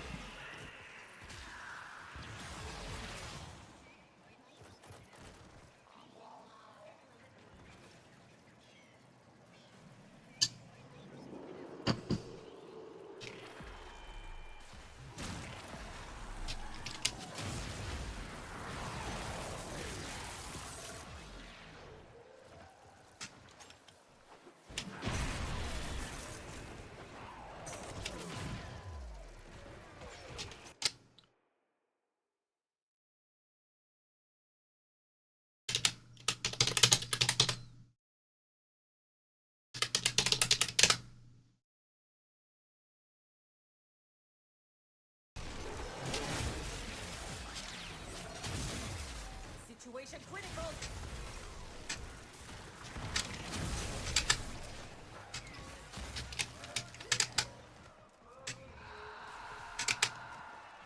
Oh, I do remember it.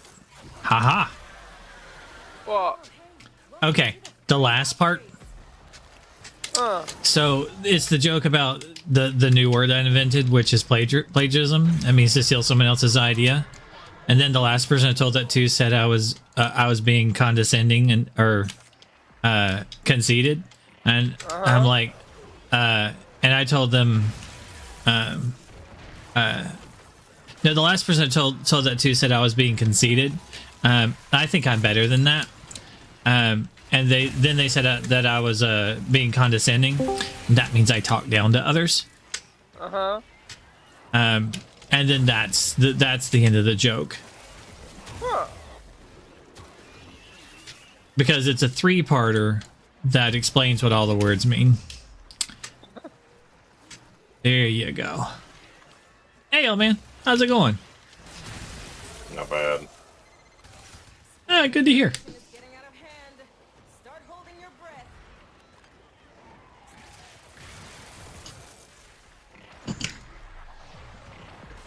How's your eczema skills going? It's not eczema skills. I won't get that after I finish another one.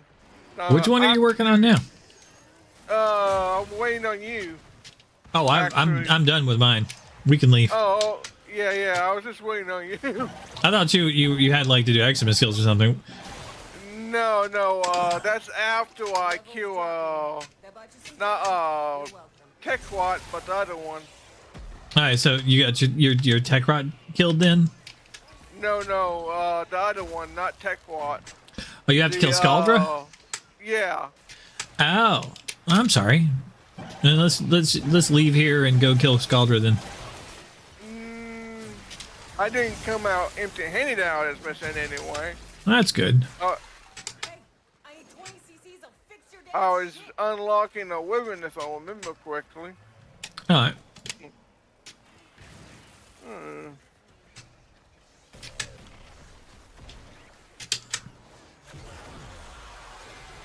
So how's your week been, old man? Not bad. Good to hear.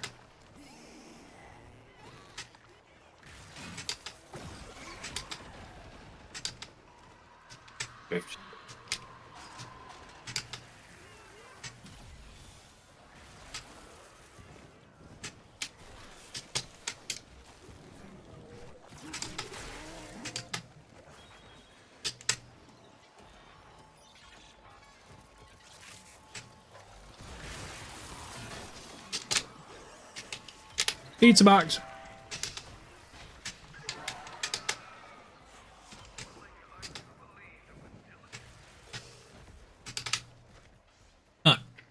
Back to my sherbet.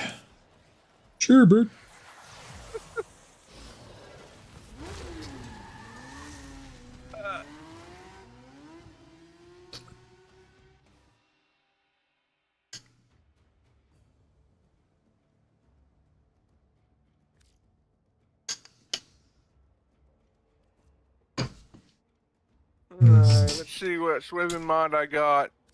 Oh, Good luck. very good one. What'd you get? The that mace thing, whatever it is, it's very good and I can use it. Good. I forget what it's called though. I type it in chat.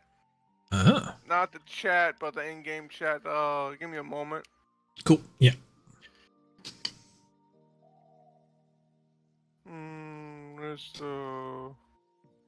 I've been wanting a Wyvern mod for it, but I don't got one. Let's see. Well, now you do. Yep. DES. Okay.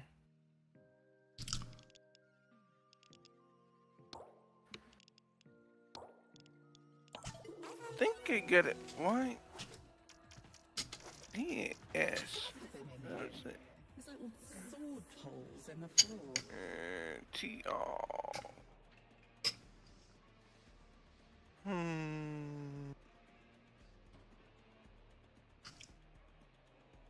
Shadow, are you building any aura formas? Warframe? Mm-hmm. Nope. You should. Why is that? The new Omniforma. yeah. They'll become Omniformas in the next update. Okay. Forgot about that. Okay. Omniforma? Yeah. Auraformas are becoming Omniformas. So you can, you know how Auraformas, it takes 4 formas, and right now all you can do is put them on a aura slot so that you can use any aura in them. They want to make that better. So it'll still take 4 auras or 4 formas to make a Omniforma. All aura formas will be converted into Omniformas. Omniformas can go into any slot and allow it to take any mod other than a Umbral. Yeah. That'll be the only one that is different. The advantage to this is that you won't have to have like, oh, a new item came out and completely ruins your builds. So you'll have to put a 10th forma on, an 11th forma on, a 12th forma on, a 13th forma on to rearrange your builds, because you'll just have Omniformas on. So, and you'll probably only need like 2 or 3 Omniformas on per frame, really, because you'll always have a Matter Eye. You'll always have, you know, like 2 Matter Eyes, you know, and you'll only need like 1 or 2 Omni slots per frame. And since they take 4 formas, you know, that's fine. It still ends up being an increase in formas that they get to drag out of the market, so an increase in platinum. But for the people like your streamers, for people like Potato, you know, you and myself, at the end of the day, it'll be much better on us because we won't have to reforma the frame and re-level grind it over and over again, you know? So, and for the future, it will be better on new players because there'll be less level grind. And it's good for DE because it meant that they sucked more formas out of the game, because each one of these equaled 4 formas. So they'll have people buy more forma packs and so on and so forth.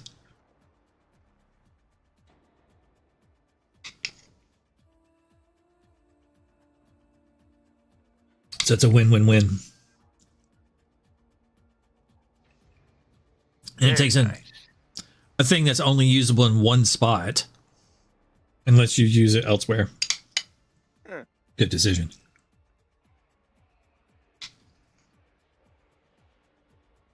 It's gonna be fun.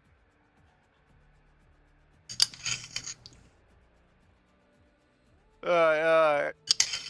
I give you the build that I sort of made up so far. Cool. Not done with it yet, but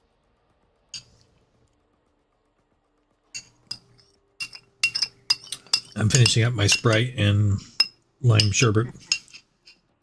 Why does that sound like a challenge?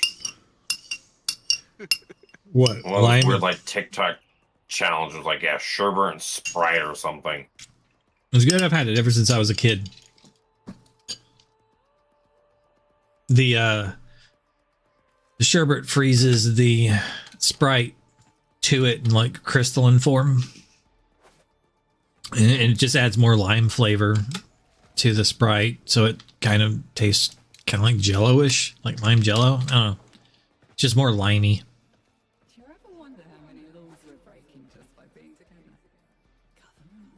Oh, I can't. Well, much.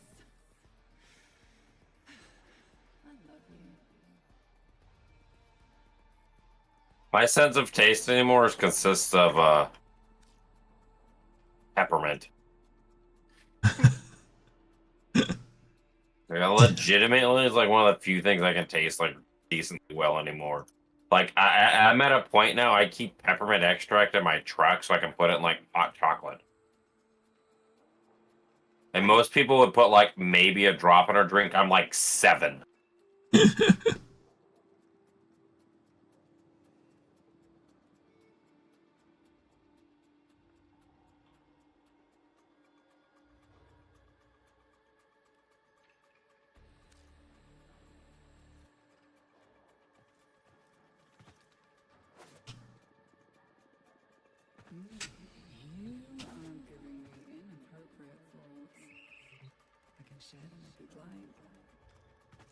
Tenno, there's a time-limited mission alert available. Check navigation. I might disconnect at any minute now. Just a warning. Keep getting network not responding in game, but I haven't disconnected yet. Yeah, I get those sometimes too. It's when Warframe has trouble connecting or something like that, but Mine is usually when my ISP is about to reset, which is around this time of the night. So usually it's not when I'm working, thankfully. And my work is no longer on the ISP. They got me my own ISP connection for work. So I've got a separate modem and router and everything for work. Oh man, I'm getting close to setting up a computer for my router. Getting real close. Like I'm getting really close to doing it. No, you're not. I'm reading up. Like all I have to do is buy a dual port Ethernet card, put it in one of my old computers. Got a computer already. And then I'd replace my my Linksys with my old computer. And my old computer would be my router. There's a lot of advantages to this because not only would it be my router, it would be my network storage device. It would also be my, like, instead of having the Pi-hole, which is doing my ad blocking, it would also do the ad blocking. In addition, it would run my VPN for my like the thing that I don't have access to right now is OpenVPN so that my phones can use my ad blocking when I leave the house by VPNing back into the house. So I don't have that right now, but the computer would be able to run OpenVPN and then allow my phones to VPN back into the house and continue to have the ad blocking when they're out in the world and always be encrypted. Well, at that point, you can set up your own VPN too. That's what it is. Yeah, I would be using OpenVPN and have a VPN on the computer that's running everything. It'd be running PF Blocker for the ad blocking. And all the stuff is free. I'd be running Linux as the OS because of it's an old computer, but that's fine. I have all of the instructions in a 12-hour video. I've read halfway through the instructions on everything. So, like, all the way down to, like, past the Linux installation to the VPN installation. So I'm like, all I have to do is get the dual NAT card. So I'm thinking about it. I'm really close to thinking about it. Like, because I got the computer behind me and I'm not using it. And I'm like, this would recycle decent computer into use. The only thing that's stopping me is that I have to hook it up to a monitor and keyboard for like an hour. You know, and make sure there's nothing on it that I want to take off because I don't remember what the hell's on that computer. And format it for, you know, Linux. That's the only thing that's holding me back. And then like I said, you can put a NAS on that too. Yeah. So I'm like, and the instructions set it up for RAID 1. I'm like,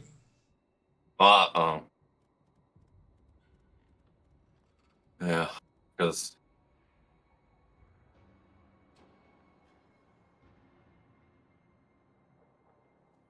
I'm like, yeah.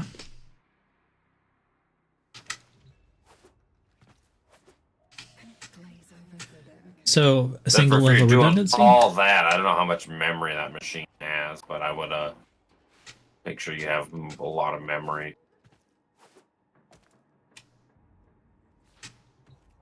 It was reasonable back in the day. I'd still have to look at it.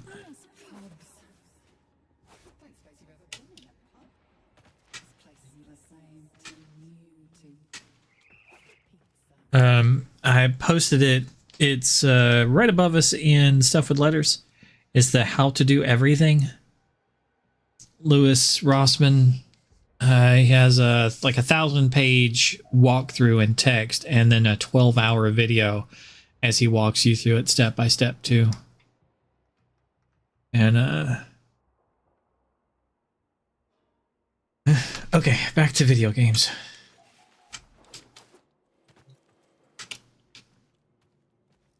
And then you could also run like a Home Assistant on it, and then get some Home Assistant smart devices that would run on it locally. And then it goes through that. Cameras. It does. He covers that in it. It actually does. One of the things that it installs is a AI image storage on it. Cloud image storage on your cloud, on your personal cloud. And he shows you how to redirect your devices so they're not, whenever you take a picture on your phone, it's not uploading to like Google or like iCloud or whatever. It's uploading to your storage so that you're not feeding, you know, somebody else. It's yours. So that's one of the things that it covers. Yeah. And it shows you how to convert from like Google Docs over to like other ones, and it's pretty good. Hey there, Abios. I'll allow it. All right, back to video games. It's pretty in depth. I'm going to read over the whole thing from start to finish before I make my decision. For me, it's an exercise for advancing my, like, you know, skill at work. It's work exercise. I'll probably end up doing it even if I don't use it.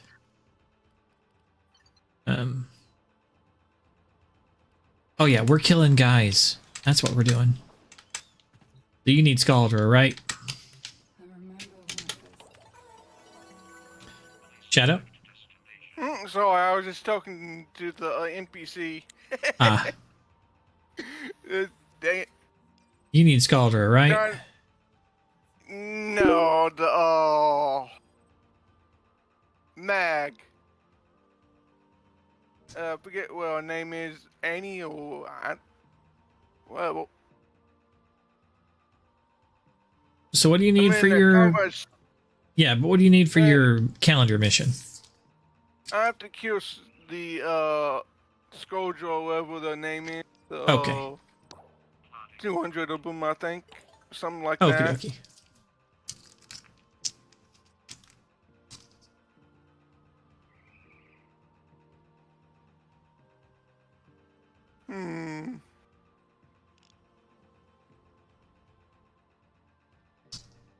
Iron, get screw rod, copper ring, or wire cable. So wire I'm positive 0, cable I'm negative 7.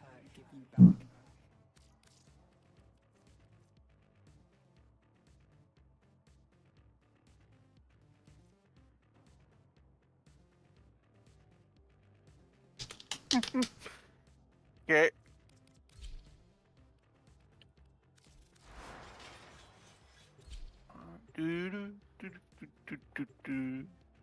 Think I ruined a lovely relationship. Sorry. No. This is an NPC, but never was good at talking to other people. Like I said, not social. Even if they are NPCs.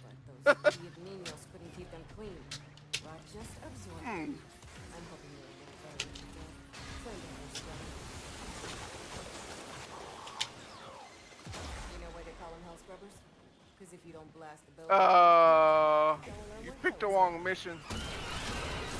I'm seeing that, but I know I picked the Scaldra. Let's back up and we'll come back in, but I know I picked Scaldra. And we did totally get a tech rot one.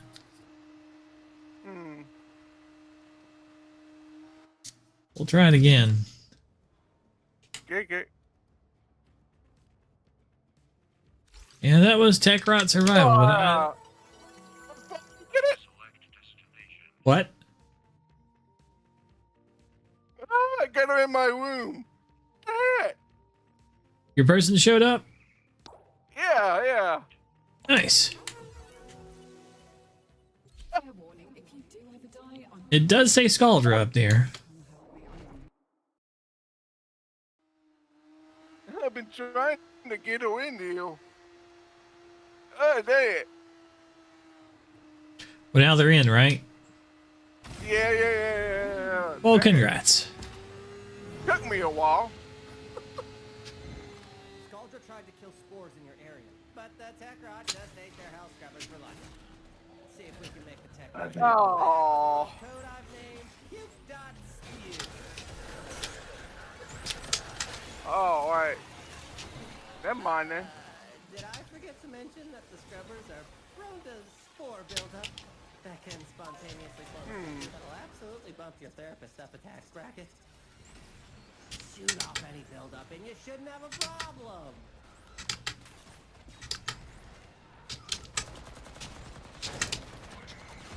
Scrubber overwhelmed. Spores coalescing into mutant form. Do something! Oh man, it breaks digital storage. God damn.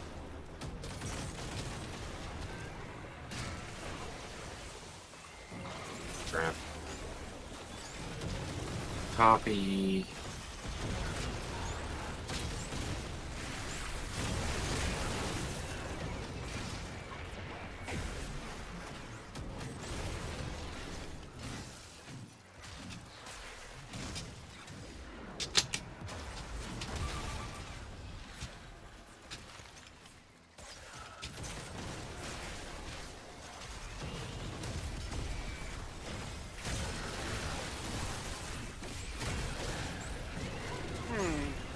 Don't know if it's melee or abilities that I have to use.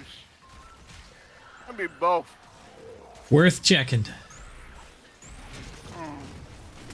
I have no clue, but I'm speeding them up over here, so lots of them should come in.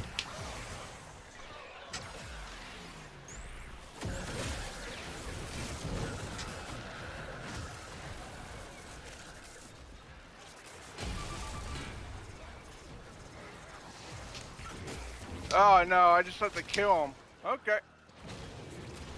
Murder it is.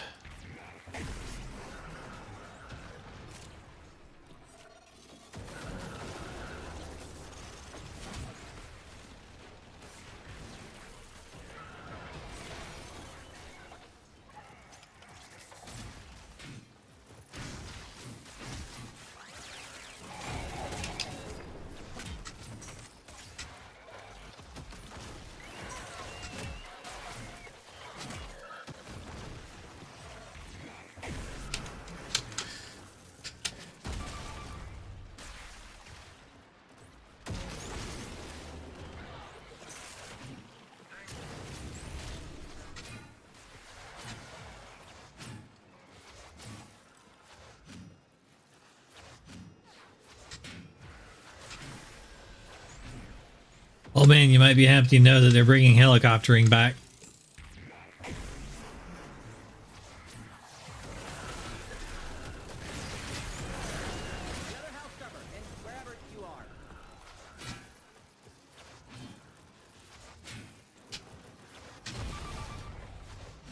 I was never around for helicoptering. Oh, you weren't? Well, they're bringing it back. Some new weapon thing, melee. The passive on it, like its special ability, is that its air attack gets a boost of speed. So it's like I want to say it's like slide attack when in air gets a horizontal increase in speed. So it's literally helicoptering. It's like, it's not a bug, it's a feature. It's literally what they said on the dev stream thing. Not a bug, it's a feature. But now it is.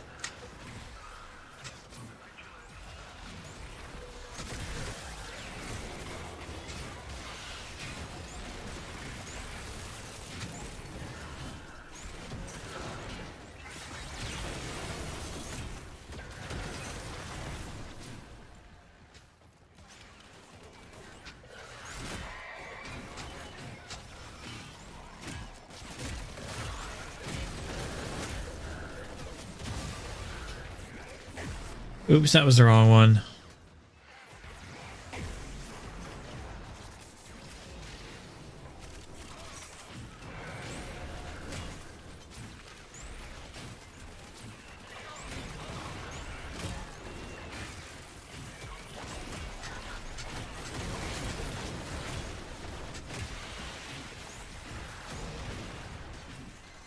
While Scaldra is distracted, I'm taking the opportunity to make some new acquisitions. Like this. Don't worry, I'll share. Extraction is ready. I can't ask you to fight anymore. But if you wanted to fight longer, I wouldn't say no.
Apparently I need more cable.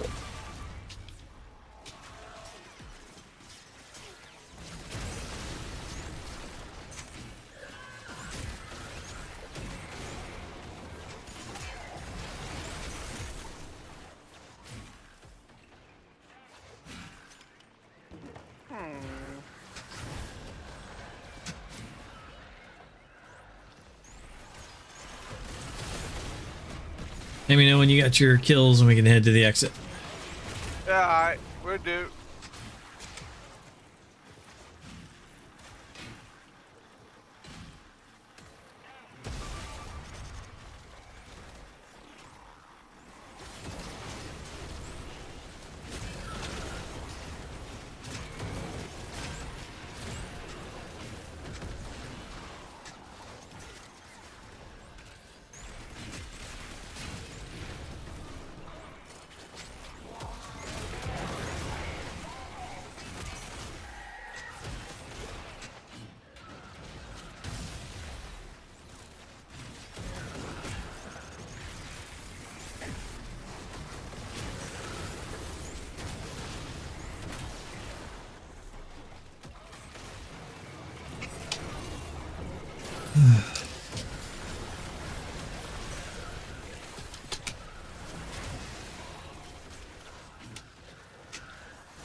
I gotta redo my on-calls.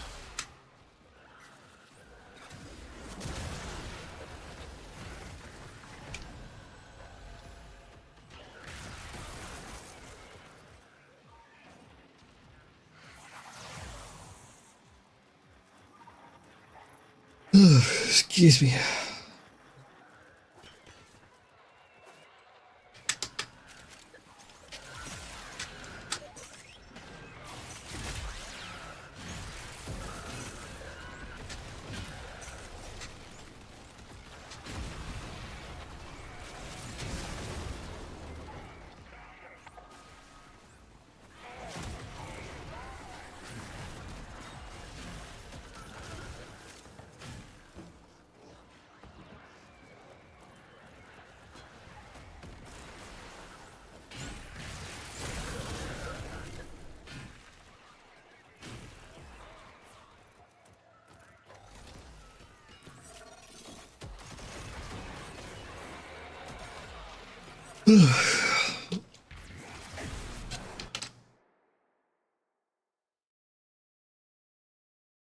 Apparently my energy drink has completely wore off.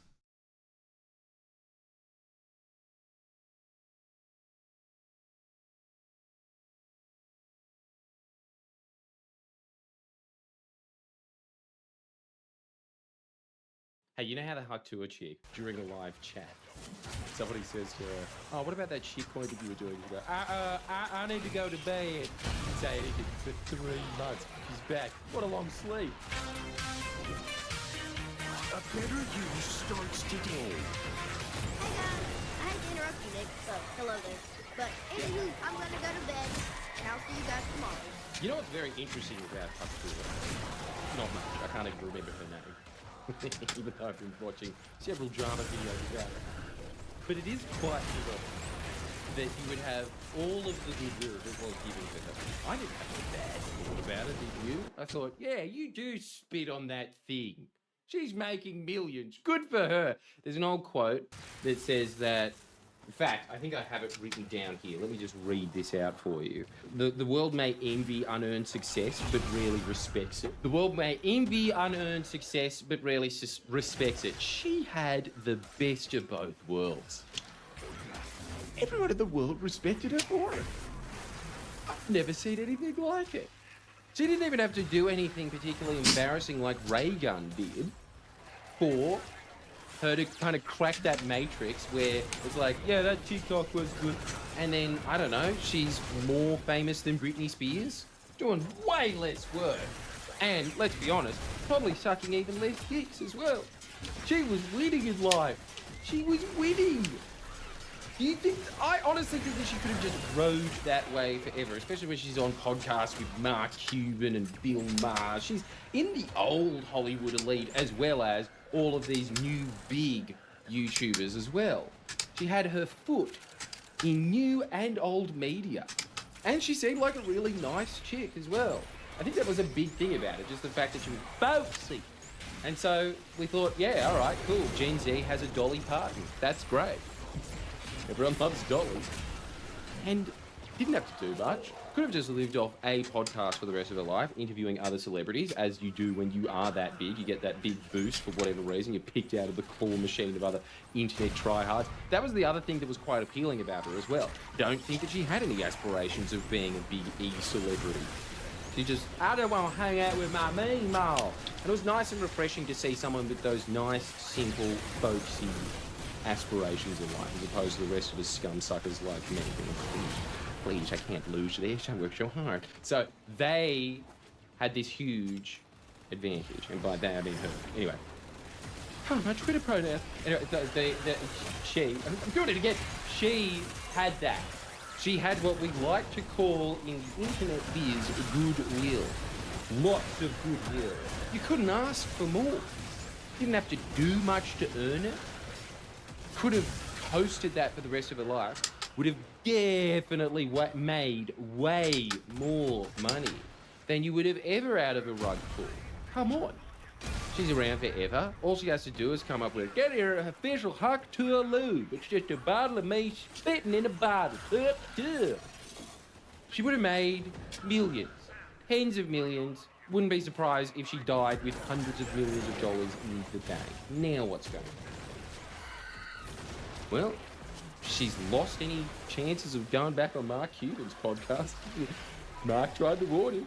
I don't think she's going back on Bill Maher's. I don't think that she's going back on all of the Hollywood A-listers that she was doing before. That's the end of that. Nobody wants to be associated with a scam artist, because once you are associated with a scam artist, it's one of the most repulsive things to the human psyche. The reason that people hate scam artists is because it goes back to the evolutionary trait of when the chips were down, and let's be honest, back in 30,000 BC, I'm sure that the chips were never high.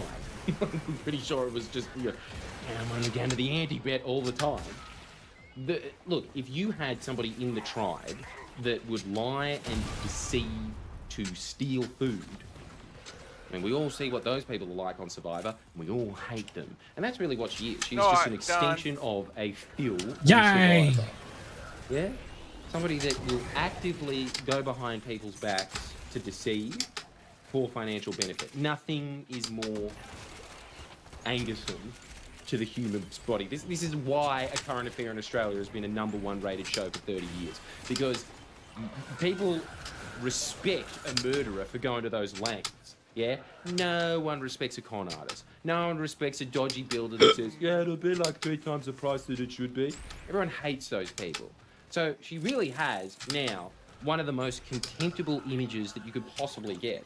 Don't you think? Don't you think that even when you are going down one of those rabbit holes that you always do of some serial killer on Netflix, you sit there and you think, pretty smart though.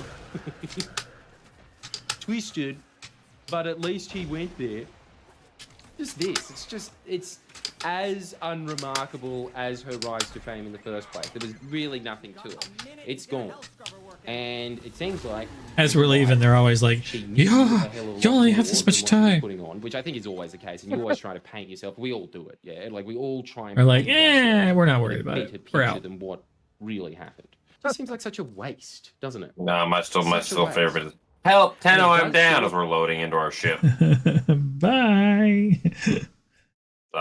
Next group will get you. Good luck.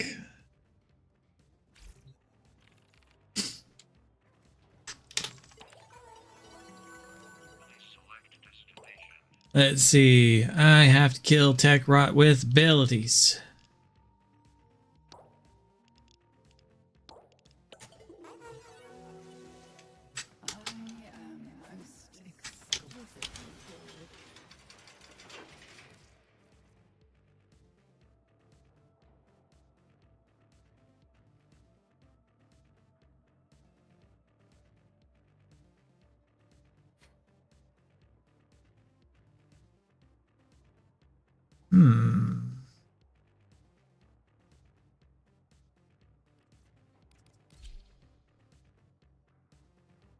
That ought to work.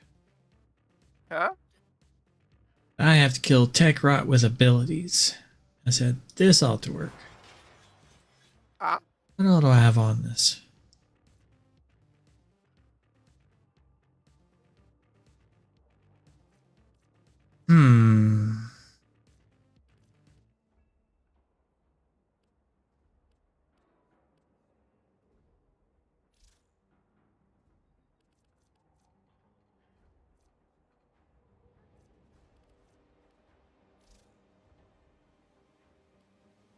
I'm gonna redo the two. So what else is coming out in the new update for Warframe?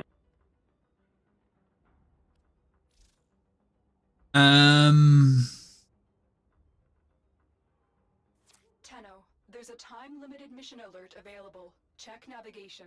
They're doing the sorting thing to where you can basically select all but the last one of the common and like mods and then scrap them all but the last one.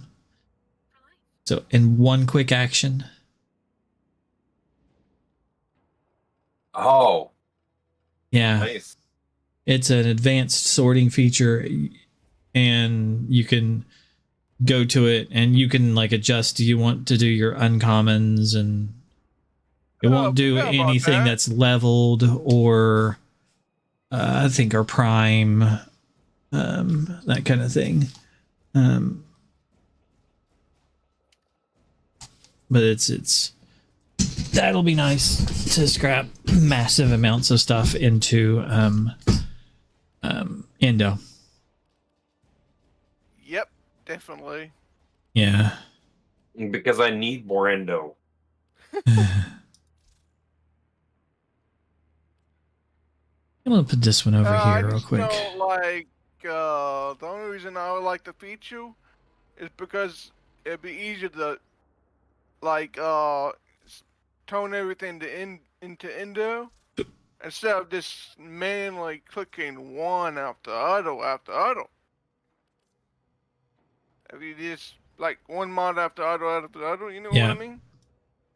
Well, it's not gonna necessarily help, like in game, but it will help a lot of early game people. Rebecca, there's the new Warframe, which is Rocktavia. It is a metal guitared Warframe whose music is done by a metal band. I forget their name, but so it's been dubbed Rocktavia. And Rebecca let it slip. So Steve was very happy that he didn't spoil and that she did, because Steve was like reading a comment and the comment was, you should have the new metal frame do the classic rock and roll knee slide. And she's like, oh, the Gemini skin actually has that. And then she had a look on her face like, oh, I think I just spoiled something, because they already have the Gemini skin for the Warframe that they haven't even released yet. And yes, it has a custom slide animation, which is the rock and roll guitar slide already baked into it. And so he laughed his ass off that he wasn't the one that spoiled it. So there's that. Let's see, I need to apply this to my B. Apply mods to this one. Override. Okay, and then I'm going to modify that one because I don't really care about adaptation. But I do want longer duration.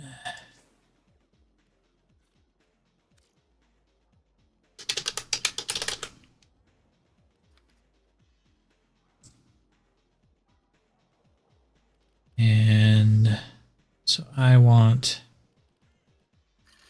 I'm going to take that one off.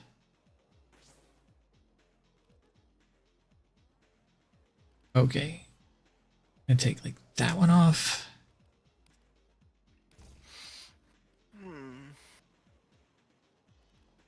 Sorry, I'm redoing a build. No problem. Bristol.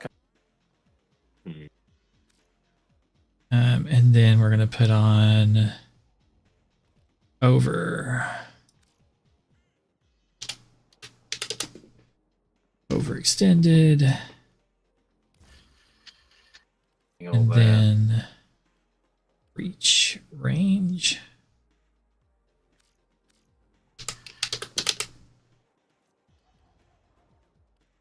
We want stretch, or do we want reach? Nice. Okay. Rubber. So that's more of that.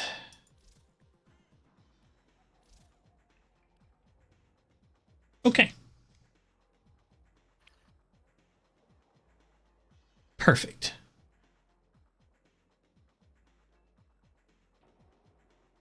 No events whatsoever. I'm used to that.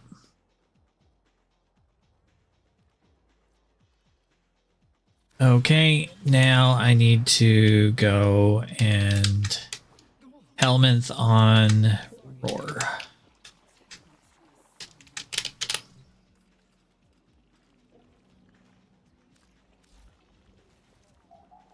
Roar.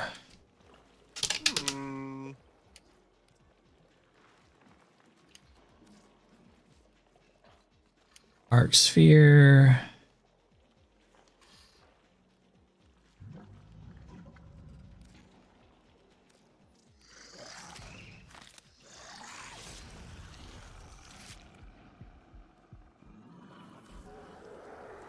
Okay, that should work. Change the name.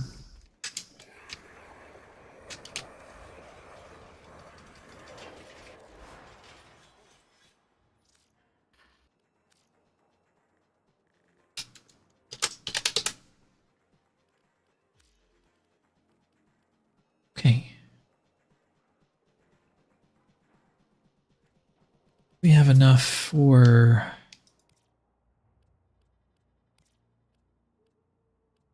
free for spite. I doubt it. We do. Okay, cool. That'll be fine then. Okay. I needed, I think, Tech Rot. Yeah. So Tech Rot is this one. I'm sure I have Tech Rot this time. Okay. You ready? Yeah. Okay. I have no idea when the new thing out. It might be March. I don't know. It could be this week for all I know, but I know it's soon. Anything else interesting in it? There's a bunch. But I don't remember it all off the top of my head right now. Keeping this short and sweet. Go into the heart of the infestation. Recover There's a new Prime soon.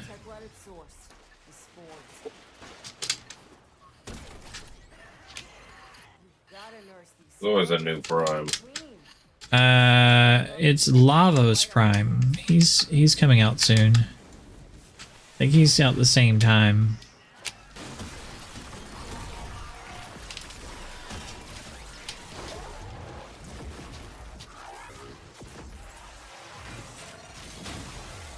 Hey, you think I'm playing? Shoot that build-up off now!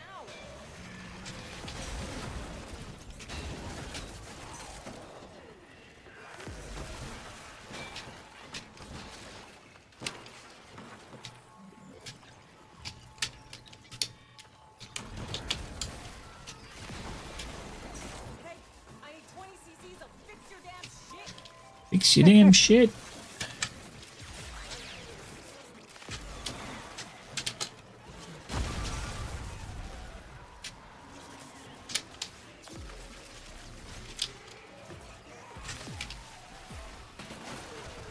This is the dubstep frame.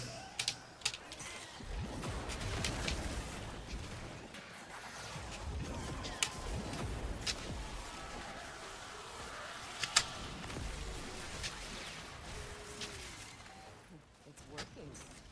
Hell scrubbers are starting to emerge. I gotta hand it to the little guy. He knows how to talk to the appliances.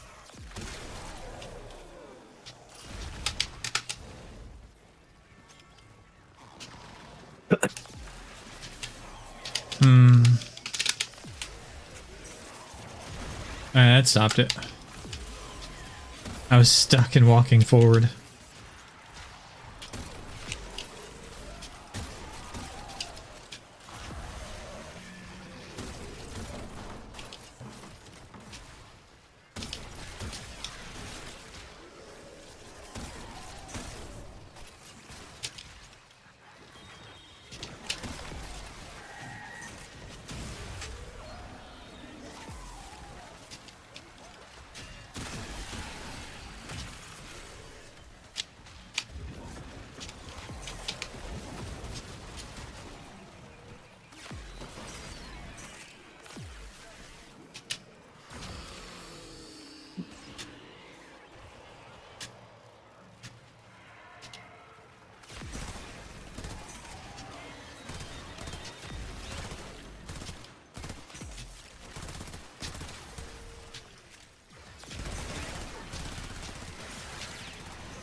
Another hell scrubber getting puked up. Although it's only puke if it comes out of that tech rot's mouth. But that's not a mouth.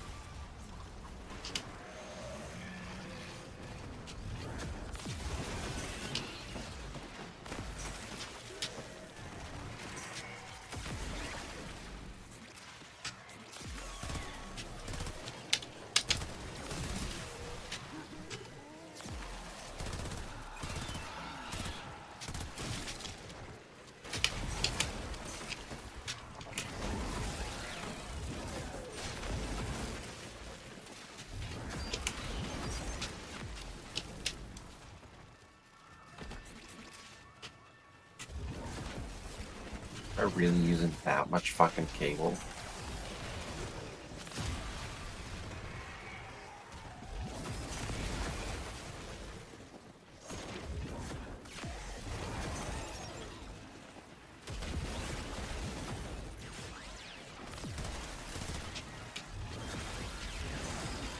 Okay, I've gotten my 200 kills I'm with done. abilities. We have to wait another 30 seconds and then we can leave.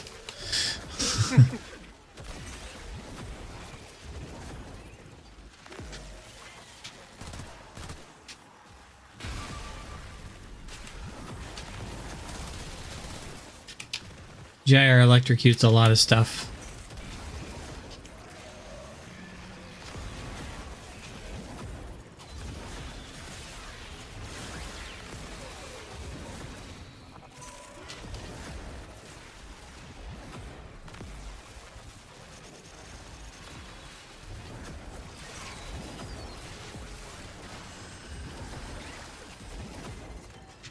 Okay, exit. The rot. There's some stuff we might be interested in. Like this.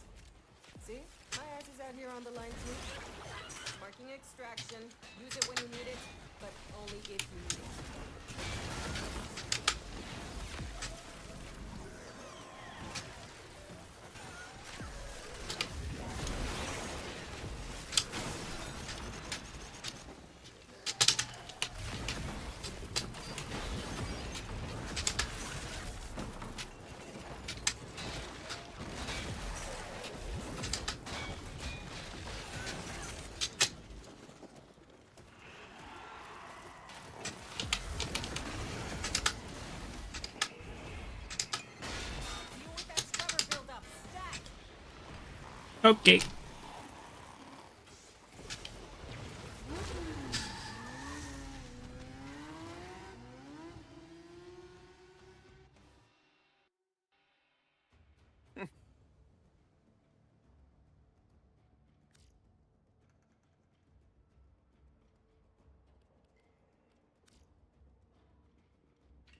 Not too bad.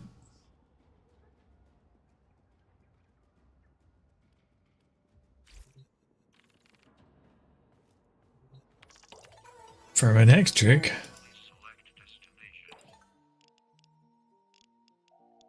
Yep, that's the weekend calendar for me.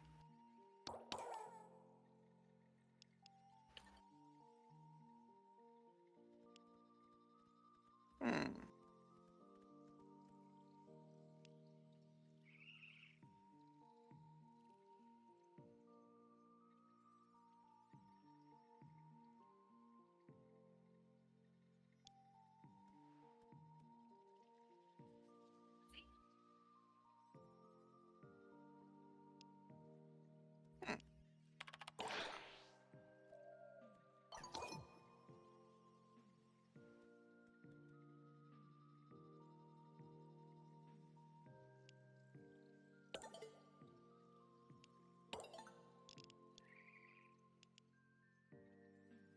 Okay, hit and split. What's this? Critical melee hits have a chance to increase attack and movement speed by 5% for 10 seconds.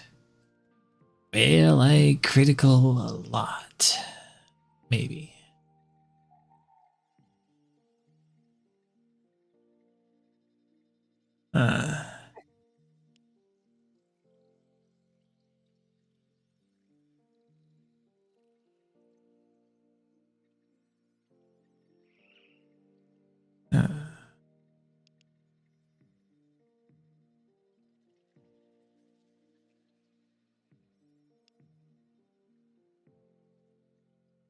Non-Tenno allies.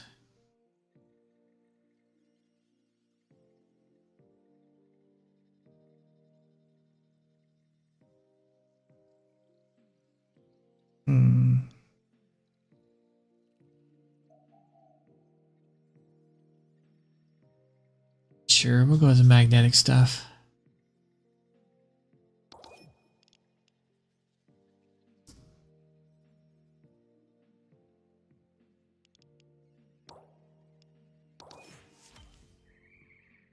Now I have to kill 300 enemies with abilities.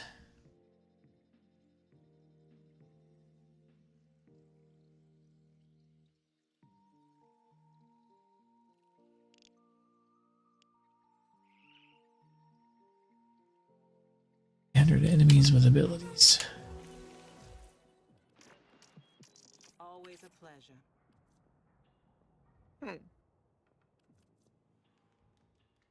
I got a ribbon. Oh well, that's weird.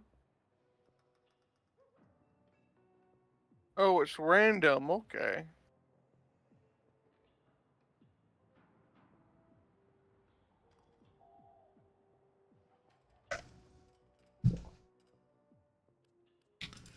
Let's see, what do you got in your Nightwave offerings this round?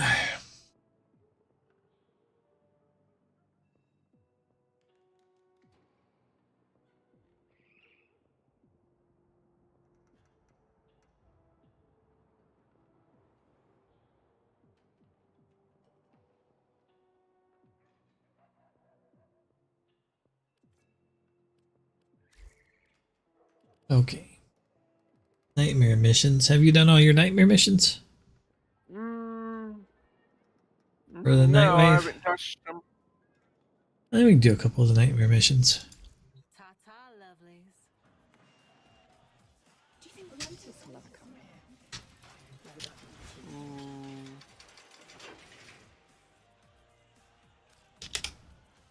here? Well, let me check something real quick. Oh. Sure. Do you mind doing some steel path missions? Sure. The steel path. What is it? Incursions.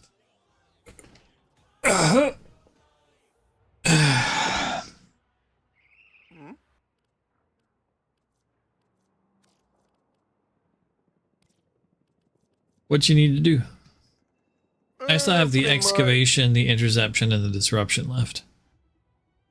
I got the survival expedition, intersection, whatever it's called, assassin, exterminate, and this the. So you have all of them. Okay, Yeah, we'll do the basically, ones that yeah. I haven't done.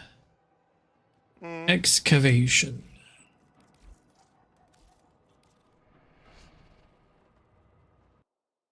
Remind me very much of people when they win the lottery and then you look at them another year down the line and they're back to their old caravan with the barking pit bull out the front. What happened? Well, and I want you to write this down because remember, this is still a self-help channel. But I want you to write this down because I think that this is something that you need to remember for the rest of your life because it makes you a good person. You ready? This is such a good quote. I just picked it out of the whole lexicons that I have, but don't you think that it just perfectly exacerbates this moment? Sorry, encapsulates, not exacerbates. Maybe it would, who knows? Maybe this is the thing that makes her realise, oh, I was done wrong. What comes easy won't last. You writing this down? What comes easy won't last. What lasts won't come easy. Why is that? Why? Well, even though we are all vying for Hutchua's blood all of a sudden, don't you think that there is definitely some truth to it that her side of the story would have some merit to it? There would be a lot of scummy sharks surrounding her, realising a quick kill, realising that she's just the same for country girl. And it's not their life getting ruined, it's not their reputation being damaged. Why not? You can't just do it. It's not like the other crypto scams. They never are. They never are. This is a new one. This new crypto scam is not like the other crypto scams in that everyone ever is going to be rich out of it. Yeah, that sounds like a good idea. Doesn't matter how many other people you go on a podcast with like Mark Cuban and say, don't do it. If that is your surrounding circle, that's what you're going to do. And you can just imagine the type of scummy filth that would surround themselves in easily attained e-celebrity wealth. It's just right, because I know how show business works to a degree in Australia, and the amount, it would be so much worse in Hollywood, wouldn't it? But anybody who has any buzz at all on them is always going to have a bunch of bottom feeders around them. Yeah, just do that. Yeah, take that little day, just slowly denigrating their own public image. That's always going to be there. And so I think that any time you ever get something for free, it is a curse. And I want you to remember that for the rest of your life. You don't want things for free. You don't want to win the lottery. Maybe if you're a baroness or something like that, maybe then you'd want to win the lottery because you just come from a long generation of families. Oh, I'll just buy another sheep estate. That's what you do with the money. But if you come from shit, you come from squalor, you come from simple country bumpkin America, any town USA, and you are put with that much exposure, fame, everything in front of you immediately, obviously you're going to be very trusting of people. Obviously you're just going to be sitting there thinking, oh, they're saying people, there's just comments. There's nothing ever getting called out on. It's just all goodwill. Then you do that, then it's all bad will. And then the whole well is poisoned forever. That is the result of getting something for free. You get enough things for free in life, you are going to be a bad person. Regardless.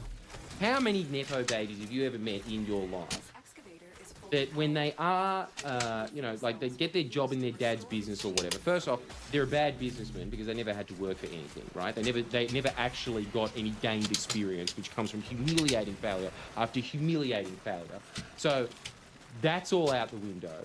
They usually have bad personalities. Don't you think that every Nepo baby you've ever met in your life is really soft? They look like the human equivalent of a veal calf that's kept in a box and fed butter its entire life. They're very soft people. They look soft. They can't take a joke. They're constantly very defensive about the fact that they are a Nepo baby. I was reading an article the other day and you had all of these Nepo babies in Hollywood. These were the excuses that they were coming up with. They were saying, look, nobody gets mad at people when they're a doctor and their parents are a doctor. They don't say it because they're parents. Yeah, you know why? Because the government says that you're a doctor. No one says, there's no certificate that comes out from the doctor. Congratulations, you qualify to be a millionaire actor. There's nothing earned in it. There is nothing earned. And then on top of that, when you get, the other one is always, well, you know, if your last name is Smith, that's because you're from a long line of blacksmiths. Yeah, that's the same as being a millionaire Hollywood actor. I'm telling you. Look, Do the exit. if you ever get something for free, the first thing that I think that you should absolutely do is recognize that you got it for free.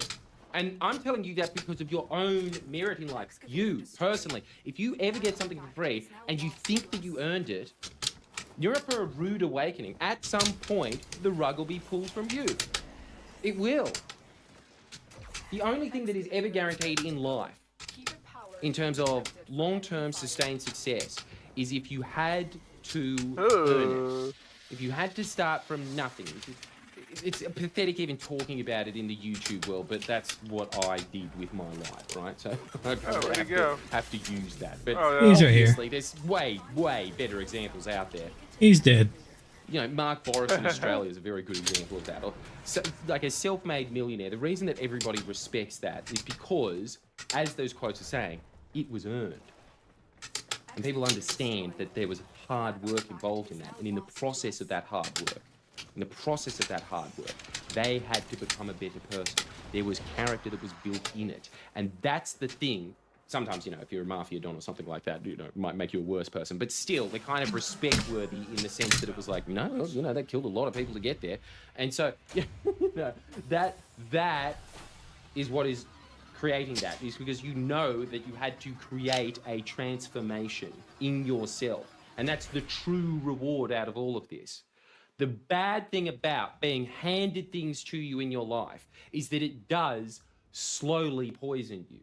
It does slowly make you a worse person. You become expectant. You become a little whiny bitch, like your dog. How many of us spoil our dogs out there?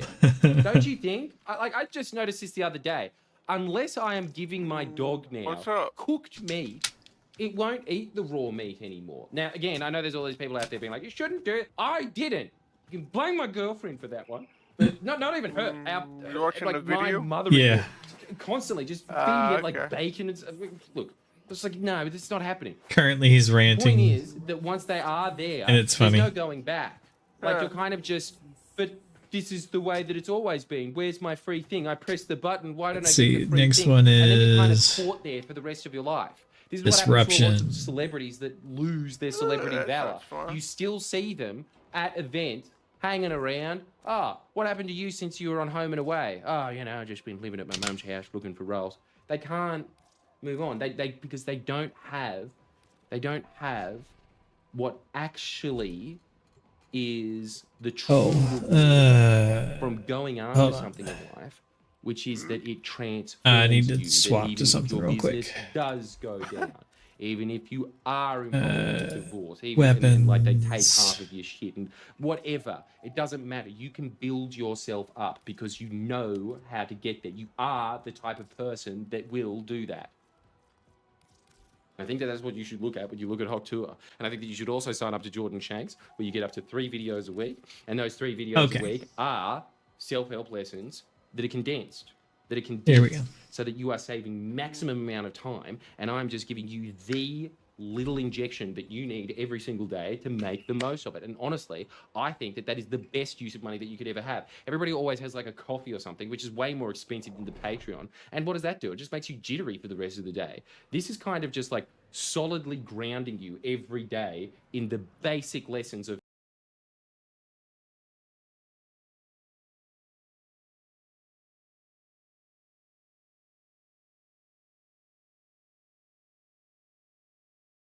I've recently been having trouble sleeping. I know, play a sad song on the world's smallest violin. But today I got tired at 10 o'clock, and I hit the bed by 10:30, and I actually caught some Z's. I haven't gone to sleep at 10:30 since high school. And I snoozed for about 3 hours. Then I couldn't go back to sleep. It's just, that's why I don't try to go to bed early. I literally can't, my body gets me up. Now I know you didn't come here to hear me yap about my sleeping trouble, but I gave you a little piece of it regardless. You came here to hear me complain about a movie, and you're not getting that either. I actually didn't hate this film. What film am I talking about? Just realized I didn't even tell you what movie. Hard Eyes. I only saw this because people said it was surprisingly good, and I couldn't believe them, because all the trailers just made it seem like a really generic, shitty slasher film that maybe had a chance at being fun bad, but I thought it was a movie that maybe I'd watch when it hit streaming, and that would be that. But people started to glaze it, and I got curious. I said, let's see what all the fuss is about. What's this hubbub? And hey, walked out of that theater pretty happy. I don't think it's an amazing movie, far from it, but it's a very self-aware movie. It knows what it is. It's a rom-com slasher, and somehow it works pretty well. It works well as a slasher, and it works well as just like a date movie. A tough balancing act, but it somehow pulls it off really well, and I think it's because the movie's very self-aware. It knows that this isn't unique. You know, a Valentine's Day killing movie, that's not an original concept. It's nothing that someone's gonna be like, whoa, an interesting blend of genres here. It's been done a million times, you know. What's next? A movie with boobies in it? Who could ever do that? And it's fine. It's unapologetically okay with that fact. So, the slasher part of this film, because the film's kind of two separate things. It's a slasher, and it's also just like a rom-com, which usually would get my eyes rolling, but it does it very well here. So, let's talk about the slasher part of the film first. It's good. A lot of gory, over-the-top, silly kills. It's also a really dumb concept. This killer has heart eyes on his mask, and he's hunting couples on Valentine's Day. Whoa, holy shit! And that's exactly what happens. Somehow, Hard Eyes is just a normal human being that's stabbing people using throwing knives like a Call of Duty Modern Warfare 2 kill cams and like a little crossbow type thing. Kind of like what Guts has from Berserk. He has the same shit and he just shoots people with the arrows. There you go. It's cool. And it leads to some really fun sequences that are very explosively gory. To a comical degree. Like I said, this movie is very self-aware, so it'll have some kills in here that it knows are stupid.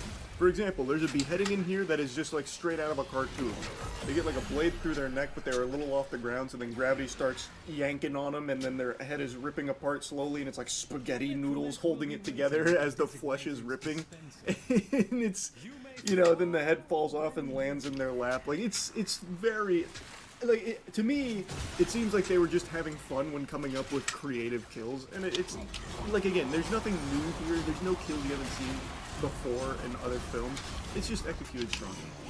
Now, what really surprised me is that all of the romance dating side of this film actually works. The chemistry between the two main characters is really good, and I really think it's because the dude here, he is like the actual Riz sorcerer. This guy's like the Warlock of Wu.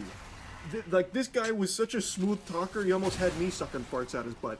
So he is, like, at all times, just this Casanova with this girl who's like she's a tough nut to crack. You know, she doesn't like love. She may work in an industry that promotes love, but she herself doesn't believe in it. In fact, she's afraid of it and running from it. And yet this guy, he's trying to get through to her. No, love is great. I'm a hopeless romantic in a world filled with romance heathens, that kind of thing. And while it sounds cringy, and it is cringy in a lot of instances, it knows that. So it somehow is able to just be cringy in like the right ways, that the romance side of this works so fucking well. Like, this dude is what Redditors used to think they were back in 2012 when they would ask each other for dating advice. It's this guy. And watching it on the big screen, it somehow just like works really well in the context of this film. So I was just never bored when watching the dating side of this film, the actual romance of it. I actually had fun. And the jokes in this movie weren't bad. Like, there was actually a couple times where I giggled, which you would never catch me giggling at a modern rom-com. This one, it didn't.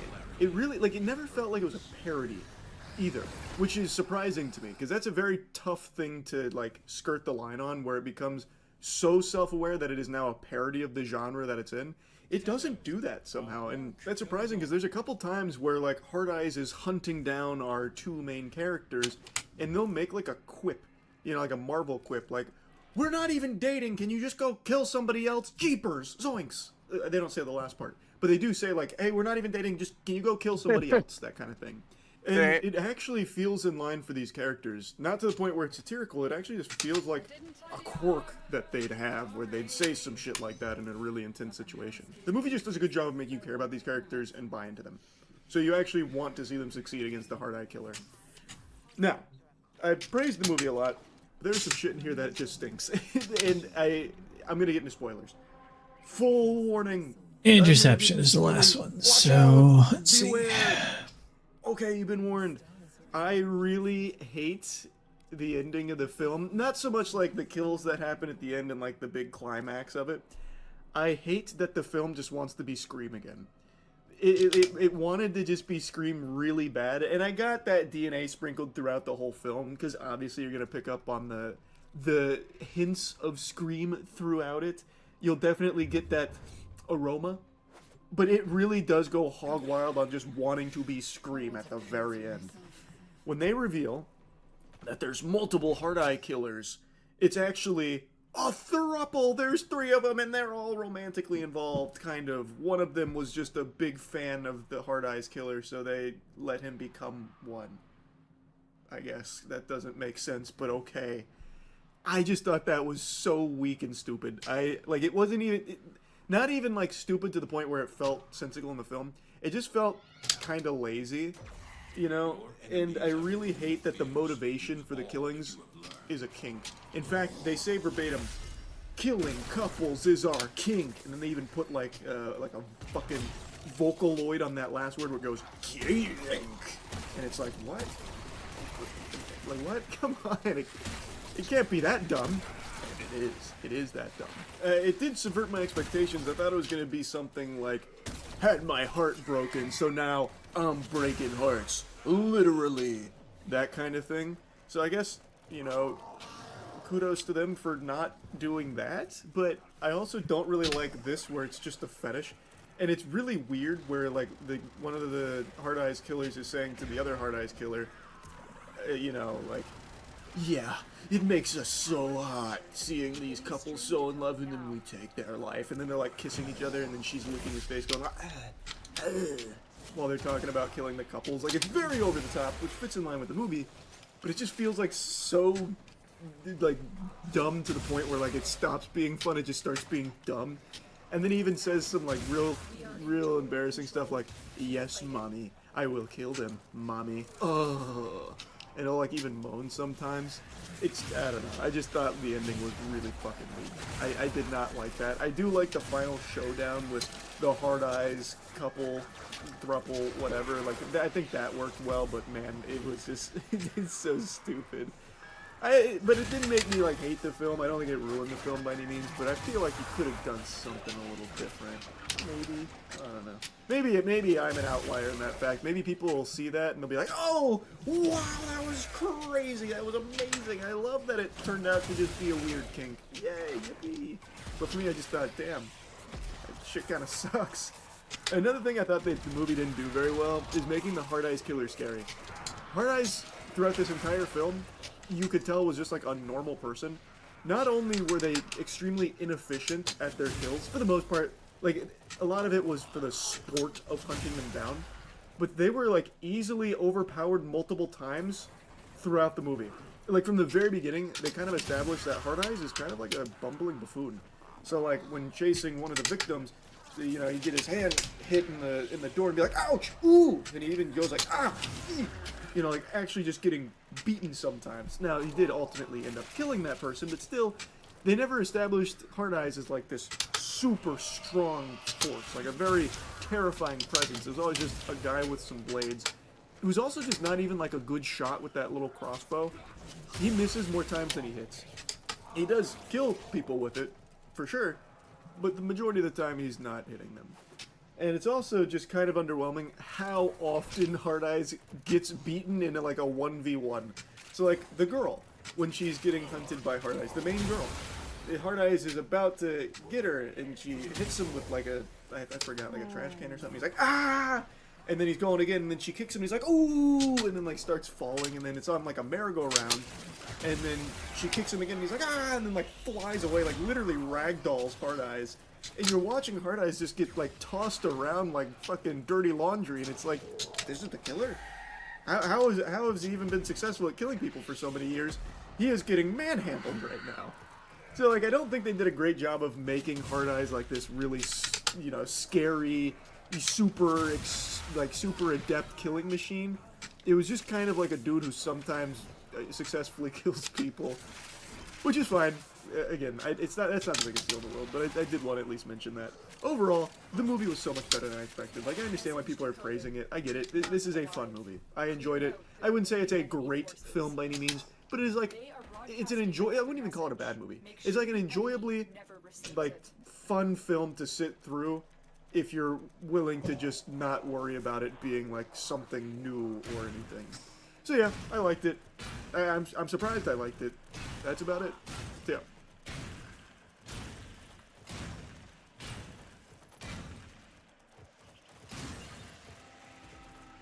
We have control of all 4 towers.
This is good.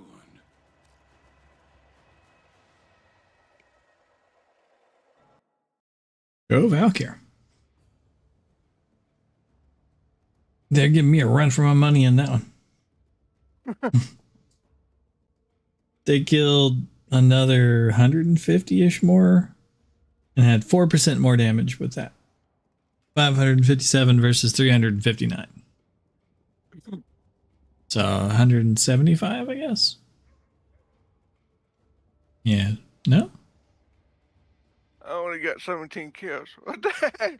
No, 225 more to yield 4% more damage than me. We were killing them all, basically. Me and Valkyr.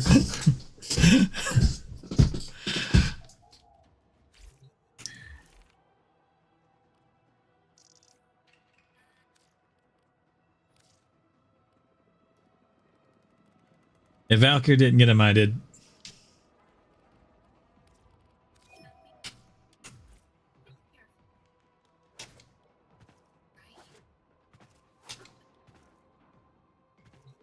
Attack. There we go.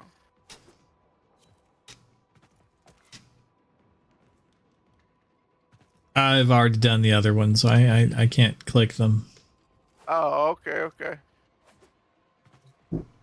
Give me a moment. Where are they anyway?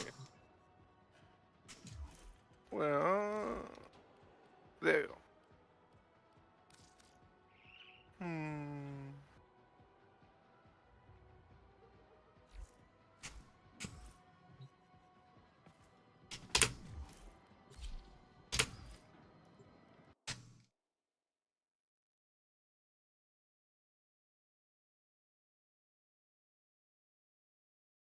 Do do do do do do do do do do do do.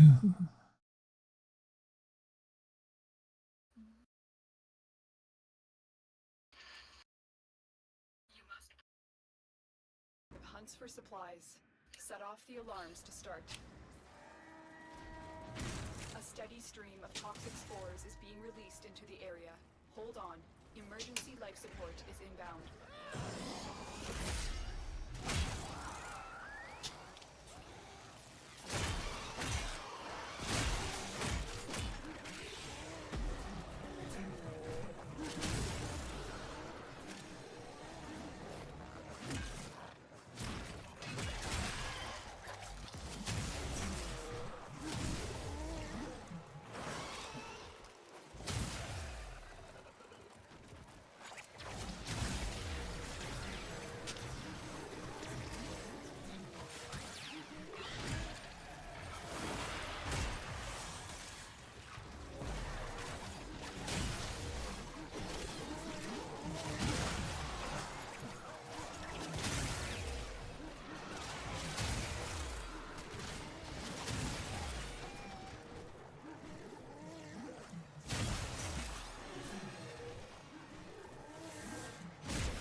Support on the way.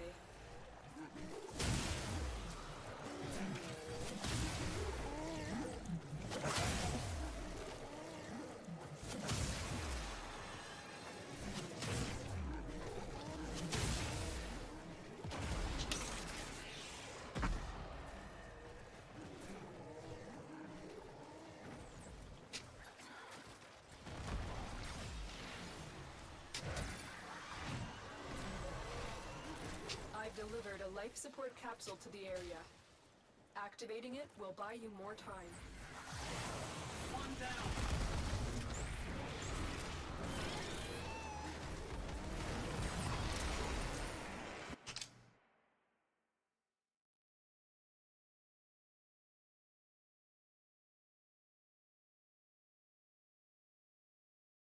I mean, hey, you can't make an omelet without melting a few connectors. Not this kind. 2 reports have emerged of RTX 5090s melting their power cables, recalling the great RTX 4090 cable melting of 2022. Everybody panic! By everybody, I mean the tiny amount of people who actually got their hands on a 5090.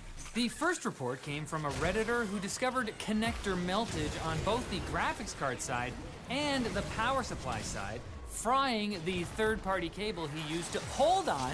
It was a third-party cable? Well, case closed, except that same cable powered the Redditor's 4090 in the same build for 2 years with no issues. And they claim to have securely clicked the cable in on both sides, and I haven't seen anything to make me question you/Ivan6953's attention to detail. He's the same He's always been. Sure, the guidance from industry professionals has been to avoid using third-party cables, adapters, or extenders for the RTX 50 series, but the other report making the rounds comes from Spanish YouTuber Toro Tocho Reviews, whose melted cable was the one that came with his FSP power supply. Now, the last time this all happened, it led to a redesign of the 12-volt high-power connector, but apparently didn't lead NVIDIA to consider trying to make its GPU suck up less than 600 watts. Which is good, Jensen's alpha as fuck. Zotac is trying to make it a bit easier to melt your very own RTX 50 series GPU. They launched a program to let PC gamers enter to win the chance to buy a GPU directly from Zotac, instead of waiting for GPUs to move through the standard retailer to eBay pipeline. I love traditions.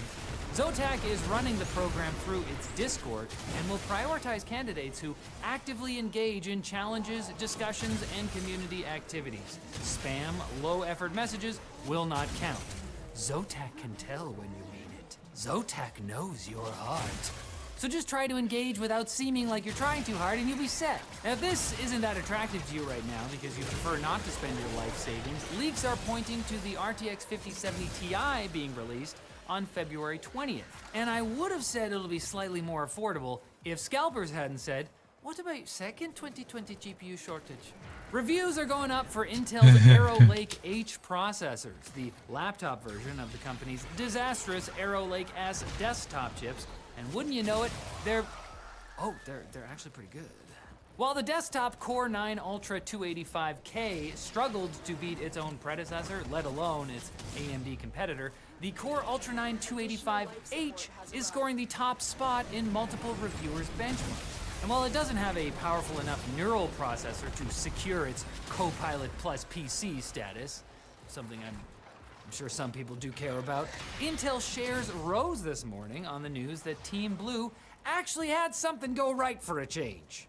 XDA Developers is even calling this Intel's redemption arc. But I can't agree until they hire back my second dad, Pat Gelsinger. What about your second, Pat? And what about... Ugh, that omelet tasted horrible. You know, for the quick bits, instead of Mission connectors, over. we're just gonna melt some eggs like normal. OpenAI has reportedly been designing its own custom AI chips, joining other tech giants like Microsoft, Google, and Amazon, who got the bill from NVIDIA and went, this is ridiculous. Reuters says OpenAI plans to send the final design to TSMC by the end of the year, but will they make it before Elon Musk buys the company? Because I don't know if a Sam Altman subtweet rejecting his official offer is legally binding.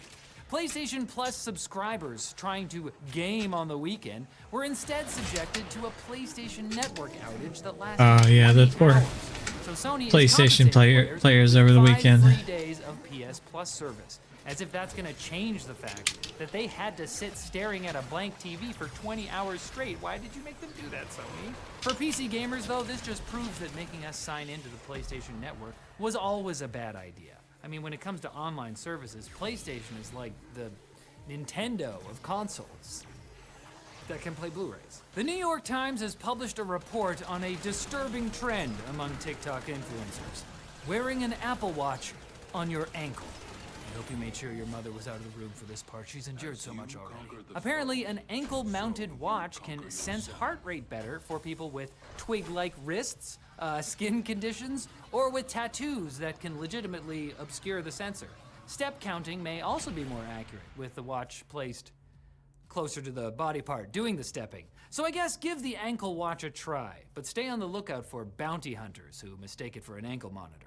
And if you're a TikToker concerned that your favorite app might still disappear, don't worry, there's a fun new alternative, WikiTalk. It's a website that lets you doom scroll random articles from Wikipedia, and you can like them to save them to a list of your favorites. It's unquestionably better for your mental health, but if it's not for you, TikTok has made the Android I don't remember who this is. website, Should be fine. since it's still not allowed back on Google Play. Easy. So you should All you have still to be do is able to kill access an the endless or feed whatever of his name videos of is. terminally online. Oh yeah, I one-shot him the last time on I'll never this. scold you, as long as you come back on Wednesday for more tech news. Okay, I bonked I'll them see you and there. took them both out If with not, one hit. I'll let loose with a heinous string of epithets. That's just how this works.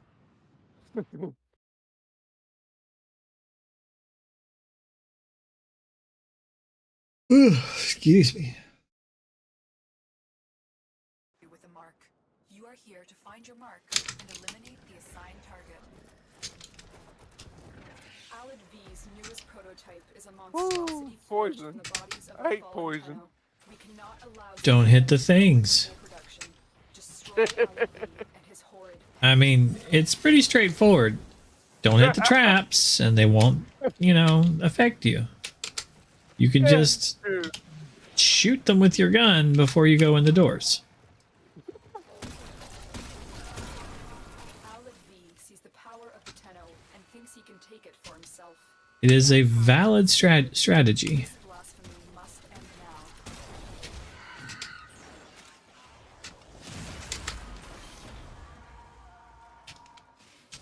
now. Not enough people follow it. Like that trap that's going off. To my newest enterprise. Excellent. Please report to my lab for reconstruction. Now I've been looking all over for you, Tenno. Come, let me show you my new friend. You have loyalty issues, Tenno. Yeah, see, they ain't tough. Heavy robotic signature detected. Lock Whoop. mode.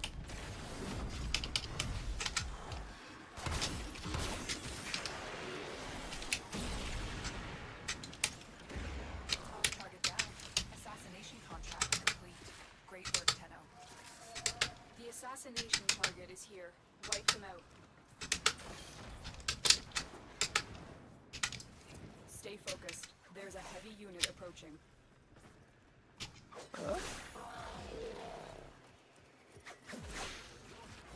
Here we go. Was greater. This is good.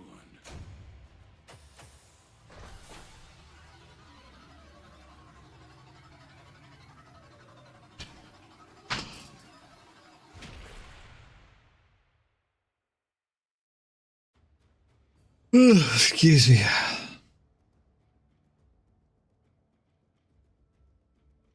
It's a very straightforward mission.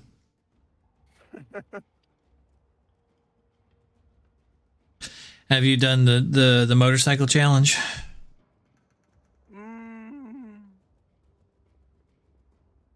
Don't think so. You have to one-shot the sergeant with your motorcycle. Oh. No. The sergeant's one of the bosses, and the challenge is to kill him with just the motorcycle. Huh. So you can press 4 and launch your motorcycle as a projectile, and you can call your motorcycle into regular missions, like assassinations.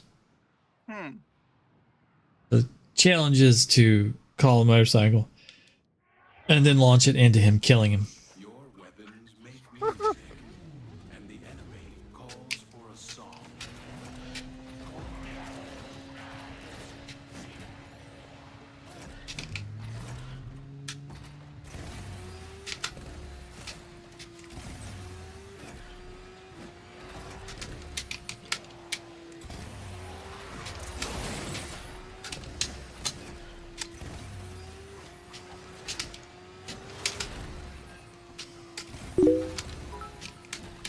They have you.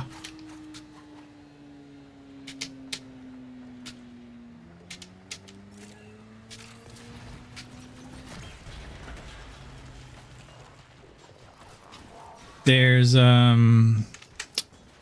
what's his name? That one turns off my area of effect, but it doesn't for the other guy.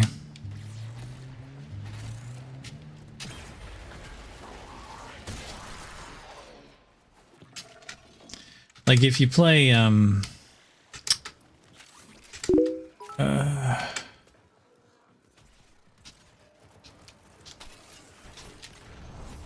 Zaku, you'll keep your guns while you're on the motorcycle.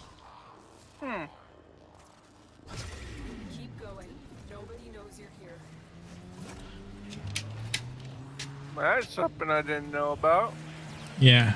Stay So you can call out your guns and then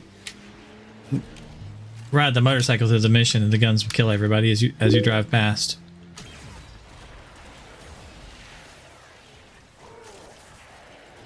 Yeah, it's literally a drive-by. As you drive past the guns from Zaku is shooting them. You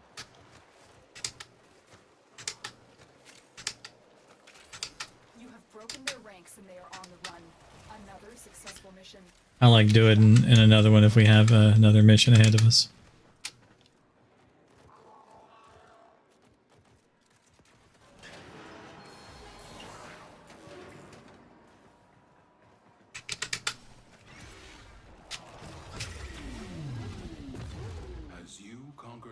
Interesting.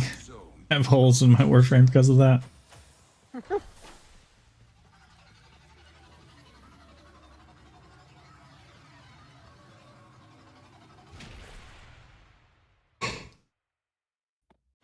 Ooh, excuse me.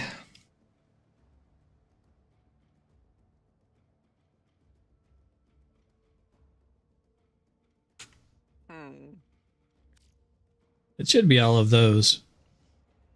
Yeah, I think it is. Tenno, there's a time-limited mission alert available. Check navigation. Yeah, it's all of them. On my end, anyway.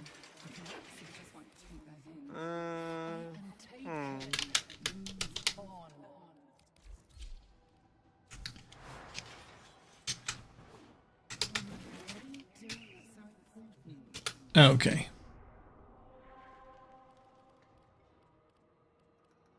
Nightmare.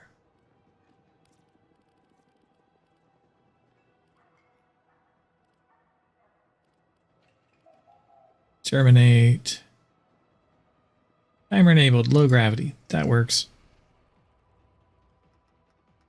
Terminate. Low grav. Time enabled. I'll do the whole motorcycle thing.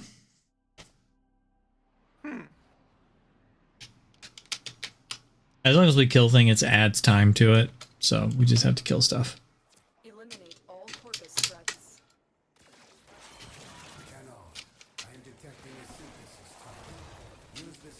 Okay.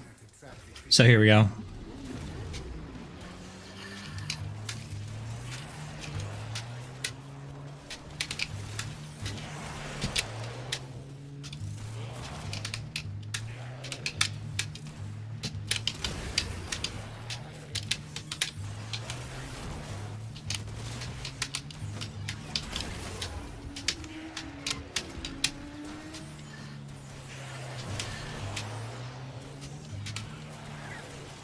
And let me get off real quick and steal a couple more guns.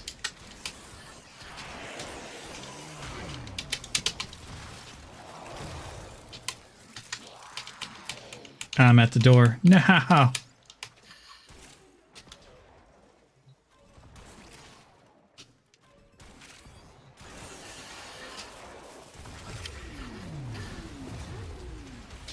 Was in space for a moment there.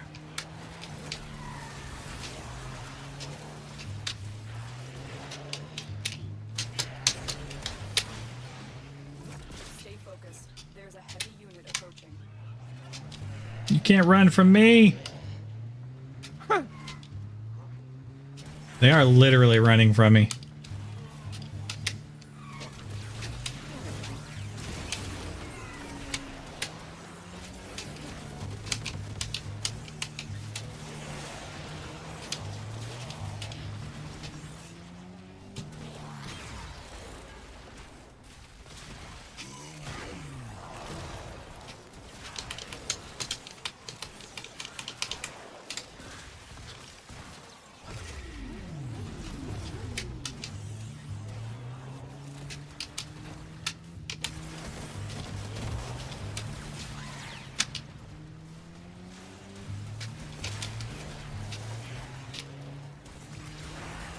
The enemy is broken. Well done. Now get to extraction.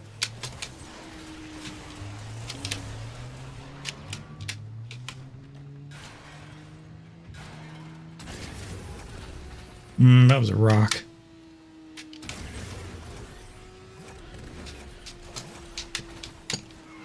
Oh, come on. Here we go. Excellent work, Tenno. So that's mainly doing the mission on motorcycle. I still got the second highest damage, by the way.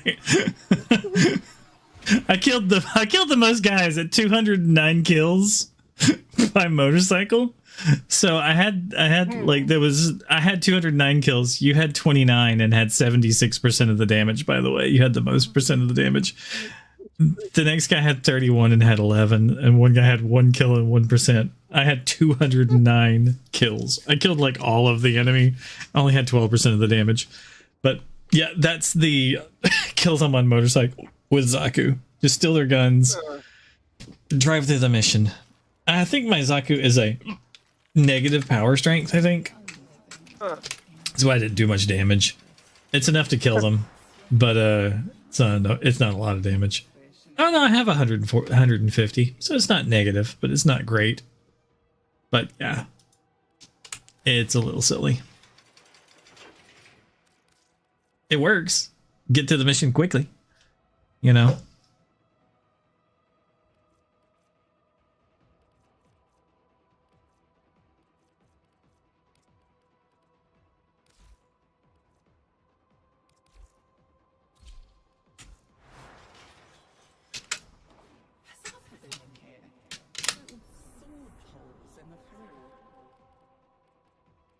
So yeah, I think I need to do one more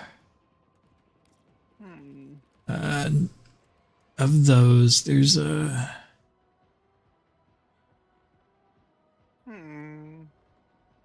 energy drain, spies, defense, death detonation on defense is not bad. What's that? Nightmare? What kind of mission? Assassination. What's the type of thing and who is it? It's the warbot with the 4 legs. Pretty easy to do. Well, what's the like? No shields, basically. It's something I can counteract. And that's about it. If that's the case, let's die an X. Because no shield can get you killed real easy. It's like, oh, it's an easy mission. And then you instant die and you're like, how did I die? Well, you don't have any armor and you have no shield. So you have no shield gating and you are one-shottable because all they have to do is 300 damage to you. Well, you got overshields. With these 2 frames, you do. But unless you're an invincible frame or you have overshield, no shield can be quite the challenge. If you have overshields, I think I'll let you do that while I just go an invincible frame. I think I might just do that. Hold on a second. And I'm just going to go Nyx. There. That ought to work. I don't need shields. She'll be a little bit more of a challenge than usual because of the Mag, you poor bastard. He brought Mag to this. Mag is a shield frame. Yeah, I know. I'm going to get energy. The Corpus have continued to refine their most lethal security proxy, the Jackal, determine its location aboard this vessel, and destroy it. Walkers incoming. Every Warframe has at its disposal a special blade, a Parazon, as lethal to technology as it is to flesh. Disrupting the Jackal's auto-repair may require it. Remember, the Jackal's auto-repair precepts could make this a battle of attrition you will lose. Watch for an opening, and remember your Parazon.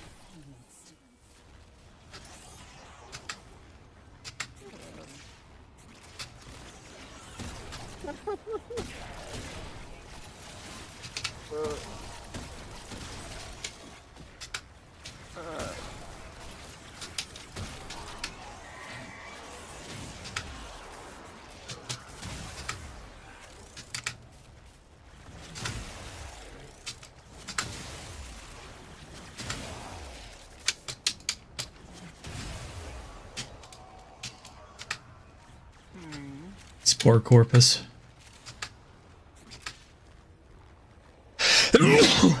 Excuse me.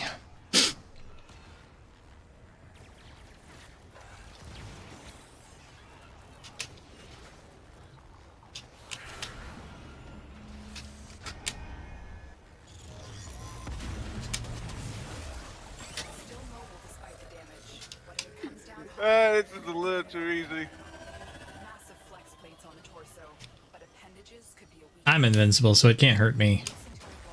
Stay ahead of it. That for them. Stay focused. There's a heavy unit approaching. Tenno, use your Fine, I'll revive them.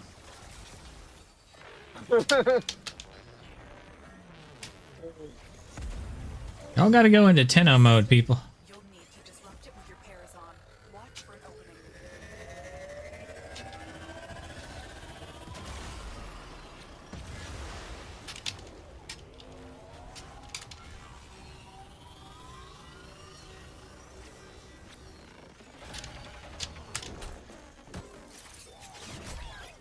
I mean, this thing literally can't hurt me. It's not possible.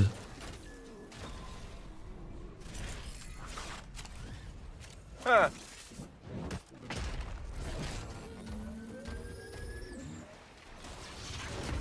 Uh-oh. Did turn my ability off for a second there. That was unexpected. Man, this is fast. What the heck?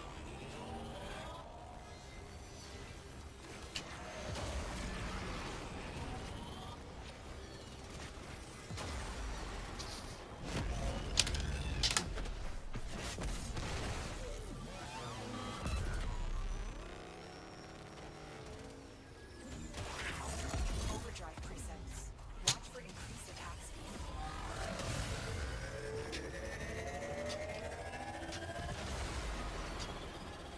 Boy, they don't know how to go into Tenno, huh? All you have to do to get past this thing is just go into Tenno mode. You're running out of cover.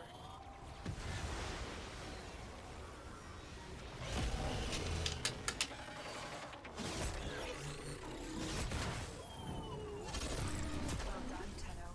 You have sent a clear message to the Corpus today. Their war profiteering will not go unpunished.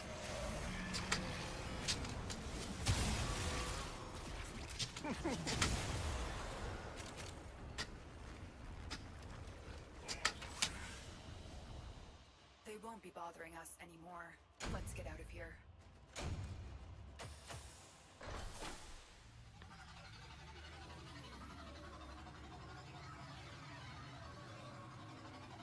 A 98, or I zeroed out 2 people.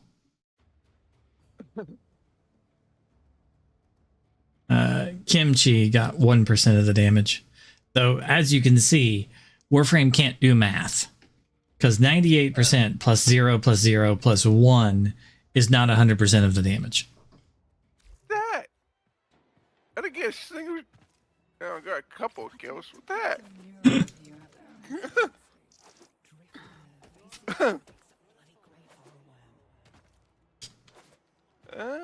Well.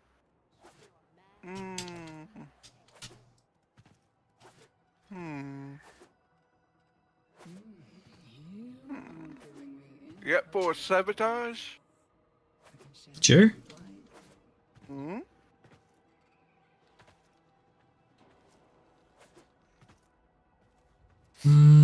What kind of mission is it? Nightmare. Yeah, Vampire but mode. vampire, so kills, restore health. Mm-hmm. Okay. And it's a Sab. Then I should go Octavia.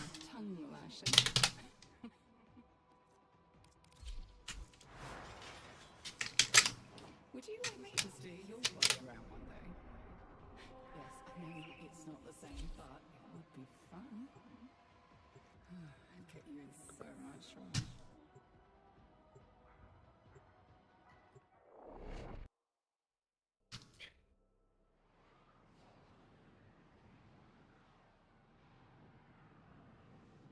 We're going to slowly lose life until we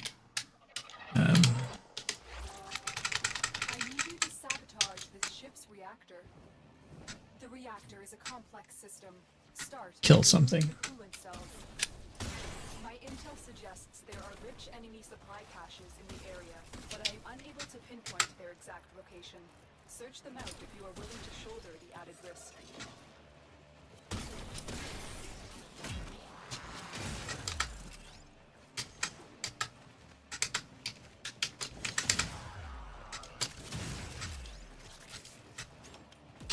Oh, wait. Where drop? Where did I heal that? Right here. It's not a rare drop, it's the caches. Yeah. Oh, wait, never mind. That was a weird drop. Oh. I'm detecting 2 more. Oh, never mind. Good listening.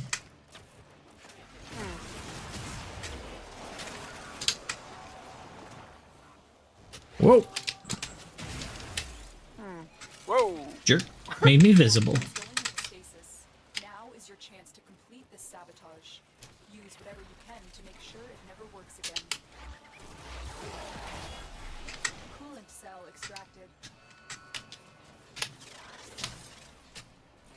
Fuel cell reinserted. When the reactor is restarted, this will trigger a meltdown. Destroy the fuel. Instant meltdown. You're welcome. Get to extraction immediately. Beware, Tenno. This ship is experiencing reduced gravity and magnetic anomalies. Magnets? How did those work?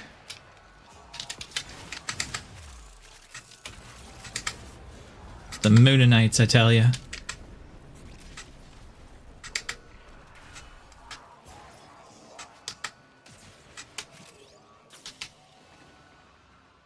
Yay! Complete 5 missions of any type. Woo! I'm out of drink.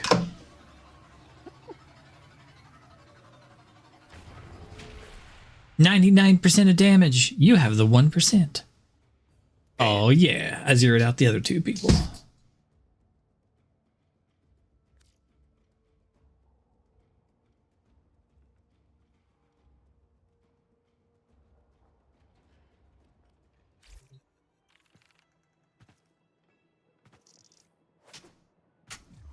Claim rewards.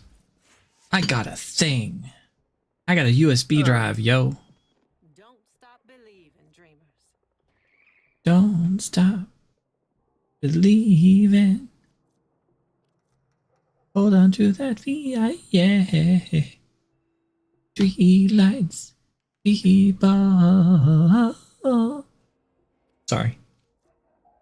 No problem.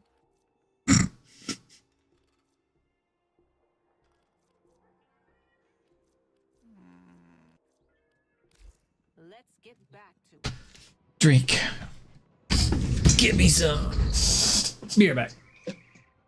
Alright.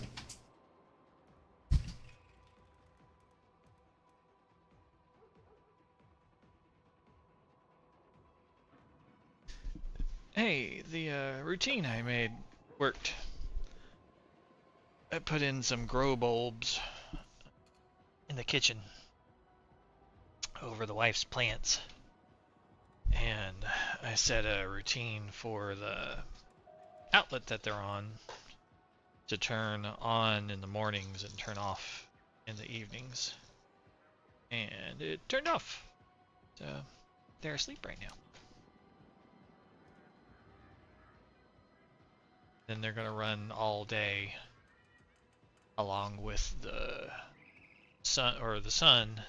They're in a window, but it's winter time, so they're not getting a lot of good light, you know, a good old direct light kind of thing. So this way they'll get additional 12 hours of, you know, light from the lamp too.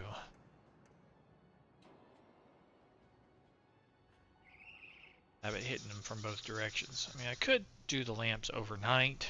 They have, I don't know if that's good for them or not. think it's better to give them downtime. Freaking bug. Get. Some rice candy.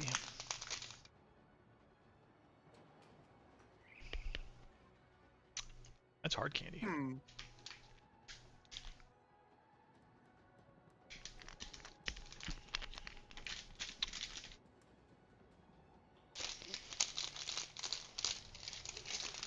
I'll take the last mochi.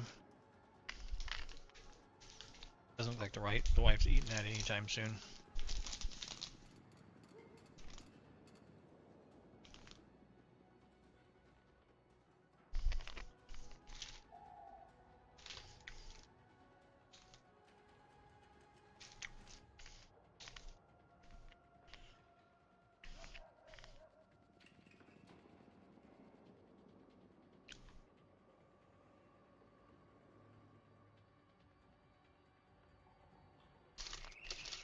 This rice candy is dense.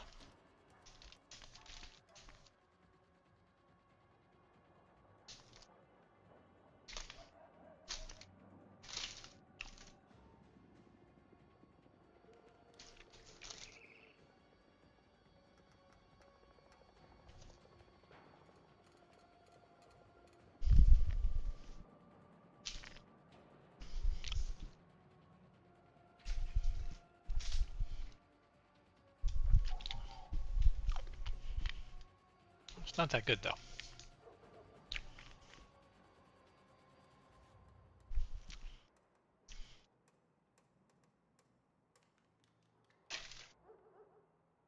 Bleh.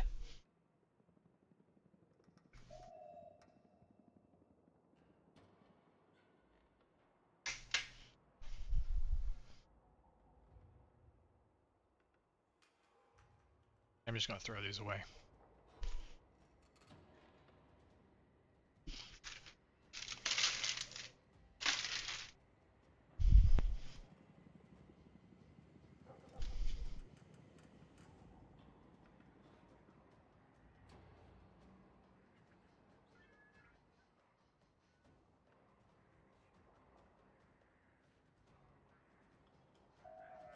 I'm checking the cabinets for snacks. Because I want something to eat. So far I've found some Japanese mochi. Some rice cakes.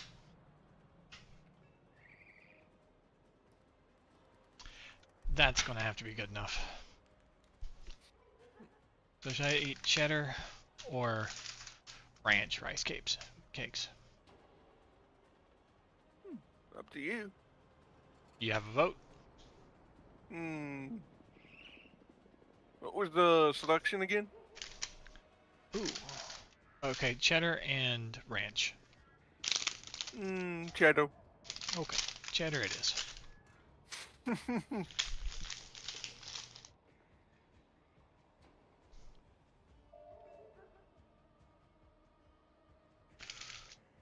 Okay. Yeah, we got enough crap and poison now. Got me a wintergreen lifesaver for afterwards. We got a Sakura mochi and some cheddar rice cake.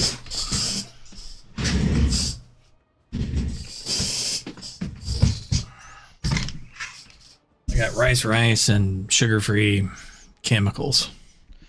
Crap, and more crap. What are you doing next? What are we doing next? Up to you. I'm out of ideas besides the stuff I usually do. Now, have you done the Belly of the Beast thing yet? I've been doing it, but not that much. Let's see. I'll show you how to like do it easy. Do you ever wonder how many losers religious laws of physics? I love you. We'll see a frame I don't use very often. I'm gonna bring Imble. Won't really matter. Yeah. So the first time we're gonna go on like friends only. Mm-hmm. So you're gonna see the gist of it in solo mode.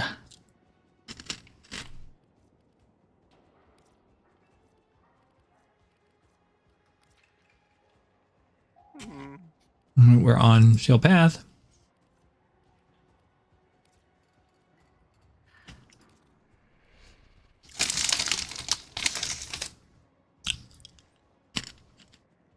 Give me a moment.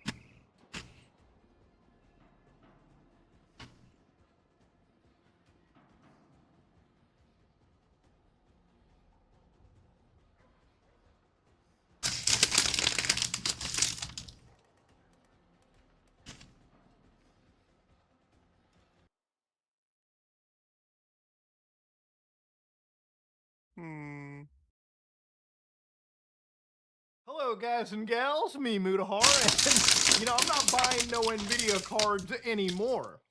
Now, I don't want you to take this as like clickbait or some overly negative video. I really am just not going to purchase more Nvidia stuff, mostly because of A, their paper launches, and also because I'm trying to make changes to my system, and I have found greener pastures when it comes to Team Red or AMD. So, okay, why are we starting off with this? And let me just kick off with some positivity, okay? Now, I've been a purchaser of NVIDIA stuff for a few years now, and the reason why I buy NVIDIA graphics cards is no matter how people want to slice it, they ultimately are better than their competition. It used to be buying a graphics card back in the day really meant which one gave the best raw performance. But it's not that simple anymore. GPUs nowadays are very much carried by the software that is written by their actual teams, more so than even the hardware. NVIDIA stuff is amazing genuinely because of some of the upscalers they have. And now, while I'm a bit questionable on things like frame generation and the latency it can add, there is some cool stuff that they have, like Reflex 2 that's coming out. DLSS itself. You'll notice that the Jade Light is our pets and not the enemies. They can't use Jade Light. Cyberpunk 2077 Phantom Liberty with path tracing and all the bells and whistles enabled, it is genuinely impressive how NVIDIA is able to take a relatively low I'm using silence, which stops them from using abilities. They can't use any abilities. So you'll notice that the Jade Lights are attacking the enemies because that's our pets. I'm also using Turbulence. They can't attack, basically. Yeah. I'm also using Turbulence, which means that I'm bulletproof. So they can't shoot me either.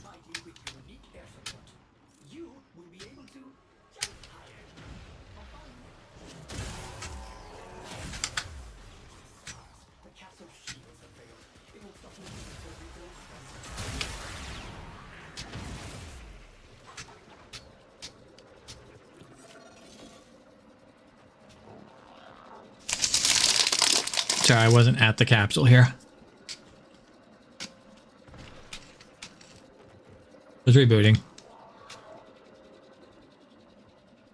Now that I'm here, they can't do anything to it. Once it gets done rebooting.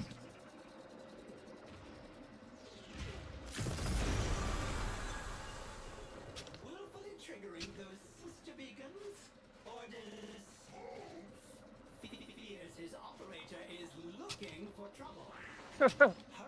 The enemy is close to destroying the capsule.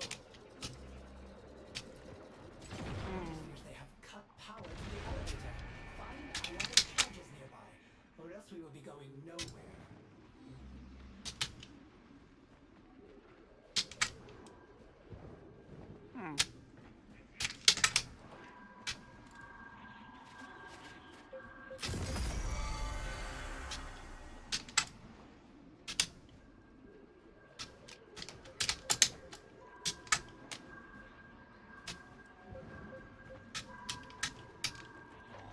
Oh, here somewhere.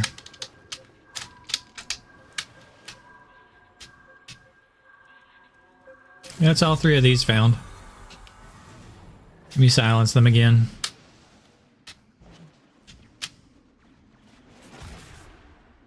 All right. So now it's just getting the little green thingies from the side rooms. If you stay right up above it, on the levels right up above where it is, you'll get the green thingies to spawn.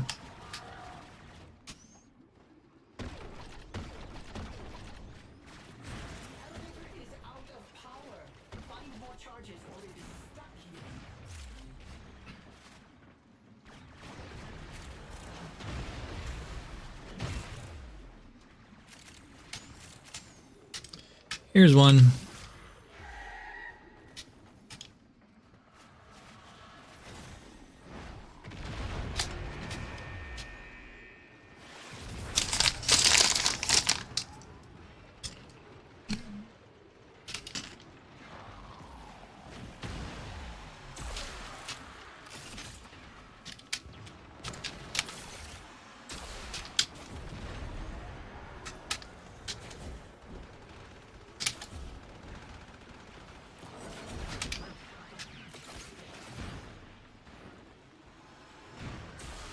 Hold on. Oh, that's one of ours. Okay. Yeah, you can see it like they'll start to cast and then I'll use my ability and it'll cancel theirs.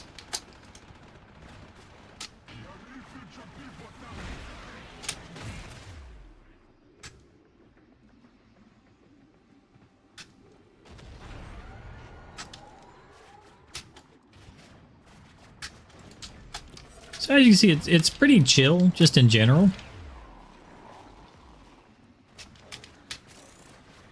Ah, I see a nice one.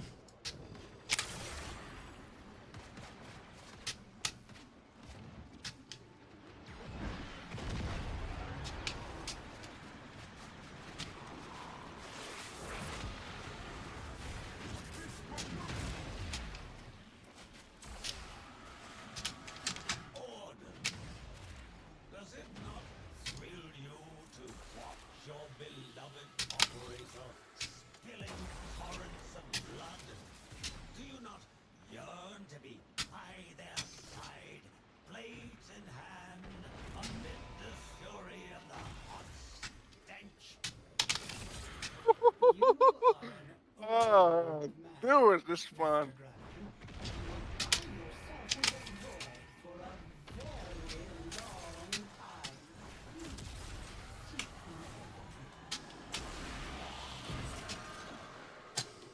Elevator's power is depleted. Operator, without more ionic charges, it goes not an inch farther.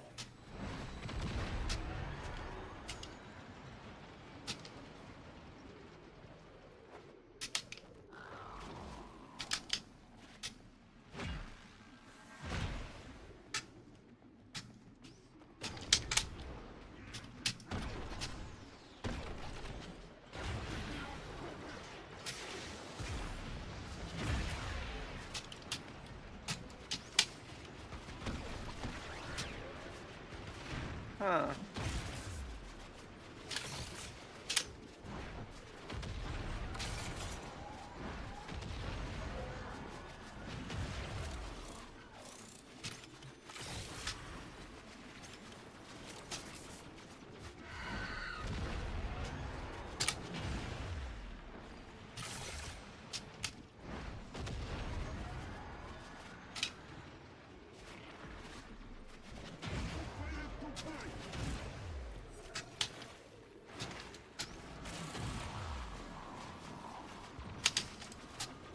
Oh. You find any of the bright green ones anywhere? I'm just fooling around.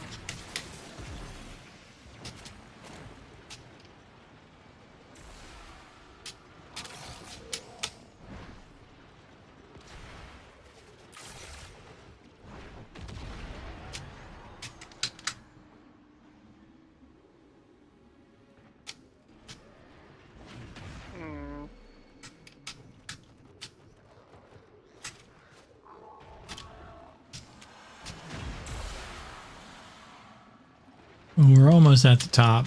I can't figure out how he did it. I did what? Oh, I keep on hitting the top. Oh well. I did what? Here comes the boss lady. Sorry, it's too late for mediation. You've escalated this situation way beyond the original remit.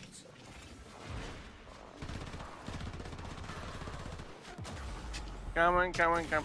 Oh, wow. That's stupid.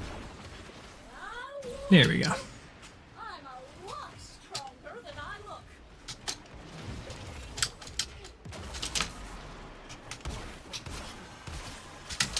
Excuse me while I turn off your abilities. Thank you. Where'd she go? That is weird. Thank you. Where is she? Excuse me, lady. You're going to have to die. And this time you're not going to hit me with a radiation proc like last time. Okay, and then now this part's real easy because I just walk with it like this. And again, their abilities are turned off so they can't do anything. Right? And since I'm here, they can't shoot at it. So if you'll notice, like, if you watch any projectiles, if they shoot at it from behind, they get pushed away. Huh. That's my little win. So as long as I stay here on top of it, it's literally not possible for them to shoot at it. Huh. And they can't use their abilities as long as I have silence on, which is going to run out now, so I just turned it on again. And now I can walk behind it, and they still can't shoot at it. Since they don't spawn in front of it. And if you notice, it never took a single point of damage from that point on. And there you go. Solo the mission. Basically. You know, you can do the same thing. But you can, with just Zephyr, you can solo the mission. You can also do it with teammates. They won't make it any harder. They can make it easier by going and fetching more of the batteries. And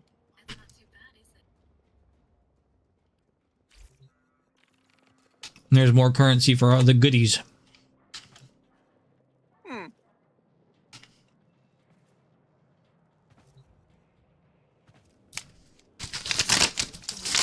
But if you don't want to have to do it with people, you can just do that, and then it's not that bad.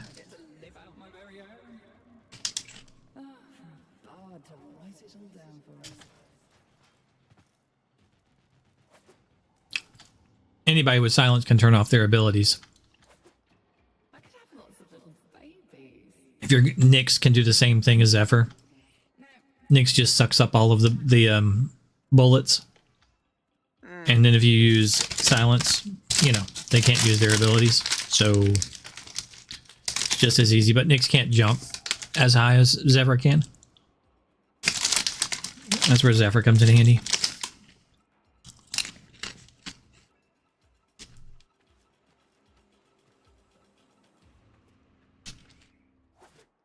Helps you get to the top of the hallway quick to find the sister beacons.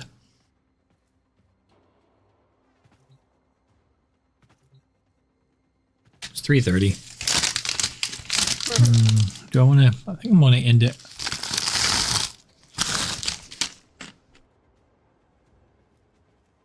Yeah, I've been streaming 6 hours and 45 minutes, almost 7 hours.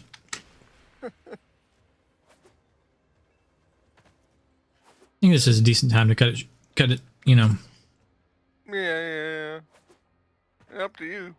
Yeah. I got most stuff I wanted to get done.